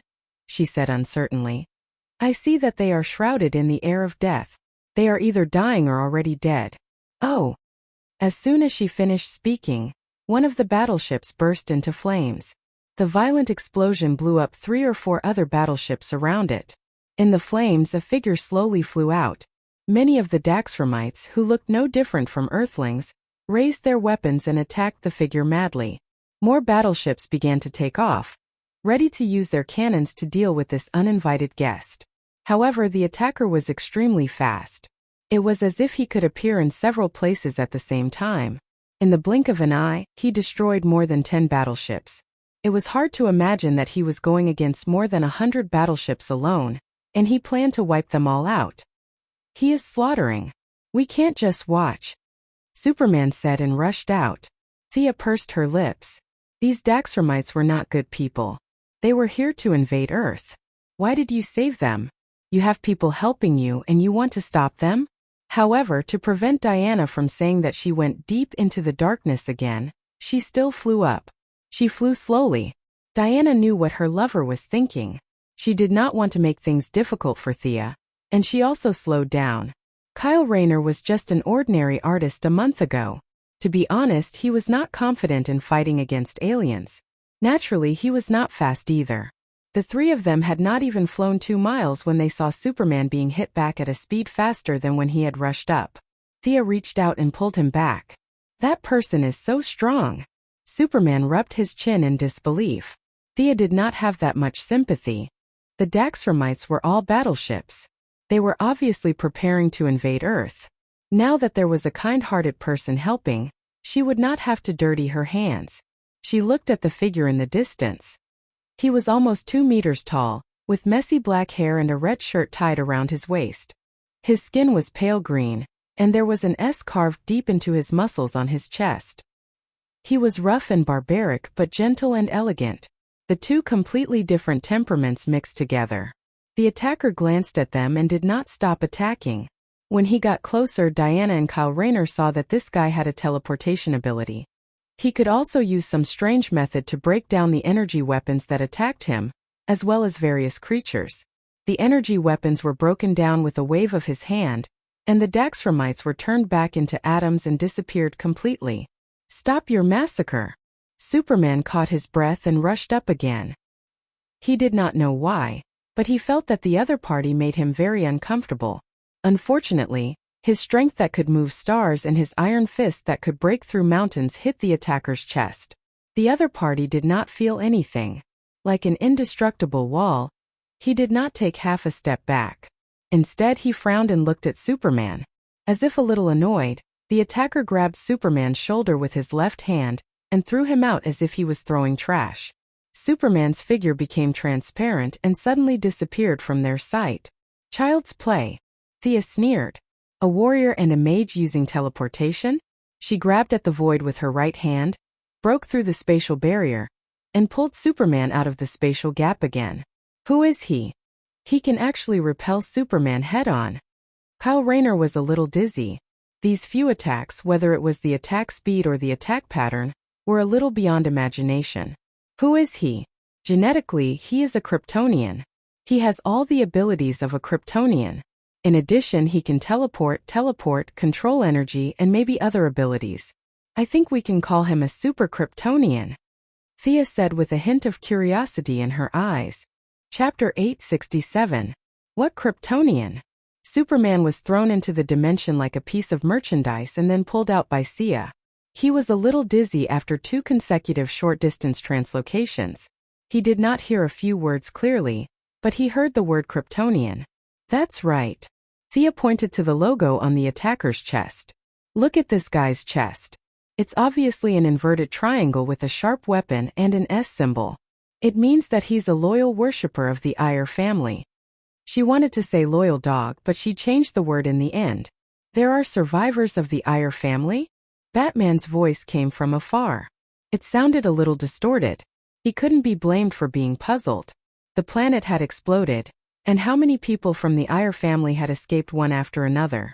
Superman, Supergirl, Krypton the pet dog, and now another guy popped out. You guys are awesome, don't you know that? If Thea could hear Batman's thoughts, She would have told him that Superman's father was still alive.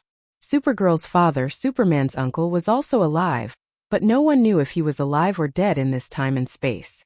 In short, the Iyer family was the best Kryptonian family. They had been delayed for a while, and the attackers had destroyed all the warships of Daxam. They resisted tenaciously, but unfortunately, in front of the Super Kryptonians, it didn't take much effort. They gave up resistance and fought desperately. When the last couple, who were suspected to be the leaders, were blown to ashes by the attackers, the fleet from afar was completely destroyed. What was their original purpose? Were they here to invade Earth or to learn? It didn't matter because they were turned to ashes in the fire and explosion. The attackers were ruthless, and no one was left alive. Who should go? Or you talk to him? Maybe he's your relative? Thea put her hands in her pockets and said to Superman leisurely. The attacker came in front of them, and his eyes focused on Superman. I'm Cheer. Your father is the person I respect the most. He is my teacher and you look exactly like him. Then he pointed at the mark on his chest. I'm proud of this. That's why I've crossed the sea of stars to find you. You will be the hope of Krypton.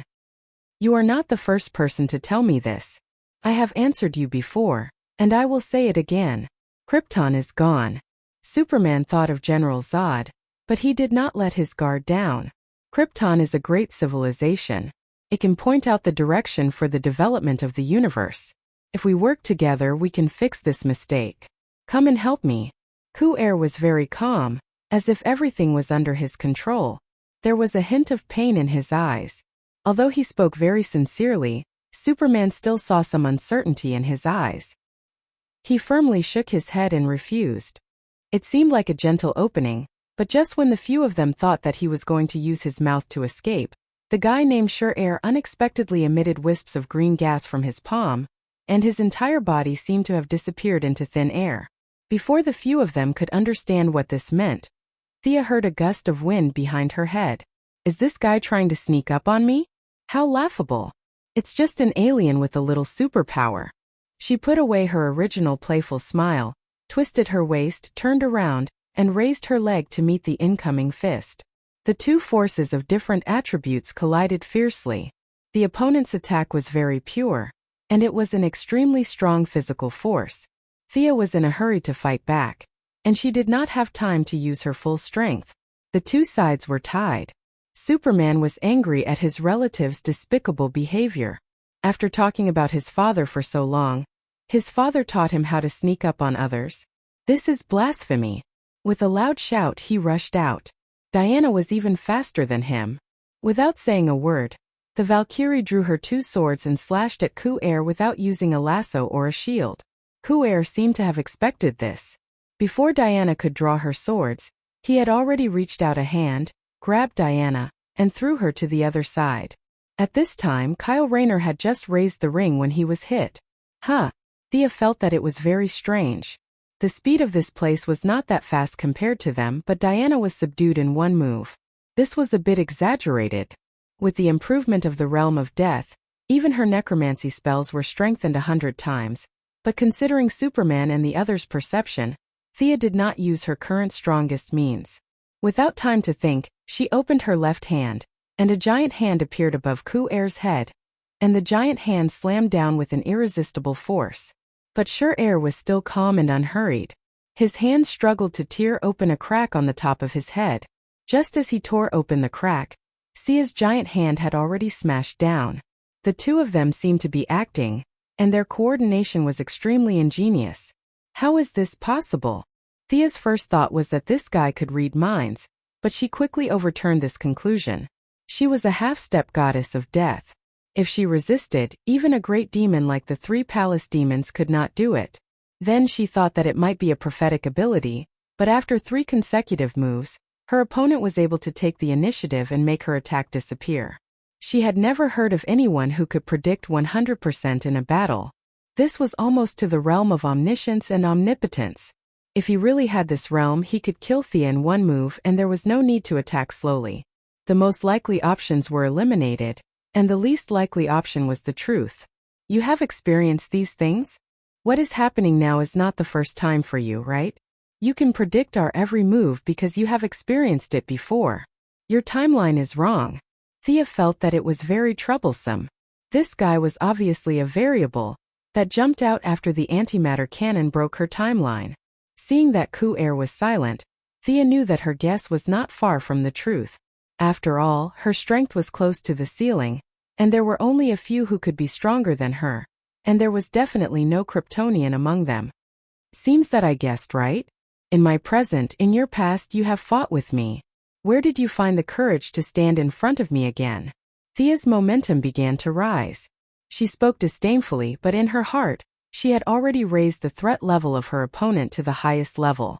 Without something to rely on, she did not think that Ku-air could defeat her. Sure enough, Thea released 3 spells in a row.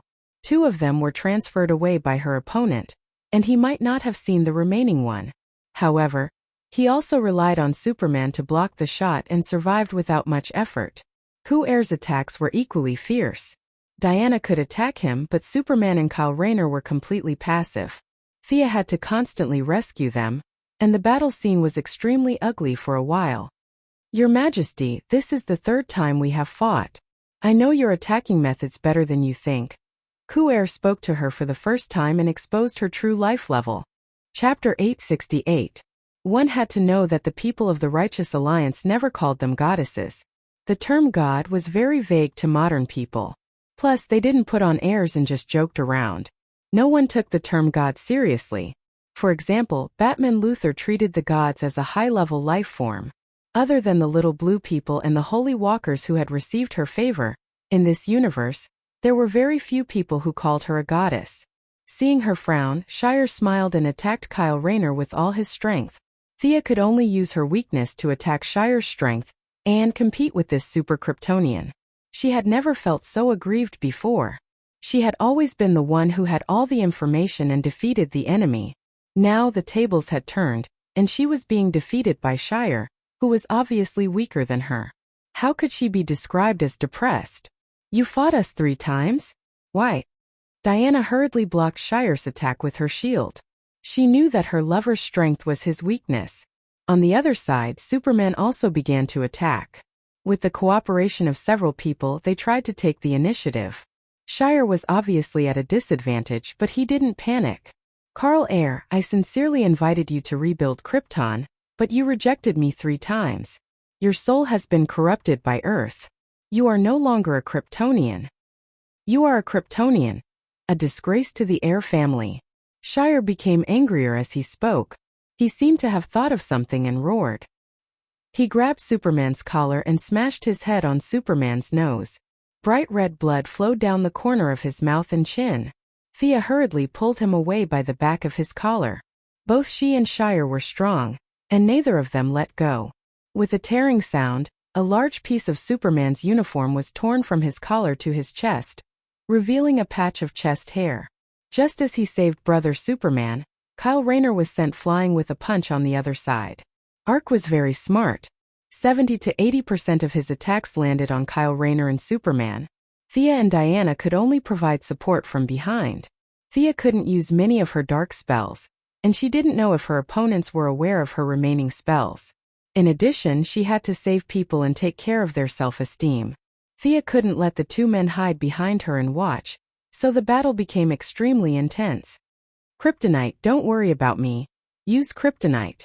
Superman was punched into the ground again.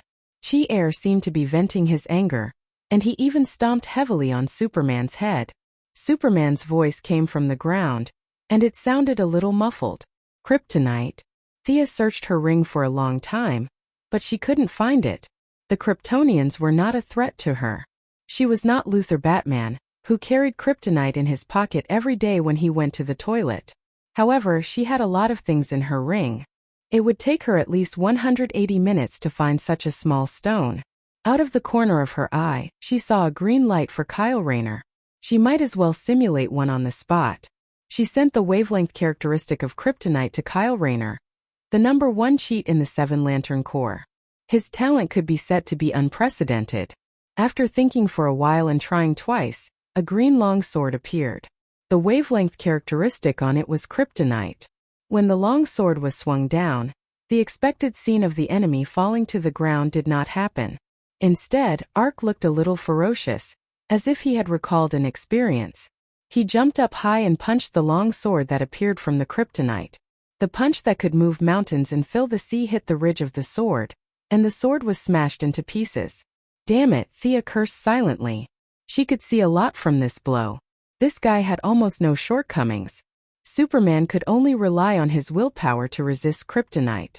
Fiora and Kara could barely run, but this guy was almost immune to it. Although she could see some effects from the details, the effect was not big. Was it because of the previous 2 fights that he was prepared? Thea felt that his skin color was very abnormal. It was blue, which was not the color of a Kryptonian's skin. It seems that there are kryptonite particles in his body. After being hit for the umpteenth time, Superman activated his supervision to observe and came to this conclusion. Thea nodded. No wonder Ark beat up Superman like he was beating a dog. She did not know how he did it by chance.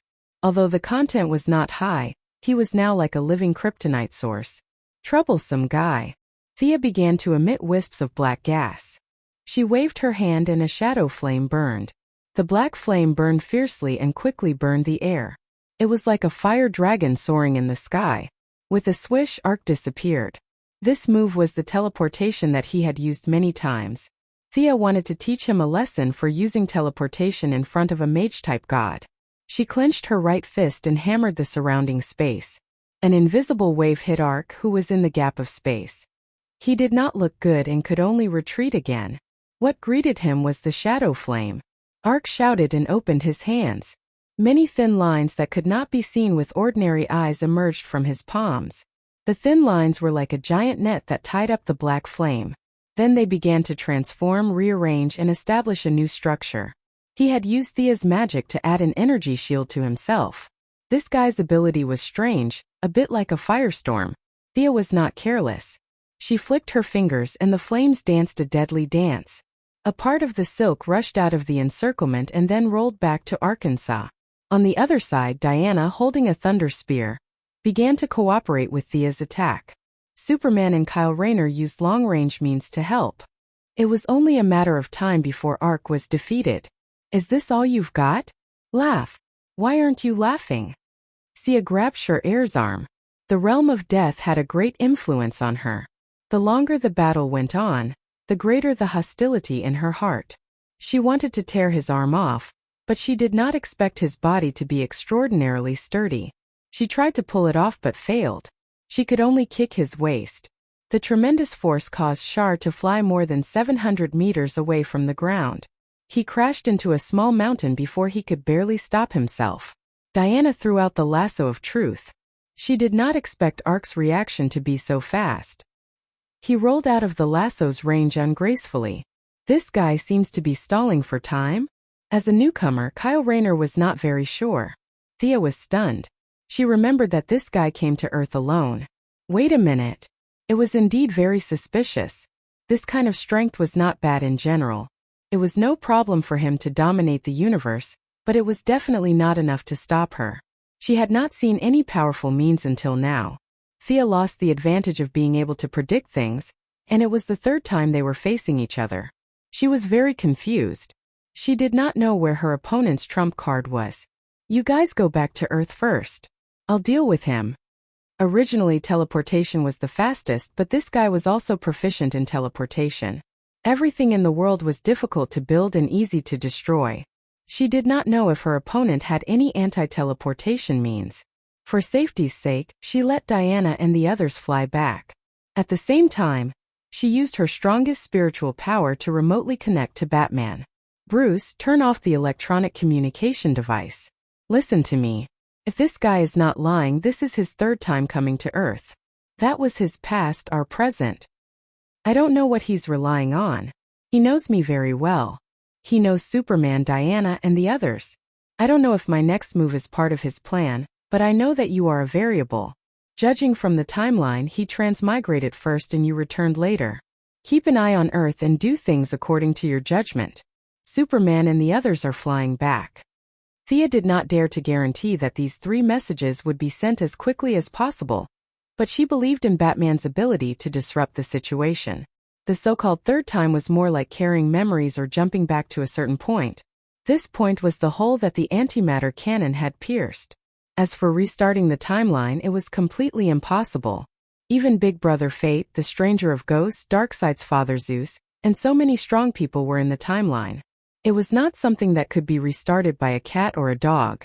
Thea even had a hunch that there was a subtle balance between his transmigration and Batman's return. The key to victory or defeat was likely to be Batman. Thea looked up and saw that Superman, Diana, and the others had already flown far away. She smiled, and a fierce light flashed in her eyes. Her breath became sharper and sharper, and the nails on her hands grew a lot longer. Now let's see who can save you. Without waiting for him to answer, she flew over like a black lightning bolt. Her figure was very blurry. That was a visual error caused by high-speed movement. Chapter 869. In the face of Thea's all-out attack, Shar chose the most conservative defense. Unfortunately, there was still a big gap in strength. The landscape of this uninhabited planet was destroyed. Thea did not hold back at all. A large amount of death aura was everywhere, and the entire battlefield was like a ghost town. With a bang, Shar fell heavily to the ground. Heavily injured, he struggled a few times but could not stand up. Thea stepped on his neck. "You're so difficult to deal with. You wasted 20 minutes of my time. Tell me, what's your plan? If you tell me well, I'll spare your life."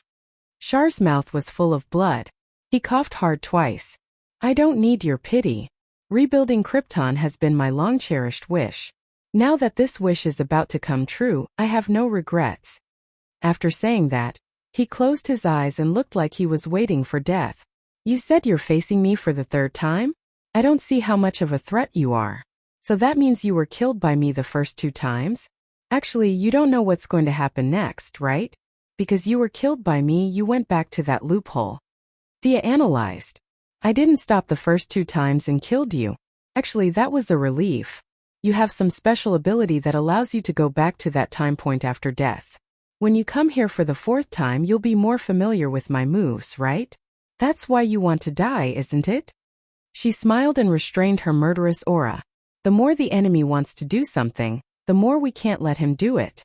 Seeing that she couldn't get anything out of him, she summoned a huge stone pillar and tied Shar up tightly with 8 iron chains.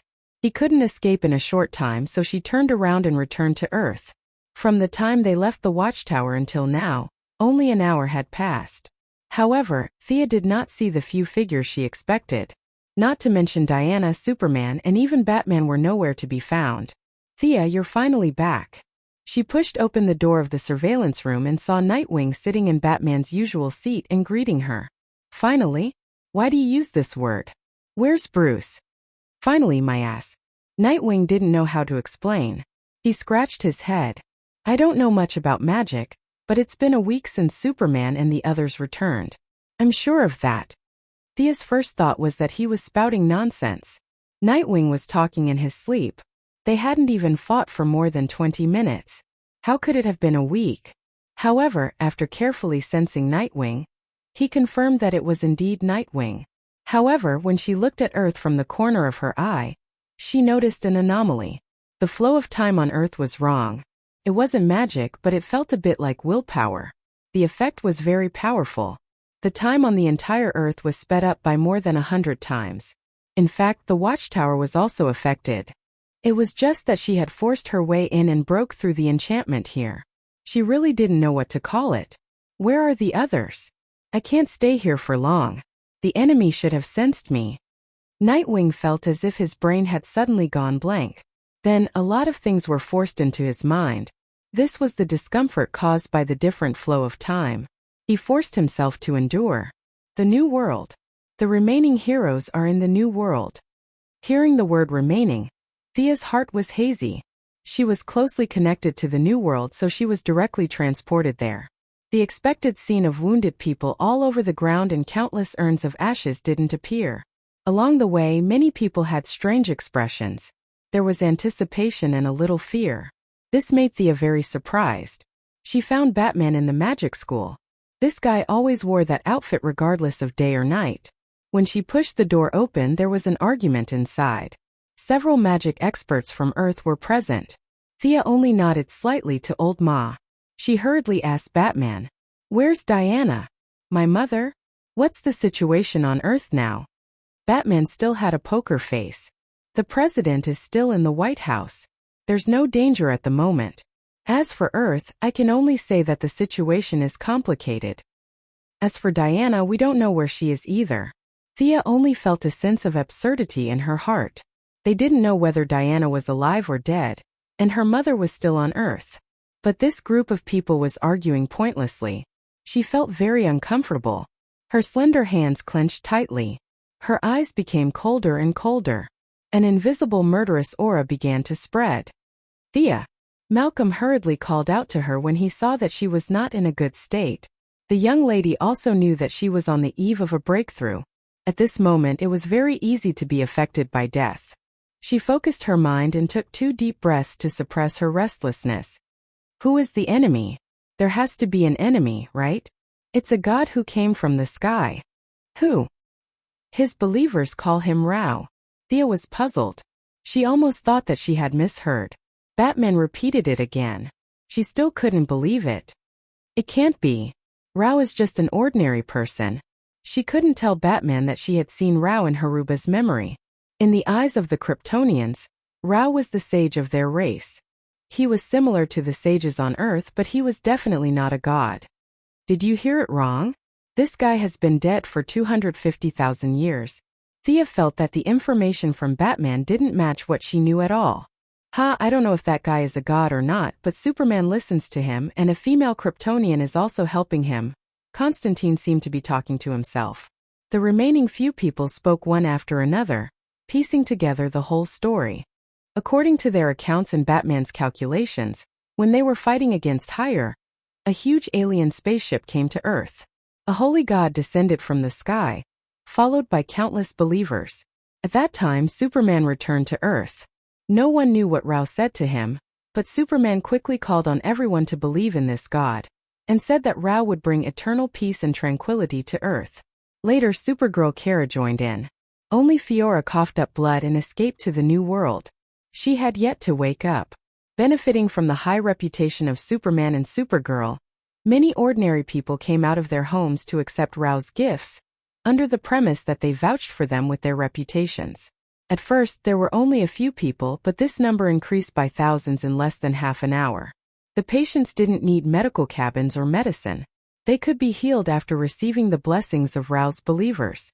Many habitual criminals would turn over a new leaf and become virtuous people after receiving the blessings.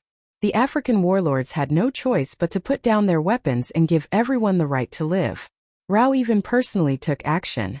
Many of the harsh natural environments became green mountains and clear waters. Resources were redistributed, and no one starved anymore. Disease, war, sin, poverty, and the problems that plagued mankind for thousands of years seemed to have been eliminated. This was just the beginning. Chapter 870. Raoul descended on Earth like the sun. He was warm and made everyone feel the light. However, he did not allow the existence of other gods. On the 3rd day of his arrival on Earth, he started a war between the gods. A war between the gods? Thea sneered. This was a term that was no longer used in modern society. She and Darkseid did not boast about the war between the gods. How dare an alien who came out of nowhere say something like that? What happened in the end? In the end, countless zealots came out of the spaceship. They attacked Atlantis without caring about the sacrifices. The Sea King walked out of another room dejectedly. Mira, who was beside him, looked even worse. At the same time, Mira brought Thea a piece of bad news. Poseidon died in the battle. It was Rao who personally took action. That day, the sea was raging with huge waves. All the Atlanteans witnessed the battle. The battle lasted for an entire day. In the end, unlike the Sea King who grew up on land, Mira had a certain level of faith in Poseidon. Now that her faith had been defeated, she did not know how to react. Poseidon died. Thea did not point out that Mira's word "died" was not accurate. It was difficult for gods to die completely. Even if they were chopped into 7 or 8 pieces, leaving only their heart and head, they could regain consciousness after a few decades of worship. However, it would take a long time before they could return to the world. At first Thea thought that Raoul was a liar. However, the fact that he was able to kill Poseidon moved her. Poseidon's strength was not to be underestimated. Even if the god of death had absorbed much of his origin, he still had the strength of a first-tier god with the help of the sea. She thought that if she were to fight him, it would take her a few hours to win. However, it would be much more difficult to kill him. If a veteran god wanted to escape, he would have many tricks up his sleeve. Moreover, it was in the sea. Thea could not figure out why Poseidon did not retreat. She asked a few questions. Mira was too far away to see what Raoul had done. Seeing that there were too few clues, she did not care much about Poseidon. What about Diana? Did she join the War of Atlantis? I'm not sure. She was thrown into a strange tunnel by Raoul, and we didn't see her after that. She wasn't there and you weren't there either. Superman helped Raoul like a madman, and that's our current situation. Batman even showed her the scene at that time. Diana wasn't the only one who was sucked into a spiral tunnel. The Flash Barry and Ayres West were also sucked in. Thea frowned as she watched. Ayres was really a fierce fighter.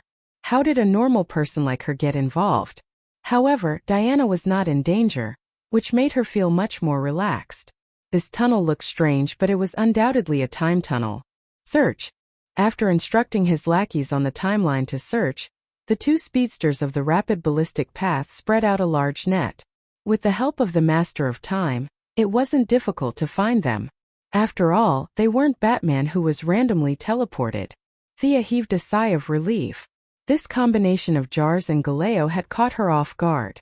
Jars had been reborn 3 times, then what about Galeo? Was he new here or had he transmigrated 3 or 2 times? No one knew. Alright, I've got the gist of it. So what's the problem now? She was a little impatient. She wanted to quickly solve this mess. Whether it was a battle or an argument, it didn't matter. The problem now is that we haven't figured out where the problem is. Constantine sat at the side with a cigarette in his mouth and a smile that wasn't a smile. Galeo can indeed bring peace to Earth. That's what the divination said. Madame Xanadu, who always pretended to be transparent, said something rare. It also eliminates all kinds of injustices, Zatanna said with the same conflicted tone. But that's at the expense of the freedom of ordinary people. They've all been brainwashed. Constantine immediately retorted. They haven't. Our magic has checked. They don't show any signs of being controlled. The two exchanged a few words and started arguing again. Batman gave Thea a look. You see, we haven't even made up our minds internally. The young lady listened patiently for a while. In general, there were 2 opinions within Hero. One was that they were happy to see it happen. If there was no brainwashing or coercion, then they should welcome Galeo. After all, Superman trusted him and they trusted Superman. Like Zatanna, Atom Man, and Batwoman, many people held this view. If they couldn't bring peace to Earth and someone else could, then they didn't have to stop it. They even had to support it. This view was the mainstream. It had to be said that Superman's huge reputation played a role. Even the Sea King, who was kicked out of his home, didn't think that Galeo had done anything wrong. Apart from some casualties when he broke through the gate, he didn't hurt the Atlanteans. He only killed Poseidon. The Atlanteans warmly welcomed this god and invited him into the palace as though they were welcoming a king's army. This made the Sea King question the legitimacy of his rule over Atlantis. Was he too unpopular? Naturally, there were people with different views. One of them was the conspiracy theorist Batman. He believed that there was a price to pay for power. There was no such thing as a free lunch in this world. Lex Luthor had the same view as him. According to Baldy Luthor, there was a conspiracy, a big conspiracy. Baldy Luthor was very unhappy when he heard that the god of Krypton had come to Earth. He was now working overtime to analyze Galeo's followers.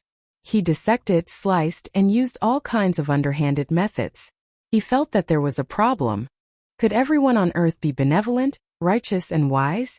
He wouldn't believe it even if he was beaten to death. There must be some unknown secret. The last person who had an opposing view had to be emphasized. The Joker.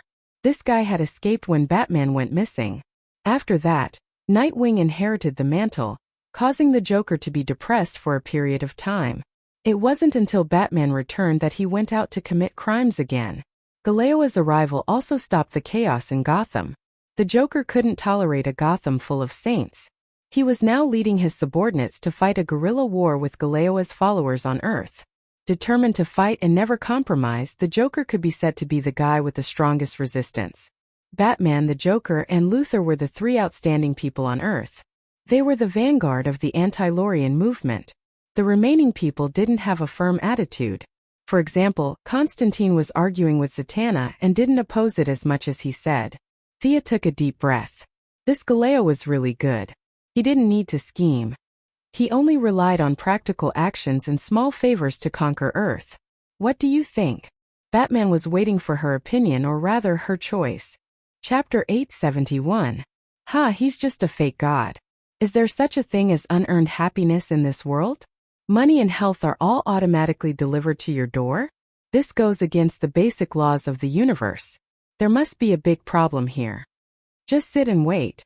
Everything will get better? Then what's the point of having her as the goddess of trade? Rao is definitely an enemy. However, Thea didn't understand why the ghost stranger and the rest didn't do anything. Instead, they just watched everything happen. Next, she went to see Fiora. The female adjutant had some genetic damage and was now self-healing. Conventional treatment couldn't be used. She then contacted a few of her subordinates on Earth. After knowing that Death Knell and Poison Ivy were by her mother's side, she was completely relieved. I'll go and see what this Rao is capable of. Thea left behind a sentence and teleported to Earth. She concealed her tracks and landed on Earth. She sensed the flow of time here and squeezed in sideways. She didn't break the enchantment that enveloped the entire world. The flow of time inside and outside was different. Once it was broken, many ordinary people with poor health might not be able to withstand it. She had to observe carefully. Warmth, sunshine, walking on the road. The city was no longer as noisy as before. Everyone was still living a normal life, but their faces were filled with smiles of happiness. There were no thieves or robberies. Everyone was law-abiding. They greeted each other kindly when they met and gave each other their blessings when they left. This place was as good as heaven. Thea saw two Caucasian policemen kindly giving directions to a black guy. The gangs that wreaked havoc on the streets were diligently helping ordinary people to mow lawns and deliver milk. Everything was so beautiful and encouraging. There were no signs of being brainwashed. Everyone was sane. They were just doing things spontaneously and helping others. Thea also saw a follower of Rao that Batman mentioned. He was wearing a long robe and holding a long cane. He stopped a biker gang. With just a few words, the biker gang took off his nose ring and earring and cried like a child. He loudly said that he wanted to turn over a new leaf. There was also a large group of people cheering for him. Praise Rao! Praise Rao! Cheers could be heard from time to time. Everyone thanked Rao from the bottom of their hearts. No one realized that their outburst of emotions was a little abrupt. It was as if praising this god was a matter of course, as smooth as breathing and drinking water. This place was even more heavenly than heaven. It was King fake. Thea glanced sideways from time to time. How could an earthling do something like this? It was so fake that it was disgusting. It was not difficult to find Rael. He did not hide at all. Instead, he stayed in the metropolis and waited for her arrival. Silver white soft armor, red cloak, tall and straight figure. When Thea saw him, this fellow opened his arms and floated in the air like a martyr, his body flashing with countless golden lights. Rao's face was still young, with a square face and big ears. He looked very dignified, but his silver white hair added a unique wisdom to him. Coupled with his eyes that seemed to be able to see through the world, an indescribable holiness arose spontaneously, as if he was born to be a ruler. He had to admit that it looked really good. It would be even better if the building under his feet wasn't the Quinn building. Thea was speechless. This guy must have seen her before. He was floating at the top of Quinn's building. He definitely didn't pick her randomly. You are Rao? You don't look like much. Thea floated in the air and looked at him at the same level. At the same time, she carefully observed the fluctuations of his divine power. She thought that he was a powerful Kryptonian just like Shar. It was not incredible for a powerful alien to kill a god. Bao Lang had done it before. But she didn't expect that this guy was really a god, and a god of faith that had long been thrown into the dustbin of history. This was a very rare thing. It was easy for a god of faith to become a god, but they also died quickly. 95% of the gods who died today were gods of faith. They were weak, had no endurance, and lacked combat power. They listened to the complaints of their believers every day. Most of them were mentally ill or had a great change in temperament. If they had lost their sense of self, how could they talk about becoming a god? In short, this path was very narrow. Like Apollo, Ares, and the others were gods of faith. Apollo had the support of the sun and could hold on for a long time, but Ares, Thea felt that after Ra eliminated the global war, Ares would die directly. Logically speaking, Ra also walked the path of a god of faith. Him coming to Thea to provoke her was almost the same as sending himself to death. But this guy was very strong, and his strong faith had pushed his divine power to a very high point. In Thea's view, this guy was almost the same as God's father. Ra also glanced at her. He was indifferent and didn't speak. He didn't speak, but many ordinary people below began to clamor. Come down, don't blaspheme the true God. Get out of the United States, woman of the Quinn family. Oh my God. What is she doing? Rao, please don't be angry. Thea turned a deaf ear. Her attention was on Rao. Good job brainwashing, but this is your way? What's the use of a group of ordinary people to smear me? I don't care at all. She wasn't a traditional superhero. If everyone objected, would she be so upset that she couldn't eat? If there were people who weren't afraid of death and wanted to test the speed of Death Knell's knife, she didn't mind sending people to kill 10 or 20 of them as a deterrent. She had been in the soul business for more than half a year. Ordinary people were scolding her, and they wanted her to take it lying down? Sorry, she didn't have that kind of self-restraint. Moira and Malcolm's blood was naturally not holy. Thea. Sister Thea. Superman and Supergirl flew to Rao's side from afar. The two of them tried to stop their war. Rao really wants to help the people of Earth. He has no selfish motives. Please believe me. Superman said very sincerely. On the other side, Kara also advised her not to fight with Rao. Both sides should work together to build New Earth. New Earth? Are you sure it will still be Earth after the construction and not Krypton? Superman, have you forgotten about Shar? Have you forgotten about Zod? They are in cahoots. Do you still remember? According to Shar, we have stopped them twice. This is the third time. Don't you think there's something wrong with this? How can you believe him so easily? The two of them blocked the path. Thea watched for a long time, but she didn't find any abnormalities with Superman and Supergirl. There was no mind control, no magic, no psionic power, not even any black technology. With her knowledge, she couldn't see any problems. She also didn't see any race or individual in the universe that had the ability to change one's will. Chapter 872. We are not being forced. Rao is a true god. He is selfless, Kara explained anxiously. On the other side, Superman was in a trance. All his memories were still there. He remembered what happened today, yesterday, and even many years ago. He remembered flying back to Earth and having a long talk with Rao. After that, he had done many good things for him. The joy that came from the bottom of his heart was still lingering in his mind. Thea looked at Superman's eyes, which changed from confusion to determination, for about 2 seconds. She judged that they must have been tricked. Among the 3 Kryptonians, Kara had the weakest willpower and could not resist Rao's bewitchment. Fiora was the strongest. After all, she had been wearing the yellow lamp for so many years. Fear had a high resistance to mind control. Superman was in between the two. Perhaps his subconscious had noticed something wrong, but it was suppressed by the surface consciousness. Follow me. There must be something wrong with your bodies. I need high-tech equipment to assist in the examination.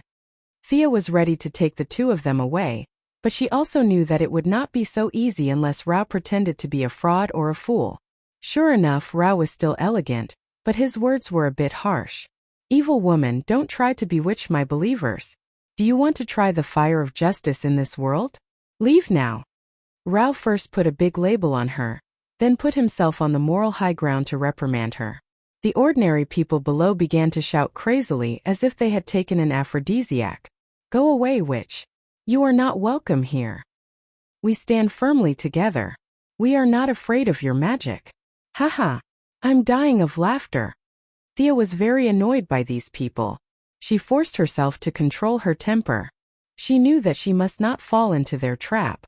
However, it was not her style to be scolded and not fight back. She had always been the one taking advantage of others. No one had ever taken advantage of her. Her cold gaze swept across the people below. Everyone felt that she was looking at them. Their hearts turned cold.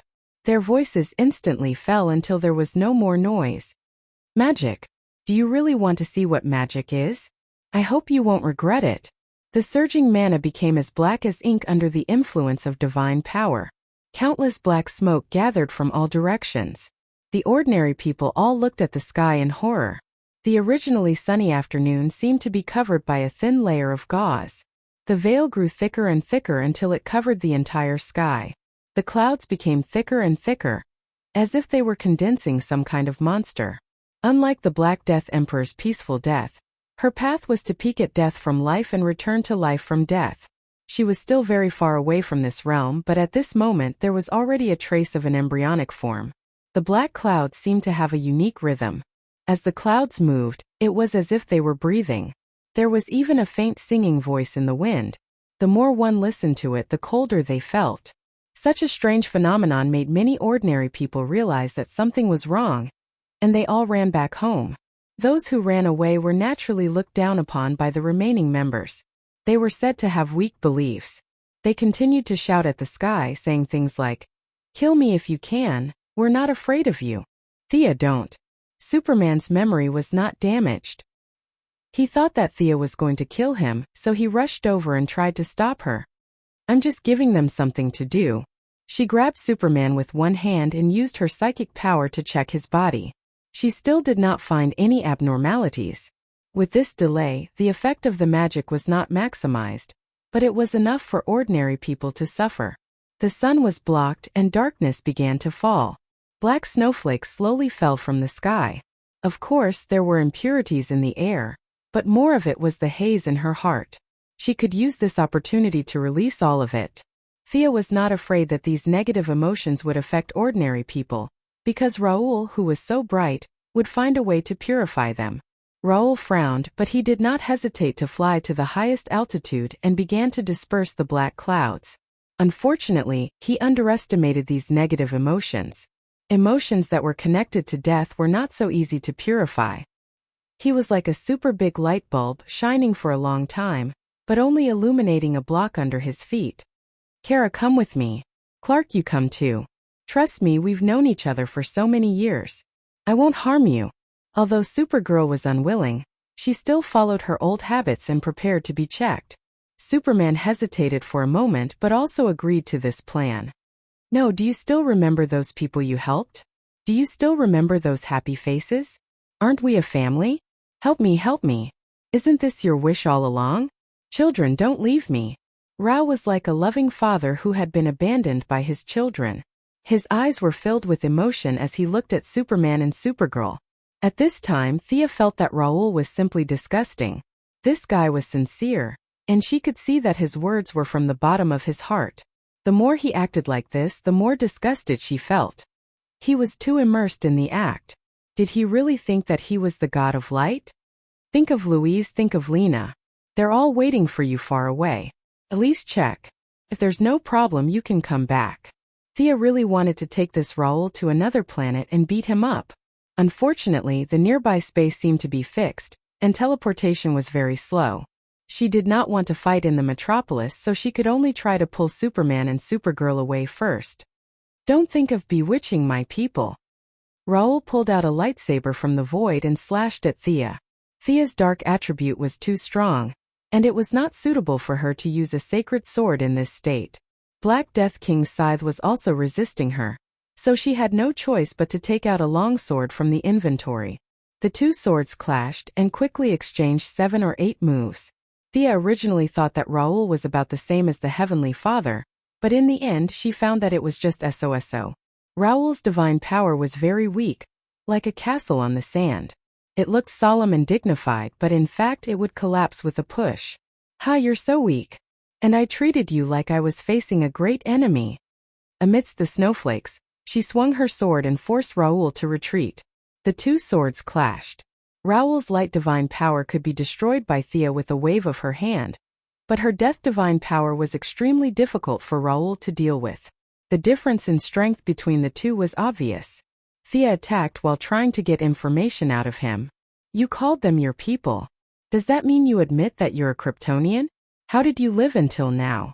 According to the Green Lantern Corps' records, your lifespan is only 200 years. Did you use some secret technique or divine artifact to extend your lifespan? Thea blocked the lightsaber, and then quickly hit Raoul's shoulder with her palm.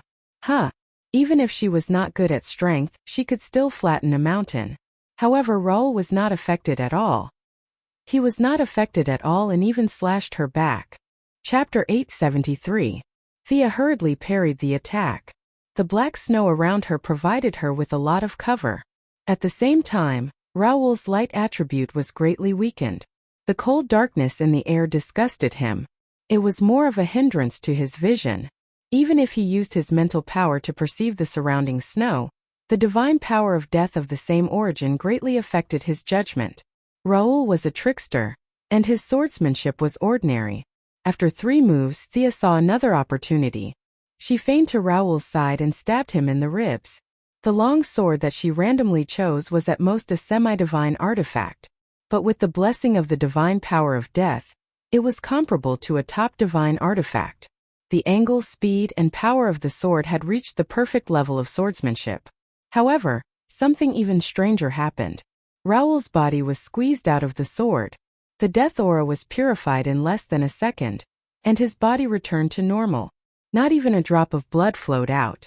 T. Thea felt that since she saw her until now, she had been surprised more than usual in the past month. What the hell?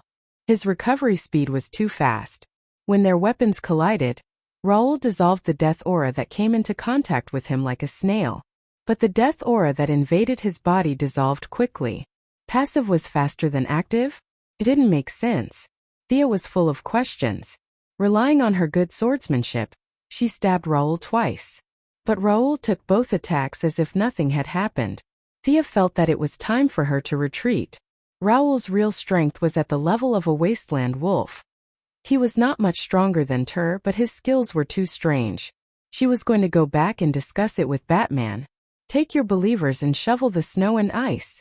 She increased the magic power supply of the black snow again. Even the street under Raoul's feet was covered. The black snow, accompanied by freezing rain and cold wind, began to wreak havoc in the city. The temperature in the city dropped rapidly.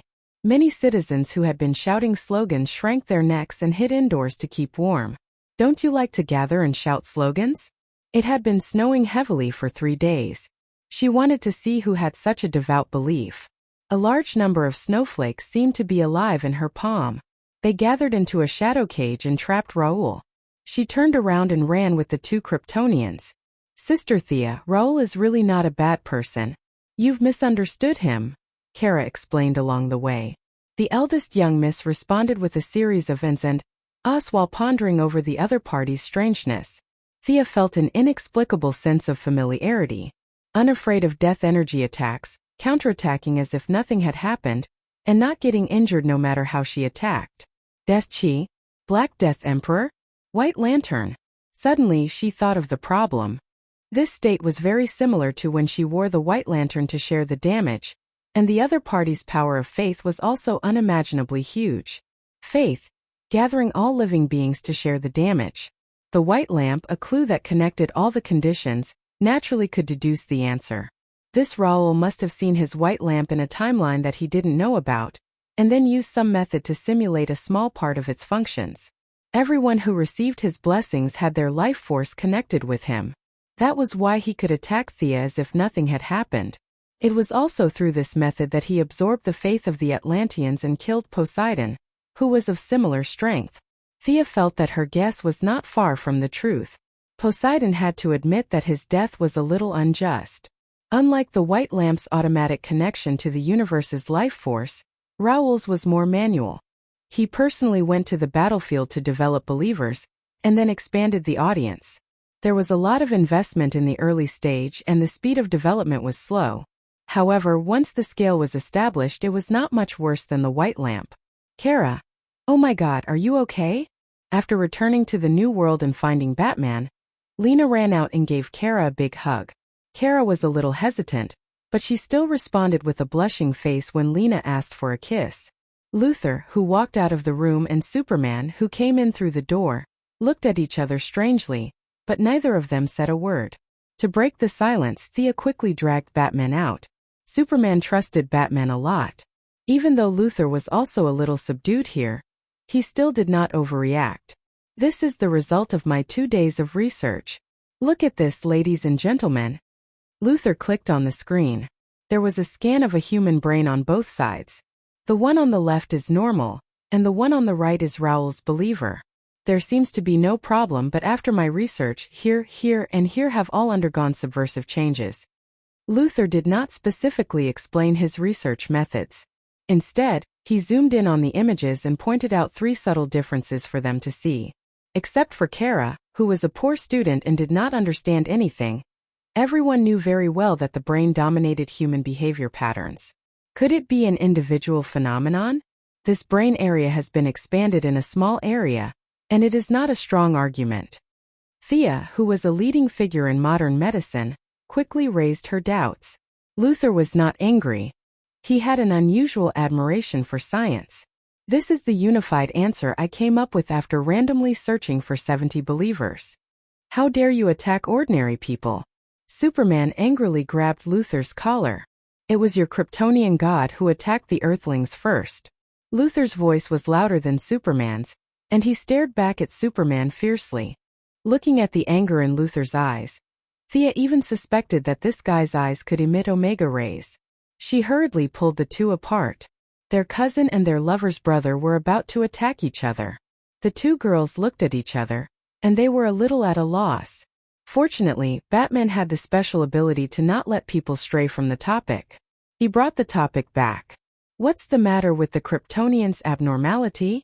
I didn't receive any so-called blessings. There was no physical contact. Our cell density is dozens of times higher than that of the Earthlings, so this can't happen to us. Even though Superman hated Luther, he did not think that Luther was lying. Raoul had indeed done something to ordinary people. Genes. Your genes contain the message of loyalty to Raoul. Normally, if you see Raoul, you will automatically believe him. This message is deeply engraved in your genes. As an expert on Kryptonians, Luther gave the answer without thinking. However, the answer made Superman and Supergirl a little confused. Was he really wrong? Superman had realized that something was wrong with him before, and he was mentally prepared. Now he just gritted his teeth and pondered. On the other hand, Supergirl Kara was very sad. This was worse than being controlled. They had consciousness and memory. They were willing to introduce Raoul to the Earthlings. It was all over. The good reputation that they had painstakingly accumulated was ruined. Ordinary people would never trust them in the future. Chapter 874. Kara, who had been helping others and was proud of it, suddenly felt dizzy. She was so annoyed that she wanted to bang her head against the wall when she thought about how she would be scolded in the future. However, she still worshipped Rao. She was both regretful and happy at the same time. She felt that she had become 2 different people. Thea saw that something was wrong with her and quickly knocked Kara out. Kara's kindness is being used. Take her to rest. We will take care of things here. Thea handed Kara to Lena. It was good to have someone to accompany her at this time. It was not difficult to guess what Supergirl was thinking. She was annoyed and depressed. She had worked hard for 30 years and now she was back to square one. There was no praise or support, and now she had to bear the blame. This was a test for the little girl. However, Thea believed that Kara would be able to get out of this predicament. Kryptonians had a tough heart. Superman, who was beside her, was very calm. This guy had gone through too many ups and downs. He was worshipped by thousands of people, then misunderstood and controlled. He got back on his feet and earned his reputation again. He was misunderstood and controlled again. He had lost count of how many times this had happened. Although they had found the problem, it was still troublesome to solve it. The Kryptonian genes were very strong, which was a good thing in normal times. However, it was not so good now. Even if Thea had all the records of the Kryptonian genes with Luther's research, they would still have a way to modify the Kryptonian genes. Who knew what would happen if they removed part of the genetic information? As long as we don't face Rao, we will be fine. We can put it aside temporarily. What about the ordinary people? Superman asked worriedly. As long as we kill Rao, we can free everyone. He is the source of everyone's information. Before Luthor could finish, Thea interrupted him. No, it's impossible. He is now connected to everyone's life. Let's not talk about whether we can kill him. Once Rao dies, everyone who is connected to him will die too. Is there a distance limit? What if the battlefield is on another planet? Will the connection be cancelled if the main body loses consciousness? Will the kryptonite work? What about the red sun radiation? Will it work if we make the ordinary people unconscious? Batman asked a lot of questions. Thea had thought about some of them, but she had not. Not only her but Luthor, Superman and Batman, who had raised the question, were also deep in thought. Even if there is a distance limit, he is a god, and the area he connects to is very large. Raoul is the center and his spaceship is the node. He is not only connecting to the people of Earth, but there are also many intelligent life forms on the spaceship, and there is definitely more than one spaceship like this. Thea frowned slightly. She did not tell the truth. Instead, she was very conservative and vague. On the way back, she had already sent the Yellow Lantern Green Lantern Bug tribe to scout the entire universe. The result was horrifying. There were at least 3,000 Kryptonian spaceships similar to the one Raoul had landed on Earth. These spaceships were distributed in sectors 2813, 2814, and 3125. Earth was not Raoul's first stop. From the numbers gathered by his subordinates, it could be seen that he had already controlled at least 100 planets. Some planets were 10 times or even 100 times larger than Earth, and there were tens of billions of intelligent life forms on them. There was no way to calculate the exact number of people under their control, but Kerrigan had reported to her that there were 1 trillion intelligent beings. No matter how fierce the attack was, when it was divided among 1 trillion people, there was not much left. The Black Death Emperor had a lot to say about this. They discussed for a long time, but there was no result. Thea was summoned away by her mother. The White House was even more lively. She did not even have a sip of water before she was dragged into a meeting. Several leaders of the United Nations were on the line at this time, and everyone had a sad look on their faces. Thea heard a few words and understood why they were so sad. Raoul wanted to abolish the borders between countries and eliminate artificial barriers, regardless of skin color or nationality, and establish a global village. The general idea was something like one world, one dream, and so on. In terms of humanities theory, social development, and resource allocation, this was definitely a good thing. However, from a political point of view, it was absolutely terrible. A group of old politicians tore off their disguises, and at this time, all of them were cursing with righteous indignation. Of course, they would not say that they were reluctant to give up their power. They talked about values, democracy and freedom, social justice and legal construction, and a lot of other things. In short, Raoul was definitely done for. They were not greedy for power, but from a fair point of view, they were boycotting him. Moira saw her come in and left the vice president to accompany a group of people. She wanted to discuss the next step with her daughter. If they really could not deal with it, then they could only run away. How is it? There were too many people around, so she asked very implicitly. Very bad, but it is not to the point of no return. Thea thought about it and still sent a message to her mother. The enemy was very difficult to deal with, but it was not to the point of giving up everything. Thea was now very helpless. Eliminating war, eliminating poverty, and uniting all intelligent life, everything Raoul did was very correct from the macroscopic point of view of the universe. On this point, the will of the world was on his side. This was also